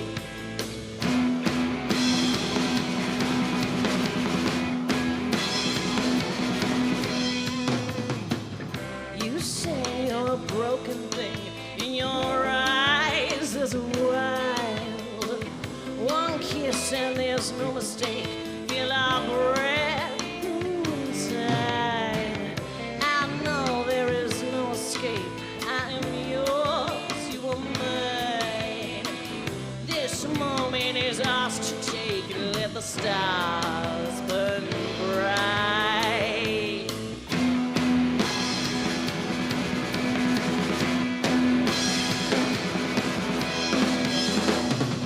Let the world stop right here. We walk through fire. This day will disappear. Hold me closer for a while.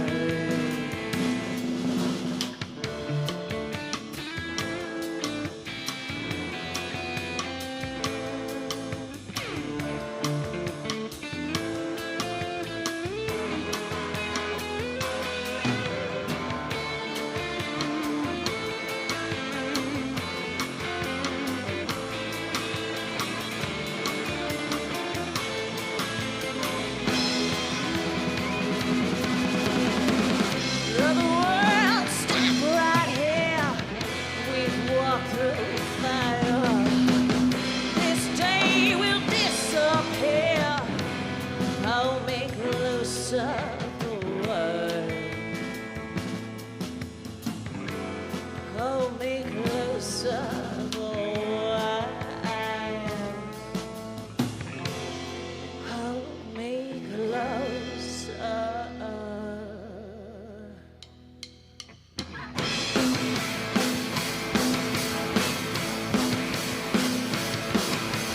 Now that you know what I am, do you still want me? Now that I took off my skin, do you like what you see? Let's not pretend at first you thought it exciting. This is the part of the play where you might wanna leave. 'Cause it's gonna be dirty and it's gonna be hurting. It always does. It always does. And it's gonna be darkness. Take the light from your heart. Just because.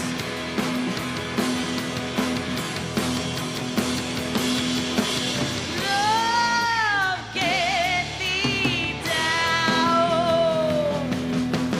Love get me down.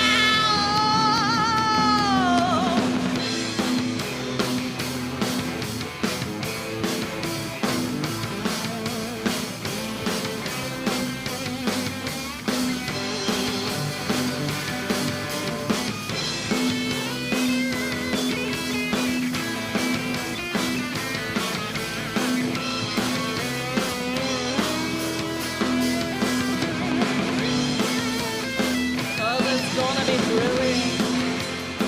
Leave some scars if you're willing. It always does. It always does. And it's gonna be hateful. On your knees and be grateful. Just because.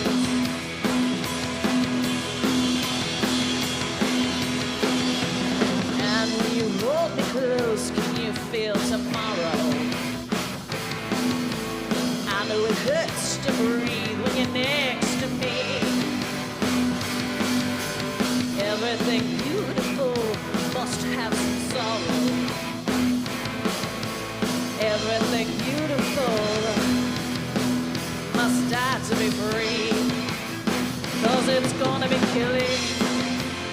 Leave some scars in the willing. It always does. It always does. And it's gonna be darkness. Take the light from your heart.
making it hot in here.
Thank you so much. Happy ComFest. We're the Bloodthirsty Virgins. Scotty Hotcakes on guitar. James Wooster on bass. Fancy Pants Hanlon on the drums. Fancy Pants.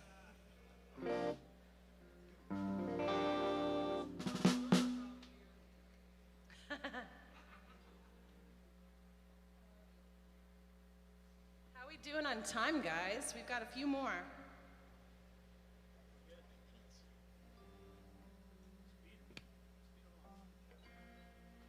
When they tell us to cramp it in, we cramp it in.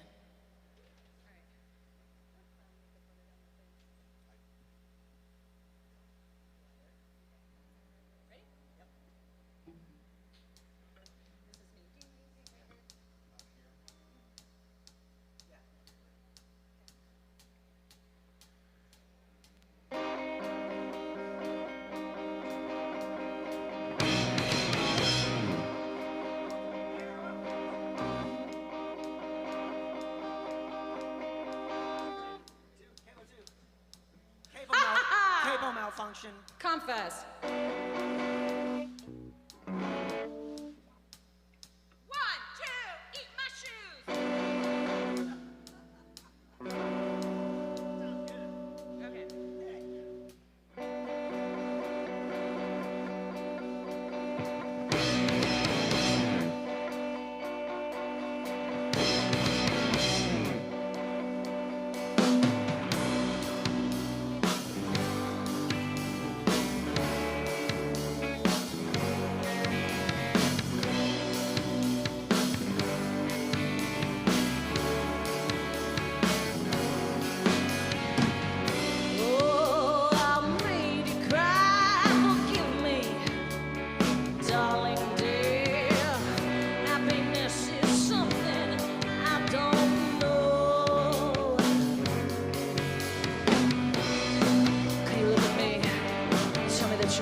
Thank you so much.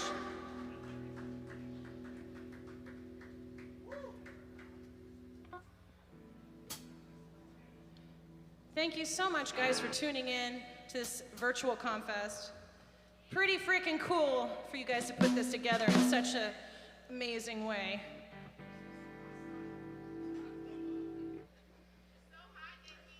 I am so hot. Does anybody have a sweat rag? Thank you.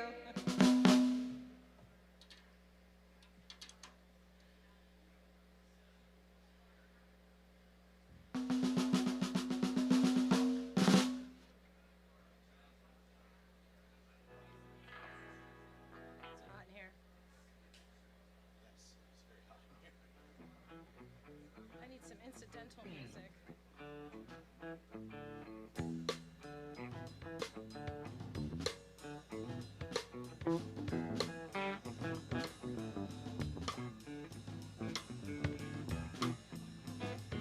Oh, God bless you. Where have you been my whole life? Thank you, chow lady. That's the hippie deluxe goddess clown to you, lady. This is amazing. She's a happy hippie, and she just made me really happy. I don't know what, 500 gigs, and I never got one of these before. You're in the band. I'll be in the band cowgirl.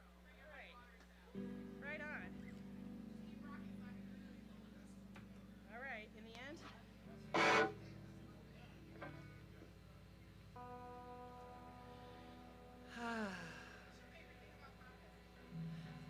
My favorite thing about ComFest is topless ladies and bottomless babies all running around in the same environment, happy and singing.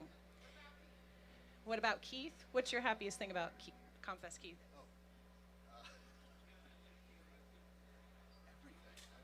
Everything. Duh, he says. Everything. This is Scott. Jenny's ice cream. Jenny's ice cream. James. I like the beer. Beer. And the tunes, man. All the cool bands. Thanks for having us. Okay. This is called In the End.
Pleasure can left to mine.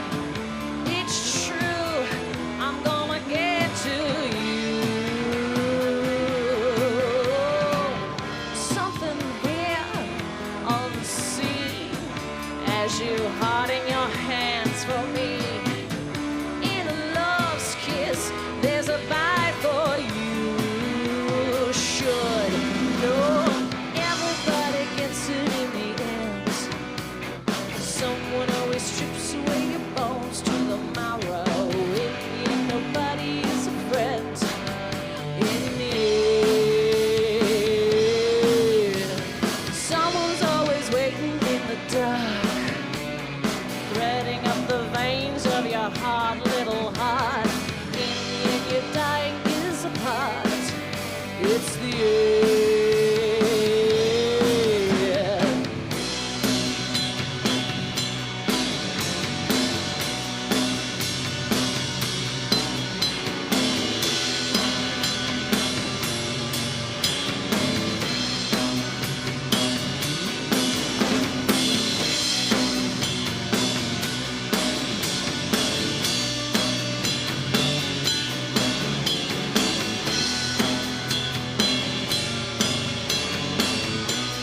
you. Thank you guys. Happy ComFest.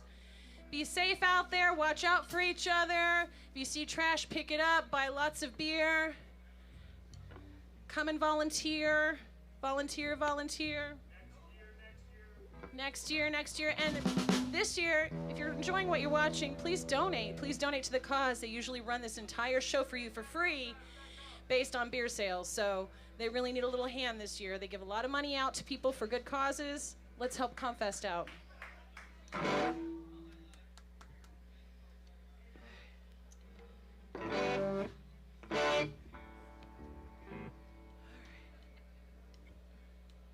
Ready for this one?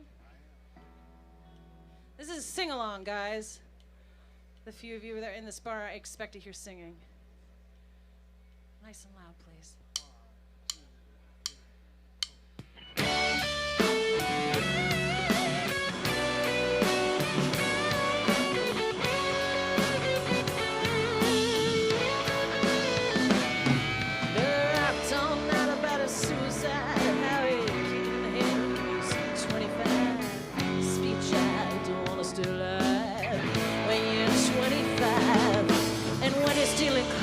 Marks and sparks, and Freddy's got scars from ripping off scars from his face.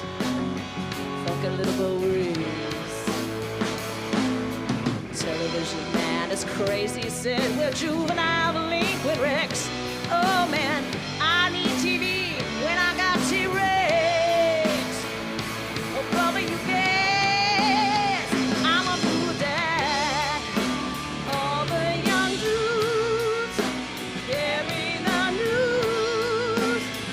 Little dudes carry the news.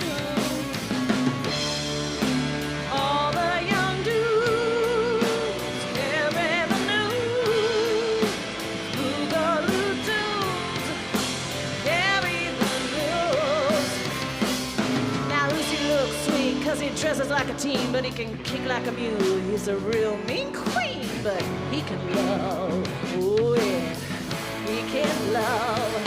And my brother's at home with his Beatles and his Stones. He never got off on that revolution stuff. What a drag. Too many snags. I drink a lot of wine and I'm feeling fine. I gotta raise some cat to bed. Oh, is it concrete all around? Or is it in my head? Oh, brother, you guess I'm a dad. All the young dudes and dudes carry the news. Little dudes carry the news.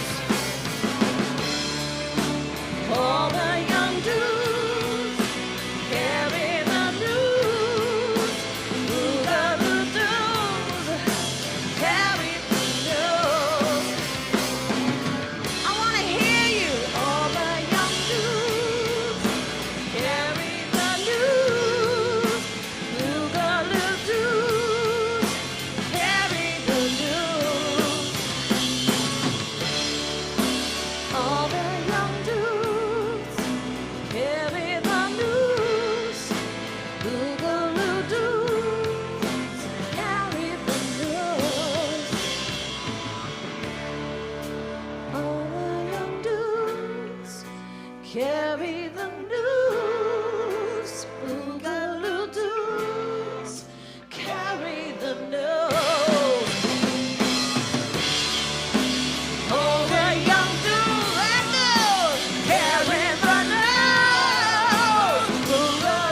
got 5. Are we airing for 5 right now?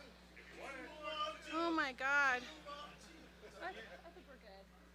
I think we're gonna leave it and we're gonna drink beer with you guys. The ComFest way. Yeah. I can't tell if this is live or not. Is this live? Holy shabangas. Let me tell you guys something. ComFest is the best party all year long. Oh my God. Yes, here we go. Here we go. Thank you, everybody. Thank you. Can we hear it one more time for the Bloodthirsty Virgins? Thank you. All right. We are getting ready to close it out for this evening. There's a couple people that I would like to bring up on stage. Leah, I see you. Come on, girl. Everybody, she is behind these cameras all day long. She's been doing a lot of work for months and months leading up to this. Hopefully Andy will be here. For months and months, she's been very involved in the virtual broadcast, and we're super excited. Thank you so much, Leah. Thank you, guys, and happy ComFest. Here's Andy, because he is the technical magician wizard who makes all the things come across the interwebs and deliver them to your devices. Without Andy, this isn't happening. Your computer is not getting any of this stuff. Andy, thank you. Yeah, thanks everyone. Happy to be here. So happy to broadcast ComFest. We're looking forward to next year, and it'll be bigger and better than ever. So thank you everyone for attending virtually. All right. Well, Andy runs downstairs because he actually has to get in place to shut the broadcast off. I want to remind everyone one more time, please stop out. You're already on our website, so check out our merch. Please try to buy something. Get a mug, get a cup, get a stash ball. It has a little rain jacket in it, but you can put whatever else you want in it afterwards. Anyway, you can go to donate.comfest.com, and not just are you donating, but there's a whole list on there of the different things you can donate to. So if you want to go to the general fund, the emergency fund, to some of the community grants that we have, you can do all of that. You get to choose where your money goes. Any little bit helps. Thank you so much. And if Andy's in position, then I am going to say happy ComFest.